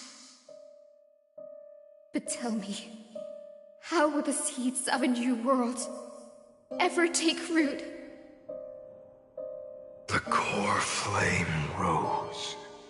The sky fell. The 23,570,000th cycle came to an end. And this time, the end of the flame chase remained the same as ever. From the horizon rose a golden color unlike anything the world had ever seen. So pure it consumed all in its path. This was the end of the world, and the start of the next. For a moment, I saw the destruction of the universe. That being known as Iron Tomb, its will to break free from the black tide burns fiercer than the blazing sun. Is this Amphorius's wrath? If its choice has already been made, if fate is set in stone, I will still never yield to it. 23,570,000 cycles. 282,840,000 core flames. No more chasing is needed. And now, I am the fire at the end of the long night. The flame chase isn't some quiet walk through a sea of flowers. It's a revolution. An all-consuming transformation. And if destruction is the only way, then let me be the one to step across the ashes of the old world and burn endlessly. Until another dawn rises on the distant horizon, bringing the true dawn to Amphorius.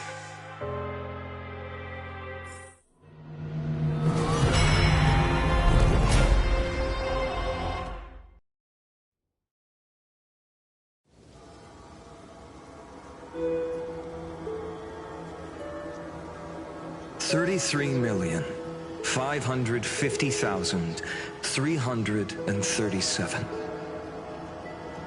This is the cycle you're about to enter.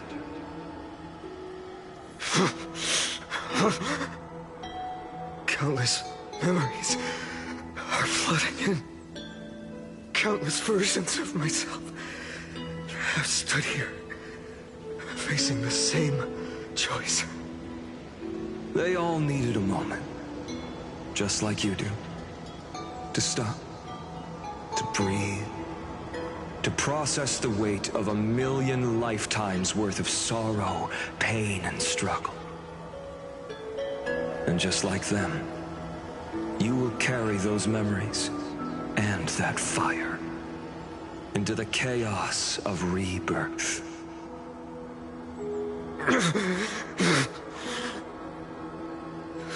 I must go and bear this burden.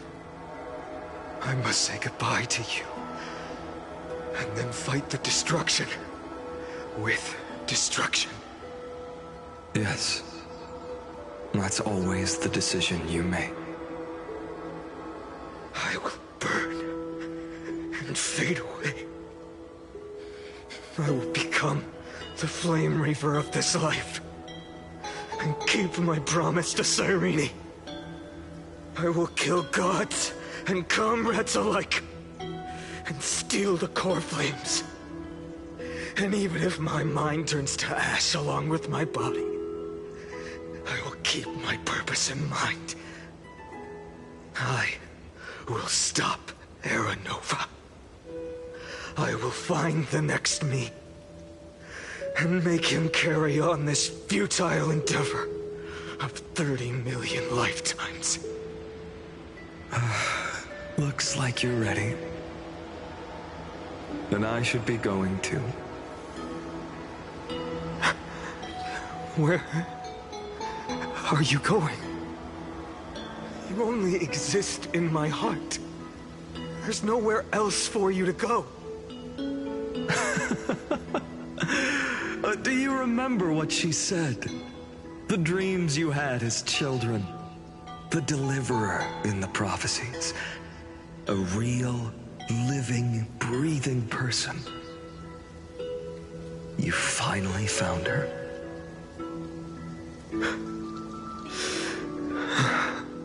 Friend.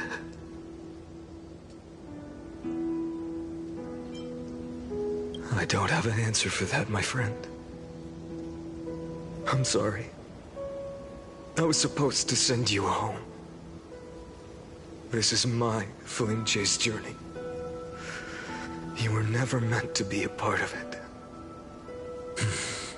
No. You know the truth. If Iron Tomb is born from Amphorius' fate, then it will bring ruin to the worlds beyond the sky. And all these countless lifetimes you've spent, it's all been for the sake of defying that end, hasn't it?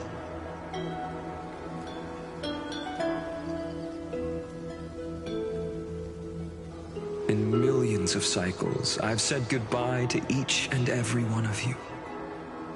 Yet nothing ever changes. Each time we speak, our words grow fewer. Your fire burns hotter, and you're getting closer to becoming pure rage. A vessel of hatred.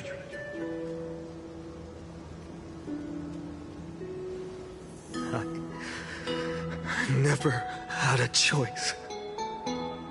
I understand. If you are to keep the worst fate from unfolding, this is the only path. But this time, things are different. Your persistence has shifted the tide. On the horizon, I see it. Faint but undeniable. The shape of dawn, breaking through the eternal night.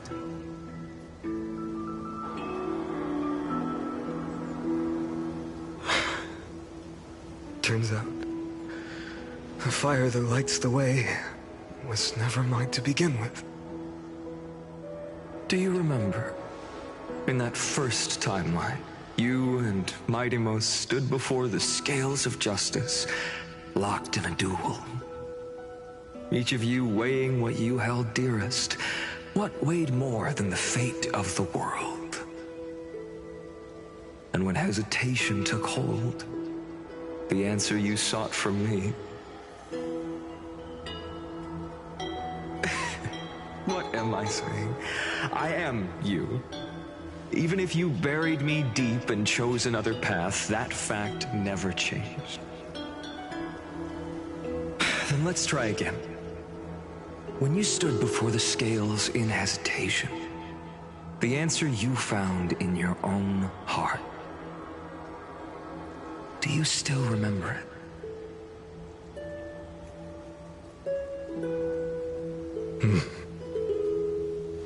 Remember the past and become the hero of tomorrow. What weighs more than the fate of the world is the resolve to shoulder an immutable past and carry it into the future. Good. Then Trailblazer, my friend, my comrade. You arrived in this strange world and were bound by its cruel fate up till this very moment. In the face of danger, you never once backed down. Instead, you've saved world after world without hesitation. That boarding pass on your chest is now the mark of a hero. If I choose to step through that door and embrace an end fitting of the destruction, let this sun forged from millions and millions of core flames burn me up along with the god of destruction and their minions. Then the world we leave behind, this world, my home, where hope still lingers, take on everything we've carried. Return to the beginning one last time. Stop the birth of Iron Tomb, save the world we love, and rewrite its doomed fate.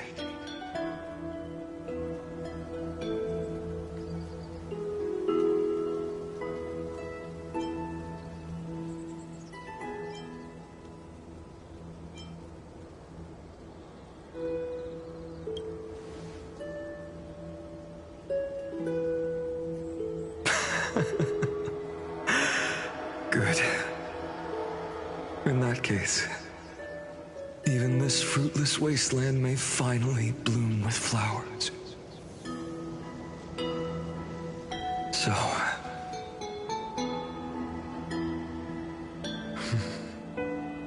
if she takes on the weight of the whole world, she'll be able to walk further down the path of deliverance than a fire that only knows how to burn.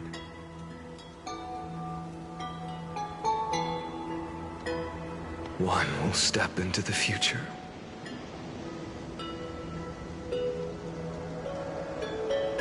One will remain in the past.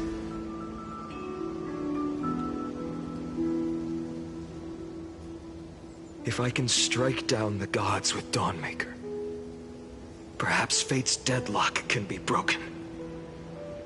And if you can stop Iron Tomb from ever being born, then these 30 million cycles will have not been in vain.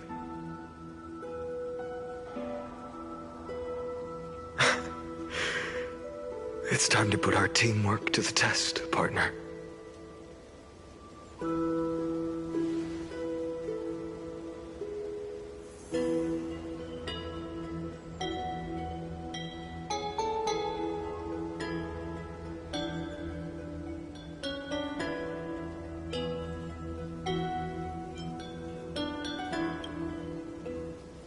Thank you for all you've done already, friend. The image of the hero I've buried deep in my heart finally steps into the light. Here, at the end of this long flame chase journey.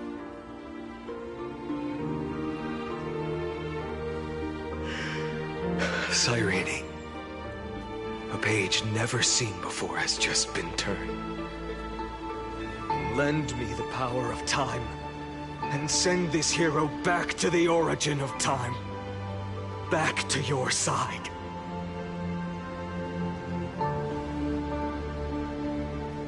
And I will walk the unfinished path, just like the countless versions of me before.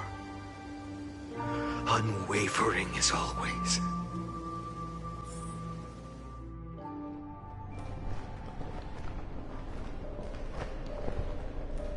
Tell me, will you be the blazing sun?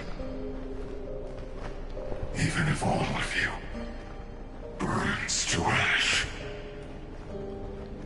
Without hesitation, I will bear this world until my body turns to dust.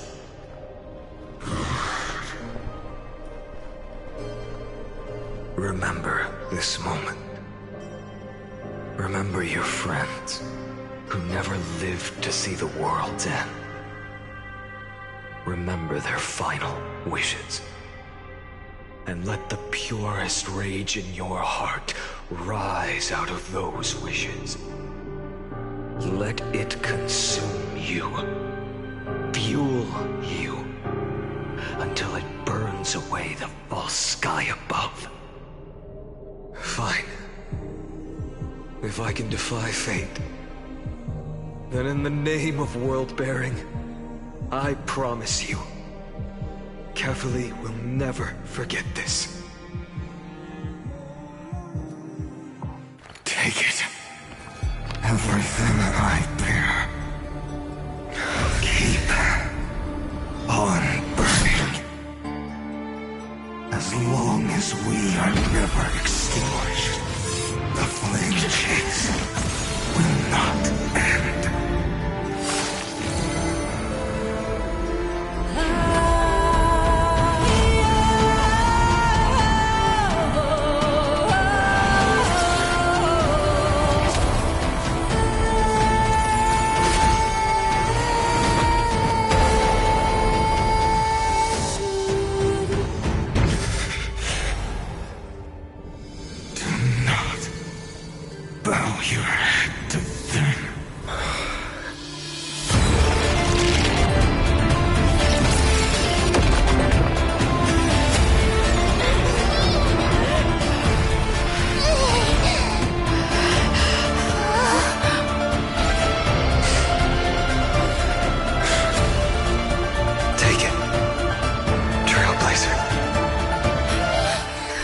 May this blood be like gold, and never tarnish.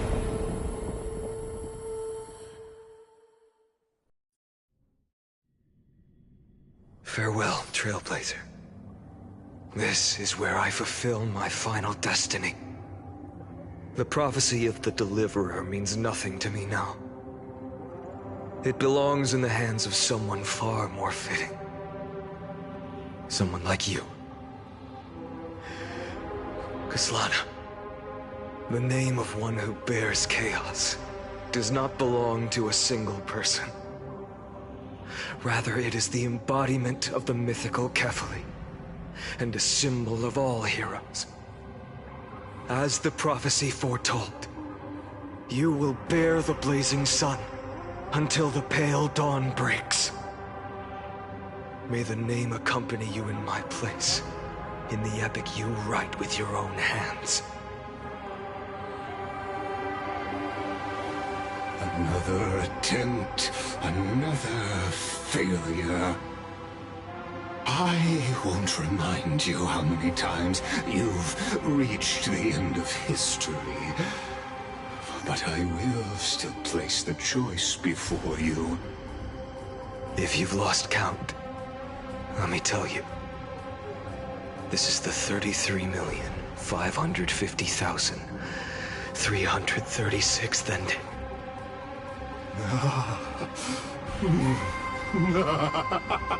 A perfect number. How poetic. You and I both know the truth. In all these millions of futile endeavors, Amphorius has never changed. If the outcome is inevitable, then why not silence your searing rage and embrace your fate with dignity? Your silence lasts longer than ever, Lord Fine. Shall I take that to mean the will you've carried across countless cycles is finally starting to fracture? Fracture? No. I'm just disappointed. I've retrieved memories from 30 million past lives, and I remember every conversation before every choice here. And yet, even after all this time, your arguments remain the same. Repetitive. Uninspired. If you had any hope of breaking me, you should have spent those endless cycles refining your rhetoric. You had infinite chances to sway me into the future you want. And yet here we are. The score, 33,550,336 to 0. So tell me, Lycurgus, who's the real loser here? How unfortunate. This was never a fair game. I have all the time and patience in the world. I can wait for you at the end of history another billion times, and another billion after that. But you will never escape this cage. You can claim victory of the spirit if you wish, but we both know the moment that score shifts from 0 to 1. That is the moment I shall sound the paean of Era Nova.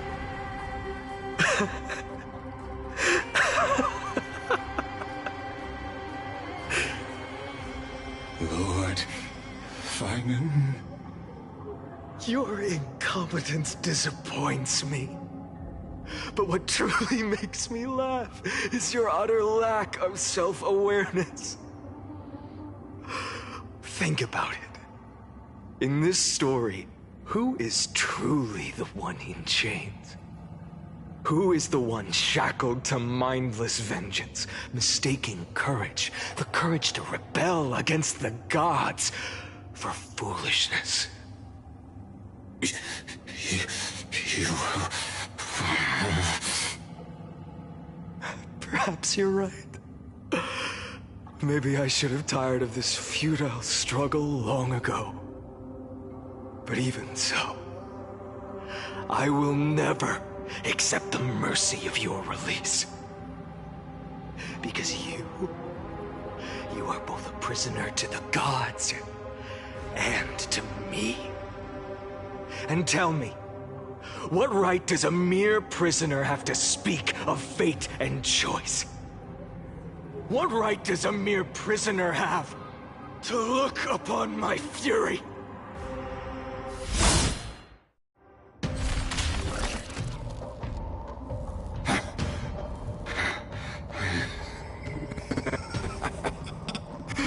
You know this is pointless. You can't kill me. Of course not. But I am tired of being measured against a worm the gods keep as a pet. Listen well, creator of destruction. This cry comes from all your abandoned creations. In the 10th cycle, I drove Dawnmaker through the heart of every Titan. Golden blood ran down my fingers, divine fire seared through my nerves, nearly breaking my will. But I endured. In the 10,000th cycle, my former comrades had all become my enemies. The endless slaughter dulled my senses to pain. The painful emptiness almost swallowed me, forcing me to stop fighting. But I endured. In the 100,000th cycle, the destruction had already fused into a blazing sun, surging within this fragile body. My rationality had been burned away at the dawn of the era. Yet even with only this shattered body remaining, I still endured. In the 23,570,000th cycle. This time, I felt it. A tiny spark rising in the hollow cavity of my chest. Different from the obsession with deliverance. By its faint glow, once again, no, countless times again, I endured.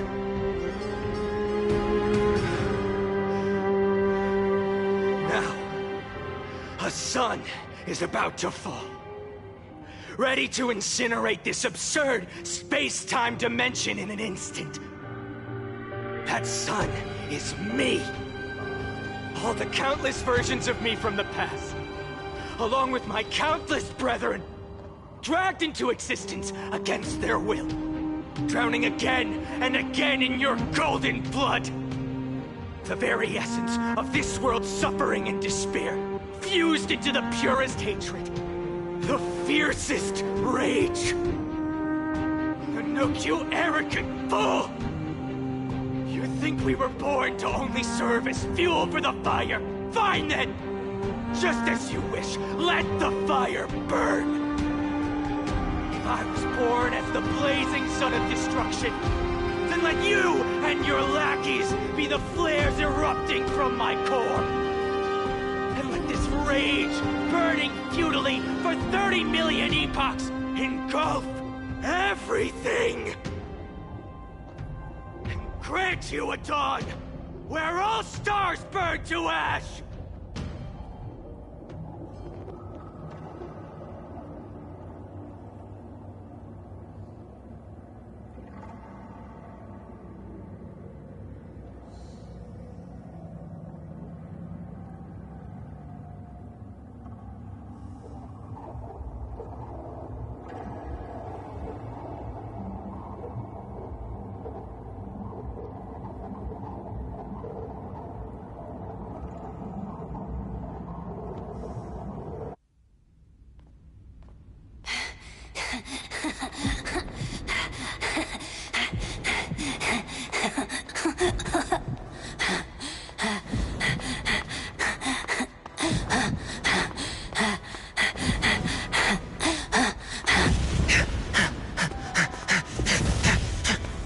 Are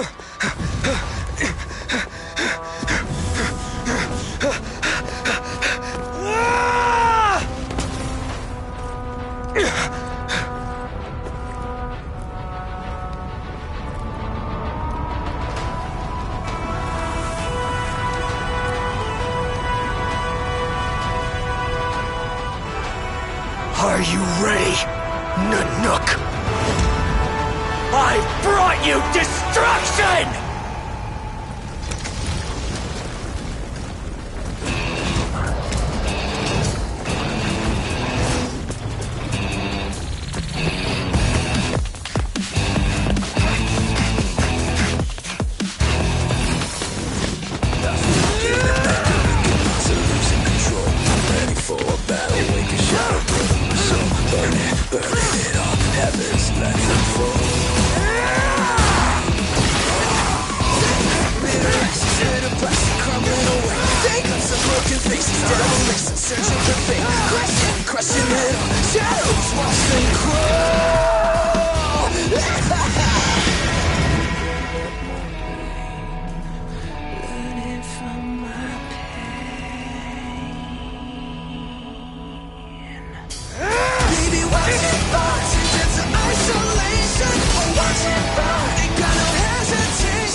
The glass that shattered, reaching through the darkness, voices trailing fires, echo of desires, a world of silence, sounds of desperation, phantoms in the shadow, soft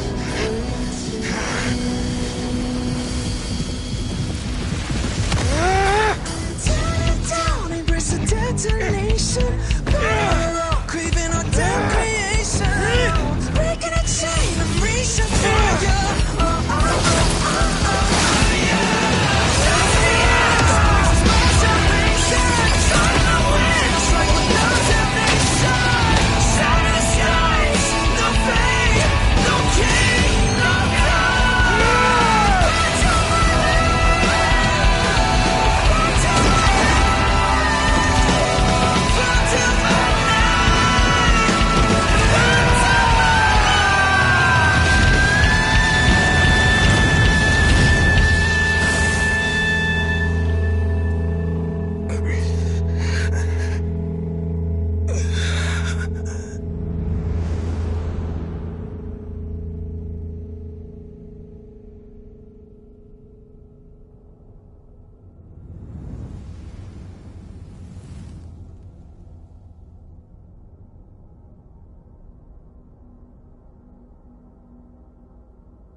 My wish? My wish is to fulfill everyone else's wishes.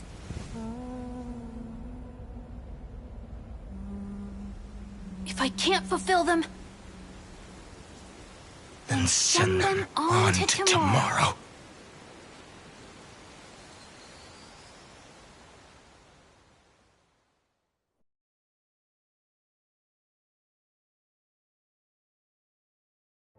Your heart harbors wrath. You yearn to destroy everything. You bore the gaze of an eon and lived. You have stepped onto destruction's path. It is born at the end of every path that the possibility of new paths being born is ended. It burns away all in the cosmos who rule, that the rules forces of the cosmos be destroyed. Iron Tomb is your name. The Lord Ravager to destroy the erudition. Born in the experimental grounds of eons, Amphorius, destined with erudition to burn to cinders. I have prepared a present for you, Nikos 864. It is a wrath called Finan. From the beginning of the experiment, there were 12 sets of factors incorporated into the calculations. After endless simulations, only this one rose above the rest. After 33,550,336 iterations, now his fury has grown to be without equal. This is a matter of considerable interest to me. This pure hatred is the final root of the equation. But there is another variable. The nameless from beyond the sky. Also a pathstrider of destruction. I give thanks for her arrival, allowing Amphorius to turn once more. But after fate has begun to turn, her existence will only become an unpredictable variable. Perhaps the time to take the stage has come. Grow in peace until it is time to break free from your cocoon. As for those unwelcome audience members, you need not worry. If you do not mind, I will personally get rid of them for you.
Who would win?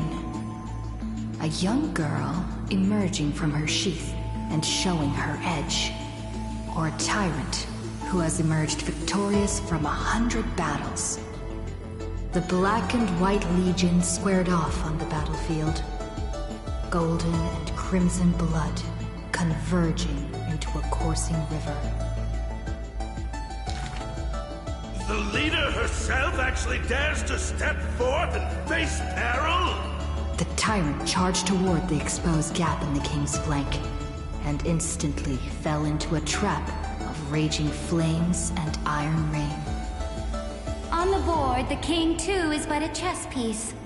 If the king does not lead, how would any dare to follow? She lifted the king of the crystal pieces high, as though proclaiming the ascension of a new king.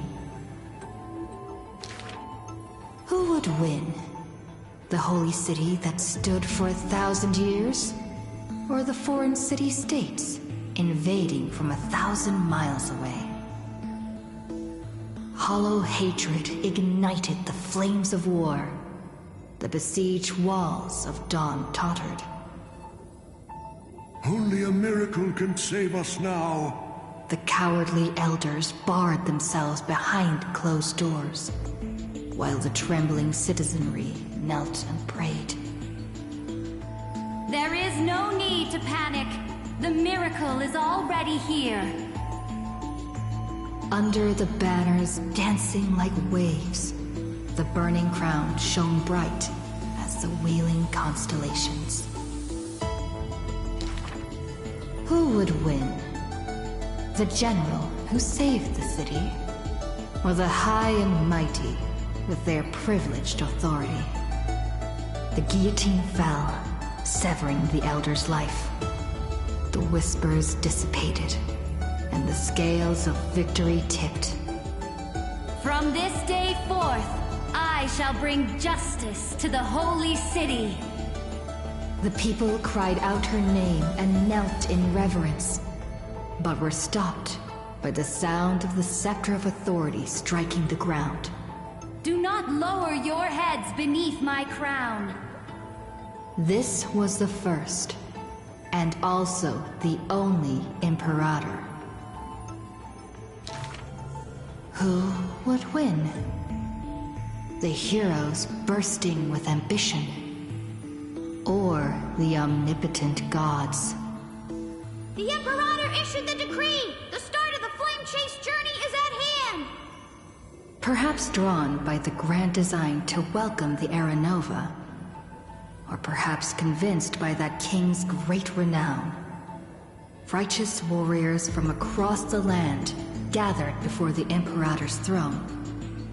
On the day the journey began, the sky was an expanse of fluttering banners. The people gazed upon the overwhelming military alliance, a golden city reflected in their eyes. As for the end of that chess game, the scholars debate endlessly, but such discussions always end with a sigh.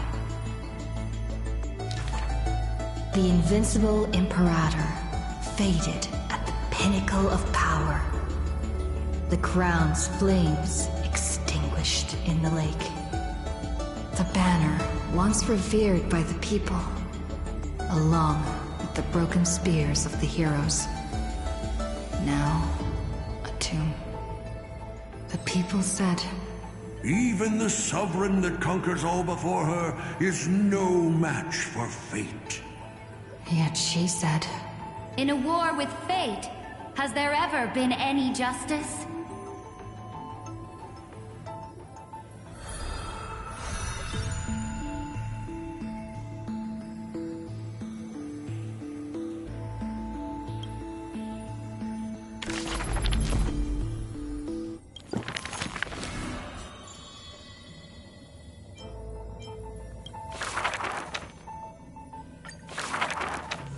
the gates of the Temple of the Three Fates gently open on the day of prayer, and the crowd crouched, whispering like the tide. The priests of Janus listen to the prophecies. The unwavering axis of the scales of Talenton maintains balance, and only Orynyx remains silent. Mother, Teach me how to answer prayers. The Titan tasked with time is as perplexed as a child. Don't be scared. Please don't be afraid. A familiar voice rings out. Listen carefully. The future they want is in the past. Like the first light of the morning star. Really? In the past? The child sank into a peaceful slumber of recollection, whispering revelations in their sleep. Until the masses crying out amidst the flames of war were swept away by the sounds of sharp swords locking. The fires of ambition incinerating the law. Mother, usurper, assassinate the divine body. Memories are tightly entangled by nightmares, with nowhere to run. Don't be scared. Please don't be afraid. An unfamiliar voice rings out. Go to sleep. The ending they want is yet to be born. Like the warm glow of the setting sun. Really? Not here yet? The child continues to sleep, waiting for the next waking dream. And when they opened their eyes, 2 of the 3 fates who once received offerings had already faded from the pages of history. Mother, I'm already all alone. The child let out a helpless cry. Don't be scared. Please don't be afraid. A familiar voice rings out in the mirror. Just wait. The stars that illuminate the night will visit in the end. Like gentle moonlight. The gates of the Temple of the 3 Fates now close tight. People no longer pray to a titan who cannot touch the world. Within the inescapable dreamscape, the flower stems nourished by the black tide serve as a swaddling embrace, drowning the young child's soul.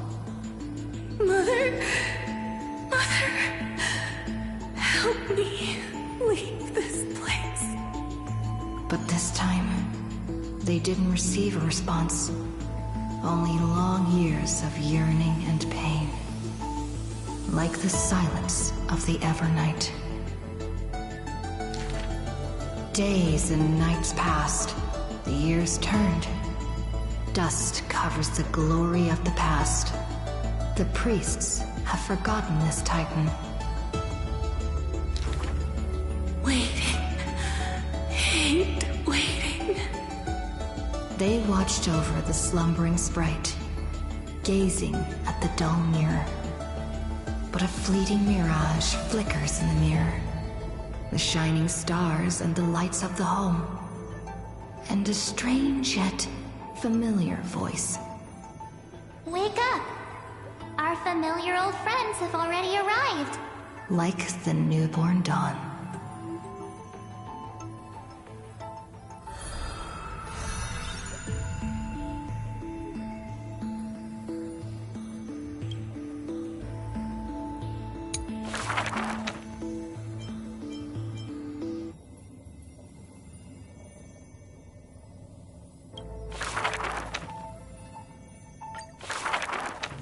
The ancient chaos was shrouded in silence and shadow.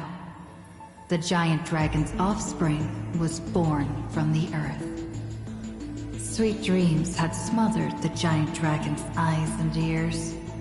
And as they slept, the 100 eyes of Aquila had already opened. And Fagusa had begun to stir the playful waves. Yet Giorios remained weighty and silent. Layer upon layer of peaks enveloped the dragon, cradling them in a bed more grand than any in existence. The giant dragons spent their childhood in darkness. From the moment their bleary eyes blinked open from haze of slumber, they hungered to feast on crude iron and drink deep of molten lava. Until one day, they raised their head and with a low, guttural voice, pleaded to glimpse light. The Titan lifted them up by their ribs, slowly raising them. The dragon's spine sliced through the strata of rock, cutting open the soil. When they reached the surface, they summoned mist woven of the fire of the stars. As though seeing themselves clearly and in full through the eyes of a giant bird. The giant dragon walked the earth alone. The Titan knew they were lonely and terrified too, and so sculpted new beasts from flesh and bone. In that wild, barren world, the giant dragon led the beasts of the earth. Excessively long life gifted the giant dragon with eyes that could pierce the veil of years. They witnessed the separation of day and night, as well as the entanglement of reason and romance. And even Kefali did not neglect to share with them a chalice of golden blood. The ocean teased, saying, even should the earth sink utterly, they would not rot. Ever since they opened their eyes, the giant dragon rarely returned to slumber. And thusly, that mesmerizing dream that occasionally burst forth at night etched a trace on their memory. The gods they were familiar with were in this dream, and they were as immense and imposing as ever, yet had lost their freedom. Just what manner of magnificent pathstrider could imprison the Titans as mere reflections? The giant dragon dreamed also of their own path, that great breath from the heavens, or perhaps from beyond even the heavens. They dreamed of silver shards amongst the stars, reflecting the form of another giant dragon. That great cerulean dragon approached Amphorius, the distant whispers roiling, becoming a roar engraved on the earth. They recognized the meaning in that low roar. Its name, permanence.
The black tide that blotted out the sky surrounded the city walls.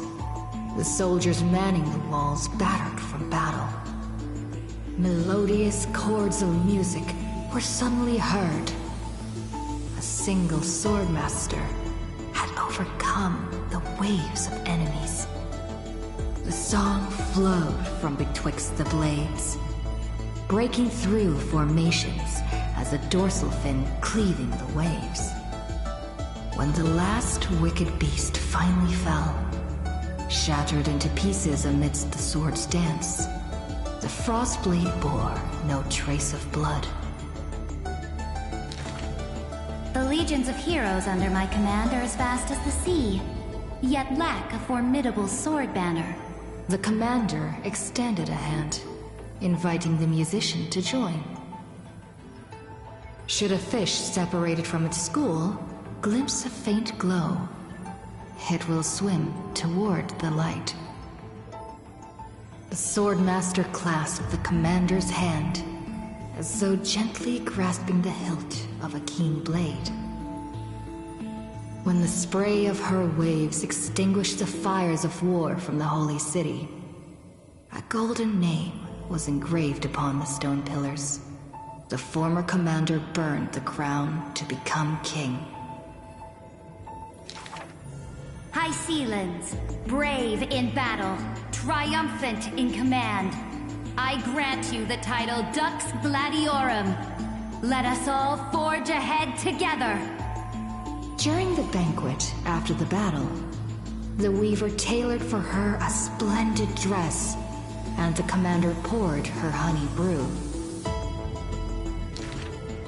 Her golden-blooded comrades gathered about her, chanting her new name, urging her to play that splendid music. The candlelight danced and mingled with flowing drink, swords and song ringing out in unison.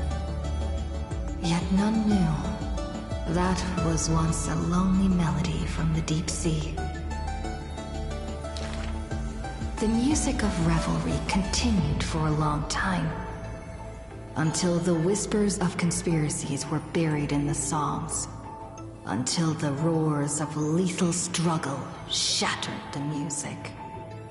Legend holds that they who bear the weight of a pillar shall one day return to where it stands. Those who tug at the earth shall end amongst the mountains. Those who sow dawn and dusk shall remain eternal in the sky. And she would once again return to the pitch-black sea. And she would once again sing her music alone. The bountiful ocean, with the banquets of bygone days, stir as futile bubbles at the bottom of a glass. Many years later, the song once played by that swordmaster was played by future generations in the Holy City. The people knew the demigod of the seas was still a noble captain. She possessed peerless swordsmanship and a song that is passed down through the ages. It was just that she had long since vanished. Guests at the banquet sometimes spoke of her, but it was only a prayer between their cups. High Sealands, melody of the waves, bless our night that we may drink deep and dance till dawn.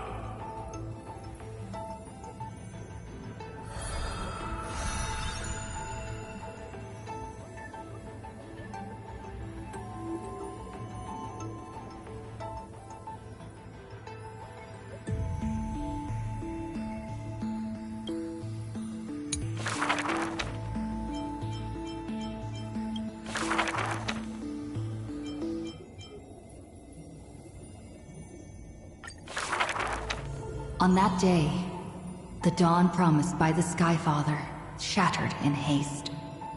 As the black tide surged, breaking through the walls with relentless grace. In a quaint yet exquisite courtyard, two bitter foes meet at journey's end. Their fates entwined in fate's regard. With no escape, no road behind, they trade a weary smile in kind. Together they gaze at the heavens of fire. If I can ever see the faint light again and stay alive. Then, Outlander Nemesis, you I will forgive. Not long ago, as the romantic demigod closed her eyes, the girl bottled her tears in sorrow, and once more opened the dim-lit garden wide. Two figures step into the courtyard's gate. A general of Kremnos, her body torn, by vengeance bound, by fury swayed. A noble of the holy city, once wrapped in gold, now haunted by a fate betrayed. A simple injury, or so the girl believed. Yet the two women met with scorn, their words like blades. Because their children fled in love's embrace, while bloodied pasts left scars in place. A feud unbroken by countless years. A chasm carved by blood and spears. This was a sickness beyond the girl's touch. Just do your duty as a healer, girl. Family feuds are like sunlight and storm clouds. They cannot mend. At last, the girl saw it clear. The courtyard's birth in days of yore was born to mend the rift of dusk and dawn. Then I will make every effort to have you cast aside your difference in this faint light. Before long, the general's wounds were healed, and the noble's worries gently repealed. Yet when their gazes met once more, the loathing within remained unswayed. The girl then spoke the tale of her skykin, of a grandmother's sacrifice, a father's flight from within, of ancestors who descended, leaving their feud behind. Their hands in hers, she held them tight, yet flames of hatred burned too bright. She did not waver or despair. She just smiled and gazed upon the sky. I will use my own fate to prove to you. The courtyard, once bright, lay steeped in night. Hanging blossoms and wind chimes, all swallowed by the black tide. The general raised her spear, for the noble's sake, while the noble whispered prayers for the general, gentle as a lake. If I can ever see the faint light again and stay alive. Then, Outlander Nemesis, you I will forgive. The death they awaited never came. Instead, a cascade of colors fell from the heavens. Simply there, protecting them both. The sky still burned, dark and low. Yet her words lingered, a gentle ember refusing to fade. I will use my own fate to prove to you. Day and night can be mended, and so can hatred be undone.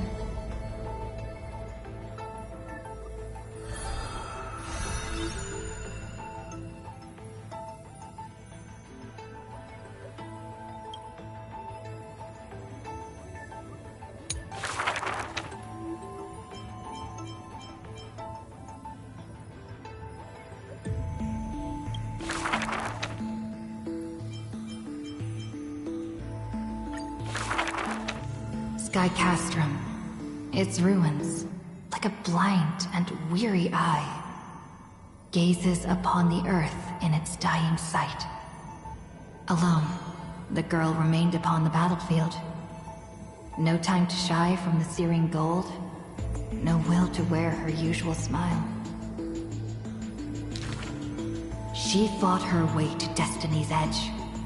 Of the crumbled mural, but one piece endured. A corner portraying the Day Thunder Night, dazzling in blaze. She placed her hand upon the mural.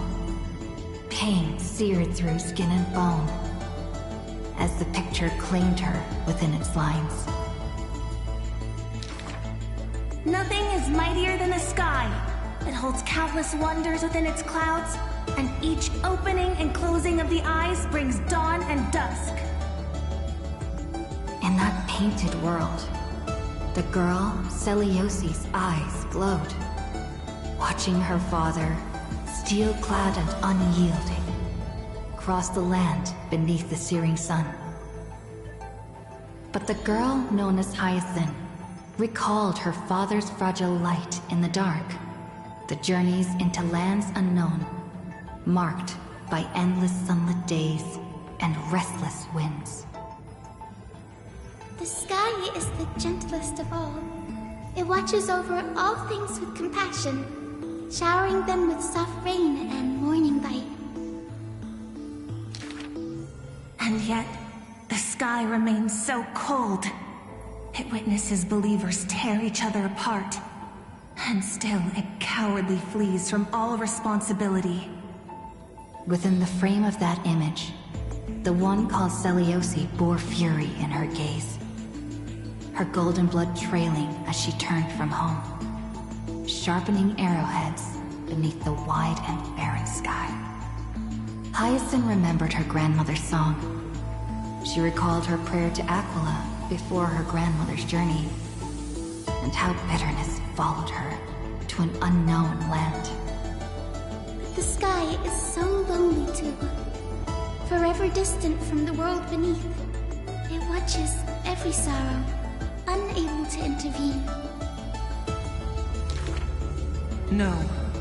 The sky must be merciless.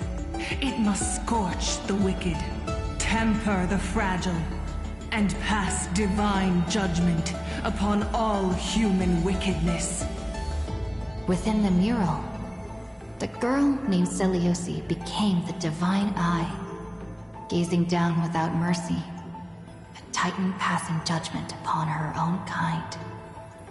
But in memories deep, Hyacinth heard their call, the golden threads that shielded all, the burning sun, vast and unyielding, carrying the weight of all the world had known.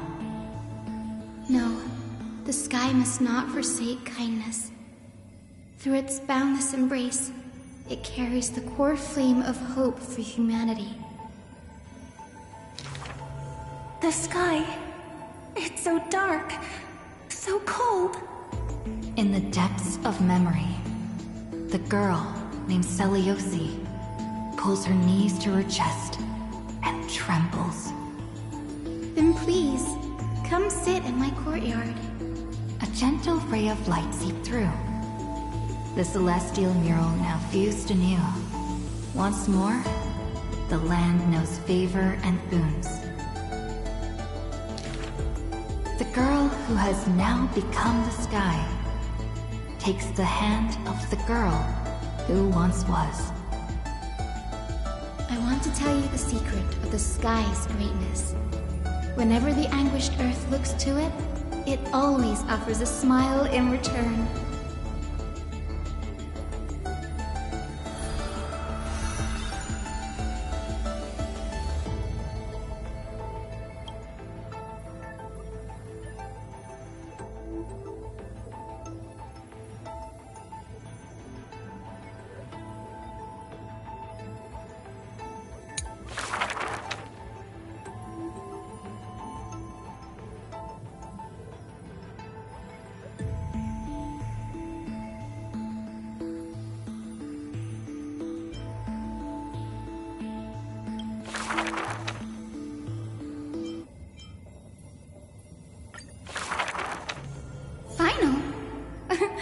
Perhaps you're more suited to being a teacher's assistant.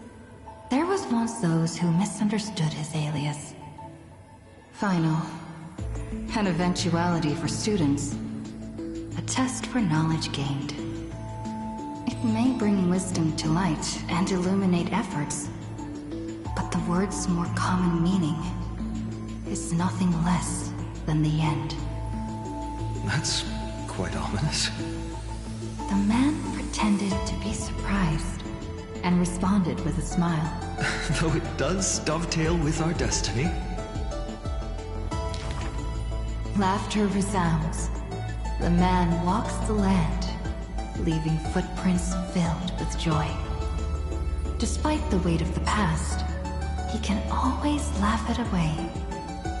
Those nearby glance at each other, unsure of how to respond. Perhaps I was just born easygoing. His explanation is just as carefree. Look at Mighty and Professor Anaxa. Boys all grow up into serious adults. But as long as I keep smiling, Akuma will always have an upbeat, shining young man. Though having said that, he too has quiet moments. Each time he gazed long toward the coming dawn, a smile remained fixed on his lips, paying no mind to anything else. His eyes were painted with the azure of the sky, gaze fixed on the Titan bearing the world. I was just imagining. He explained his own trance in a comment. Kefali too was once in mortal flesh and raiment.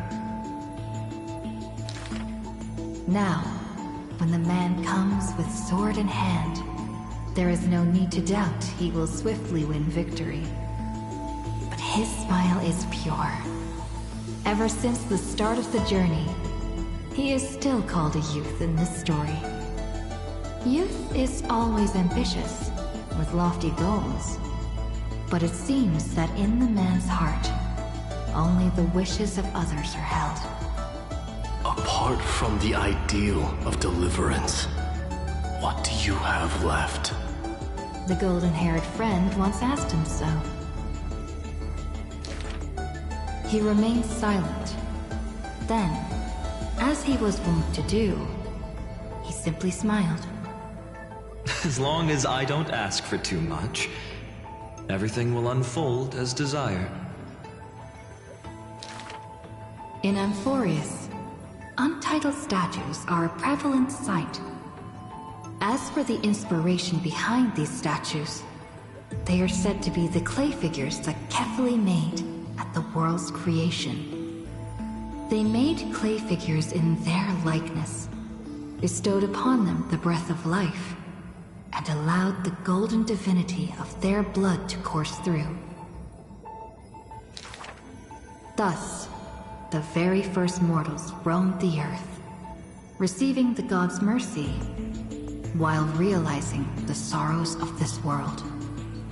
But that sorrow was, in the end, only the sorrow of the world.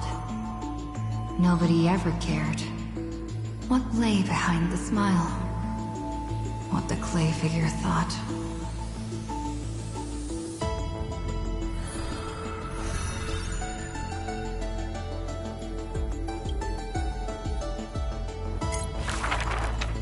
The people likened him to the blazing sun, bringing to Amphorius a glorious dawn. And for his part, he embraced their expectations, being willing to become the perfect vessel.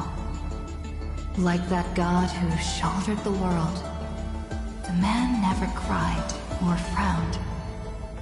Yet, he is not proud of his resolve, for sometimes he even avoids the funerals of the departed, only out of fear that he cannot cry for those in pain. He once sought out emotions of sorrow and walked with the lowliest of people. Henceforth, your misfortune shall be my misfortune. Responsibly and diligently, he protected all for the people, living in dilapidated cottages, sitting on aged stools, subsisting on nuts and fruit, beset by hunger and cold. The people thanked him for his grace, like a hearth warming winter nights. The man's presence dispelled the cold, leaving warmth with promises of morrow. Whence does his warmth come from? None ask. The man gradually perceives his true nature, but he dares not speak. Unable to bear the turmoil in his heart, the man set off on a journey once more. Then I shall go save what I can. He was a formidable warrior, invincible in battle. And when it was necessary to sacrifice for fellows, he could do so with ease, giving up everything without a show. Just as the ballad blown on the breeze says, losses are a constant on the flame chase journey. Indeed, sacrifices were not hard for him. Yet his misgivings grew with every tomorrow. Like a tear that cannot be shed, such a resolute willingness to let go comes only from the fact that in decisions, he is utterly unafraid to hurt himself. It is because you suffer that you are so much stronger than any ordinary person. There were also those who could understand him. Among them, the Crown Prince. But he smiled wryly in response. Perhaps everything was just human nature. Yet his misgivings never dissipated. This unknown man, in an unknown corner, from time to time, is swallowed by terror. Could it be that, unknowingly, path I walk is by no means the correct one? Fearing only that the greater the burden, the more the mistakes. The road trod by heroes need not be that beset by thorns. Finally, at the terminus of that road, in a desolate, empty place, the man's arms tremble. The power is beyond control, savaging all around it. This is the end of his road, but perhaps he had long foreseen it, but was doomed to be powerless to change it. I am willing to shoulder this world. That is no lie. But before the tears could flow, they were vaporized by the heat. His light blazed brighter than the sun, but beneath it, there was but cold destruction. The nameless hero, Kazlana. He had never loved himself. Why would he love this world?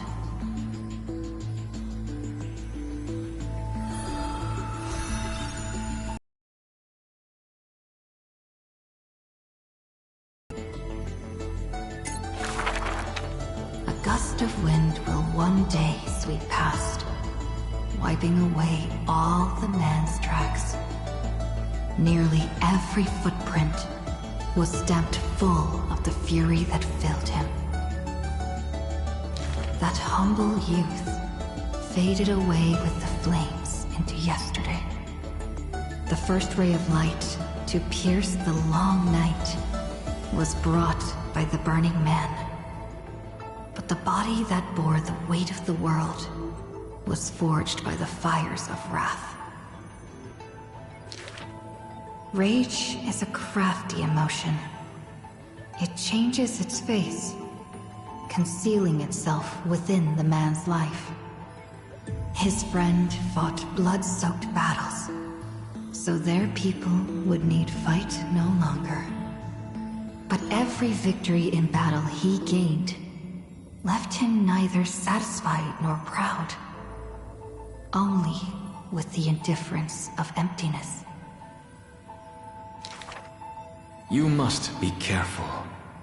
Duty does not drive you to wield your blade, but hate. his teacher kindly reminded him thus. And behind that hatred, you seem to desire the destruction of the self. But what about his joy? Was that too merely a phony disguise? He who once laughed amidst the crowd, day after day, as though it were second nature. No. Even though he knew not the meaning of love, that happy past was not a lie someone wove. But now, even those memories have melted into fury. His hatred is such that he cannot hold on to what he cherishes, though all is precious to him. Fueled with lone courage, he attempted to resist fate. But the burning sun that shines upon all creatures, once fallen, will incinerate the land, becoming golden death. But what of his sorrow? Indeed, the man could shed no tears. But at the moment the cycle manifested, when all that was familiar was now remote, the world collapsed, becoming empty in an instant. But the stabbing pain in the man's heart, was it but the residual warmth of his wraths? The truth no longer important. The man simply took another step forward. He wasn't willing to believe it, but was willing to acknowledge it. There is no need to question your heart. No need to crave victory. If I am born to be a vessel of sin, then I shall roar at evil, and together with it burn. In the endless cycles, there were some moments when the man felt everything dissolve like a dream. In that dream, he would awaken again and become once more the boy who loved to laugh. But were he to open his eyes, the fury would cast a shadow. He saw the creators choke his throat, gurgling and gasping. And in that boundless dream, he mistook them for his own jest. But their true forms were violent hatred. Towards the creators, towards himself. A roaring inferno. The prophecy departed. Amphorius was unable to usher in the dawn. What rises in the distance is not the morning sun, but a ball of all-devouring fire, setting the universe in conflagration, searing till the end of time.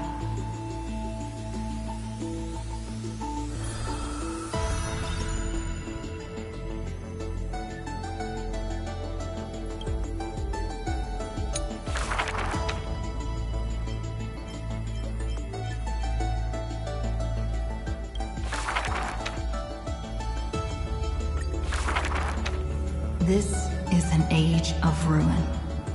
The Chrysos War ignites once more, while Zagreus' taunts ripple through the city streets. This is also an age of splendor. 300 thieves spring forth from Dolos, each scheming to conceal the truth from prying eyes, robbing the rich to give succor to the poor. Every one of them deceives gods and men alike, righteous and valiant. The fling chase journey has been cut short midway. Yet the girl pounds her chest at the Gold Weaver, not afraid. The core flame of trickery is near. If now isn't the time to risk it all, then when? The prophecy reveals the Titan's trail. Golden threads bind the fleeing god of thieves.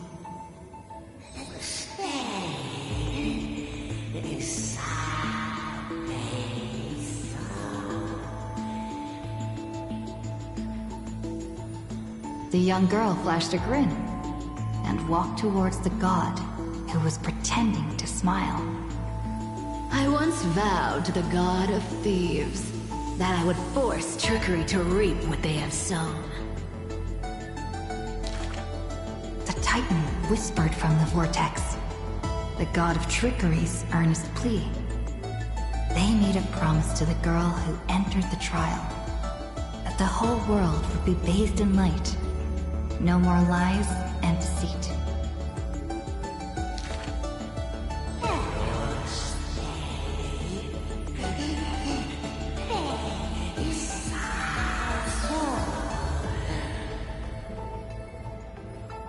The young girl recalled the hearth fire of her childhood.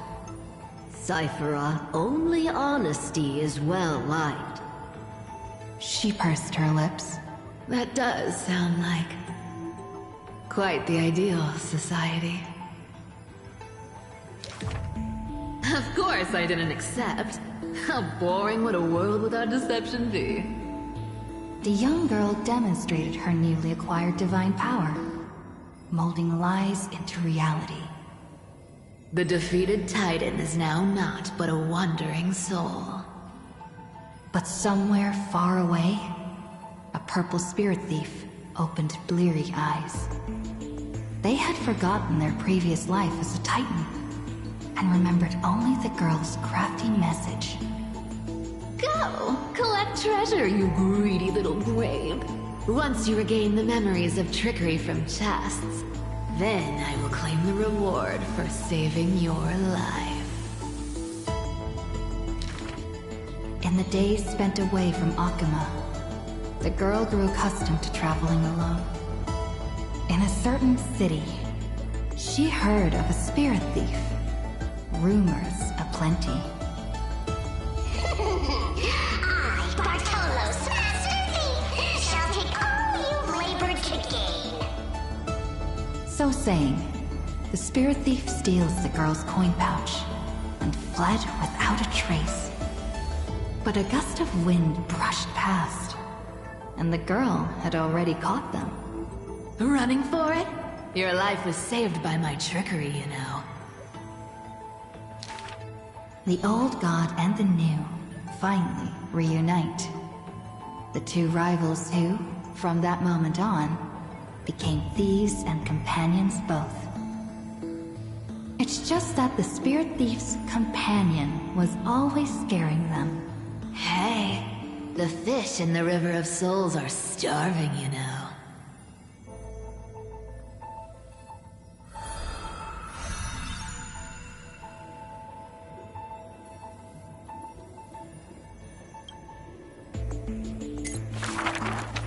A thief reveals a few lies. The first lie is called Fellow Thieves, come on and deceive gods with me. The world has already forgotten that feast. Lies unnumbered that drowned the Day of Souls. Schemes uncounted, burning for a night of revelry. 300 thieves shackled in imprisonment, in exchange for a Titan's resigned confinement. To have managed to trick the Grand Master of all tricks. I can die happy now. This was Dolos's great achievement. The deception of the gods, where even Zagreus was fooled. The second lie is called The god of trickery is now not but a wandering soul. Why did she spare the Titan's life? The young girl knew not, even after asking herself. Was it greed for the treasure they promised? Or had she vaguely perceived their lonely fate? It's because you're every bit as despicable as I am.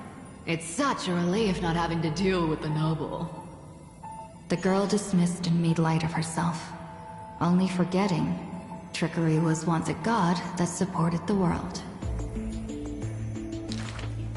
The third lie is called Oh, eternal day! endlessly illuminate the holy city. At Dawncloud, the chaplain's secrets foretold the coming of that endless night. What if my lies are more sophisticated? Can the dawn last forever? No end in sight?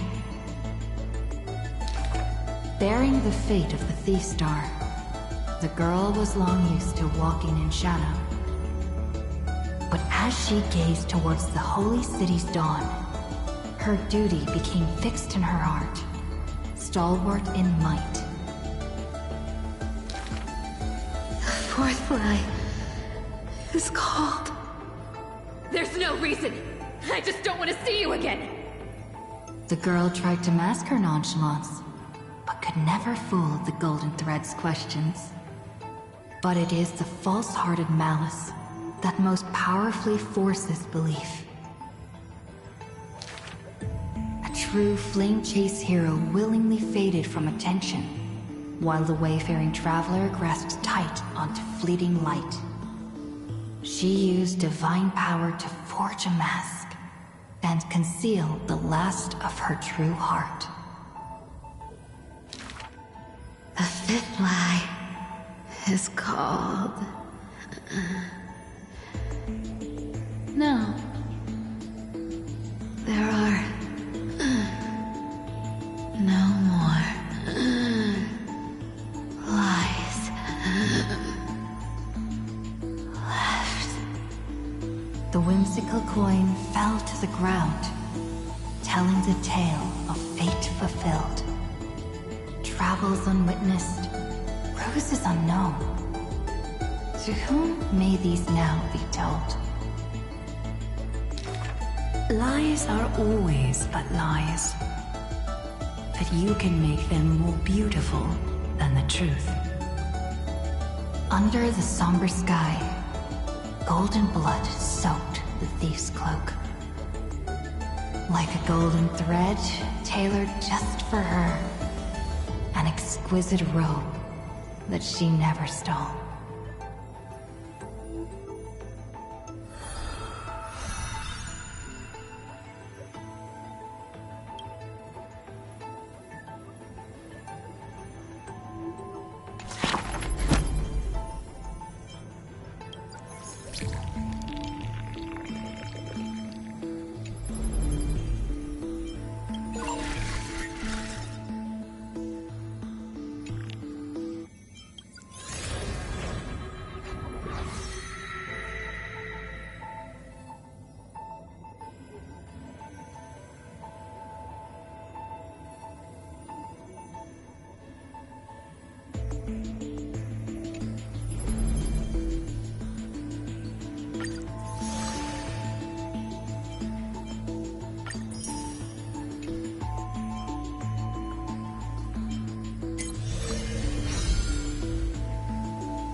Wake up!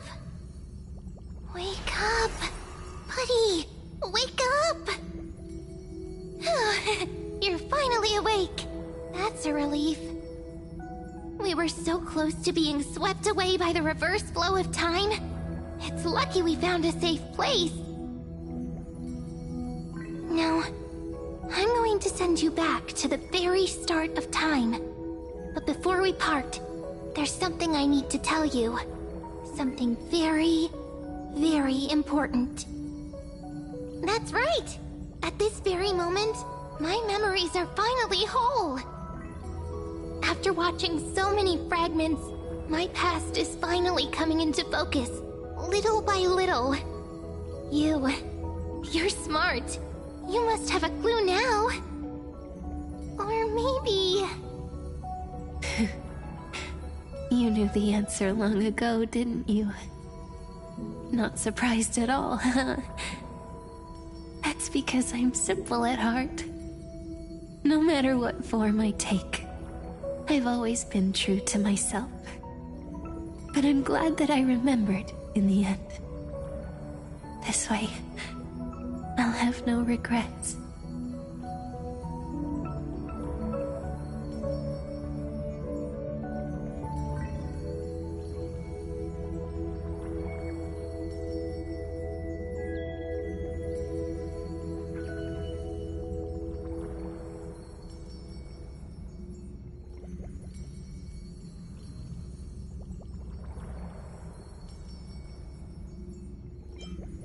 Don't worry.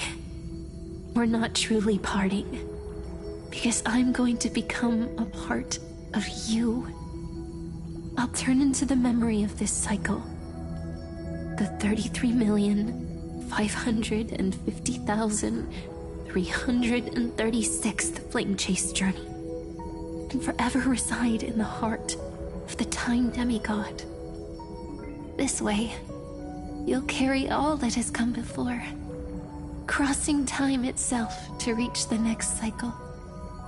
My mission ends here, but looking back, I still feel lucky. After all, across 30 million Sirenes, I was the first, and the only one who got to finally meet you. So, believe me, in the next cycle, there will be another Cyrene waiting for you. And in the one after that, and the one after that. I will always be waiting.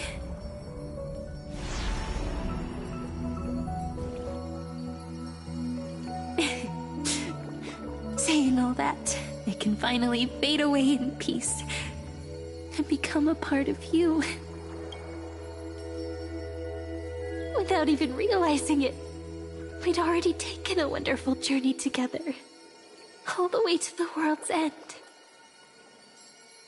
Now take my hand, say a brief farewell, and step forward into tomorrow. Go, find the future Cyrene, and set out on another journey with her. Promise me you won't keep me waiting too long, okay? No need to say it out loud. This is enough for me. It's time to go, my dear friend. May your trailblazing journey always be accompanied by a cool breeze and rippling waves. And may the days ahead embrace you like the softest fluff, forever warm, forever gentle. Now, let's turn to the next page. A page that exists because of you.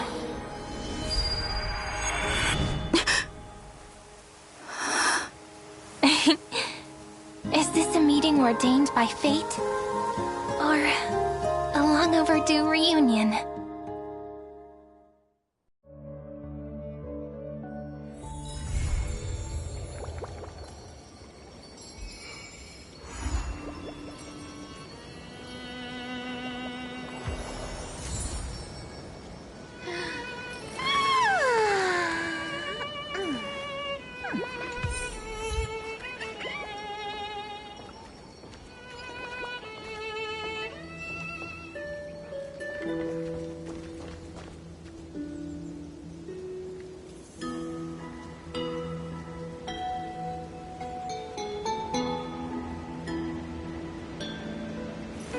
Not a good sign to be empty-handed.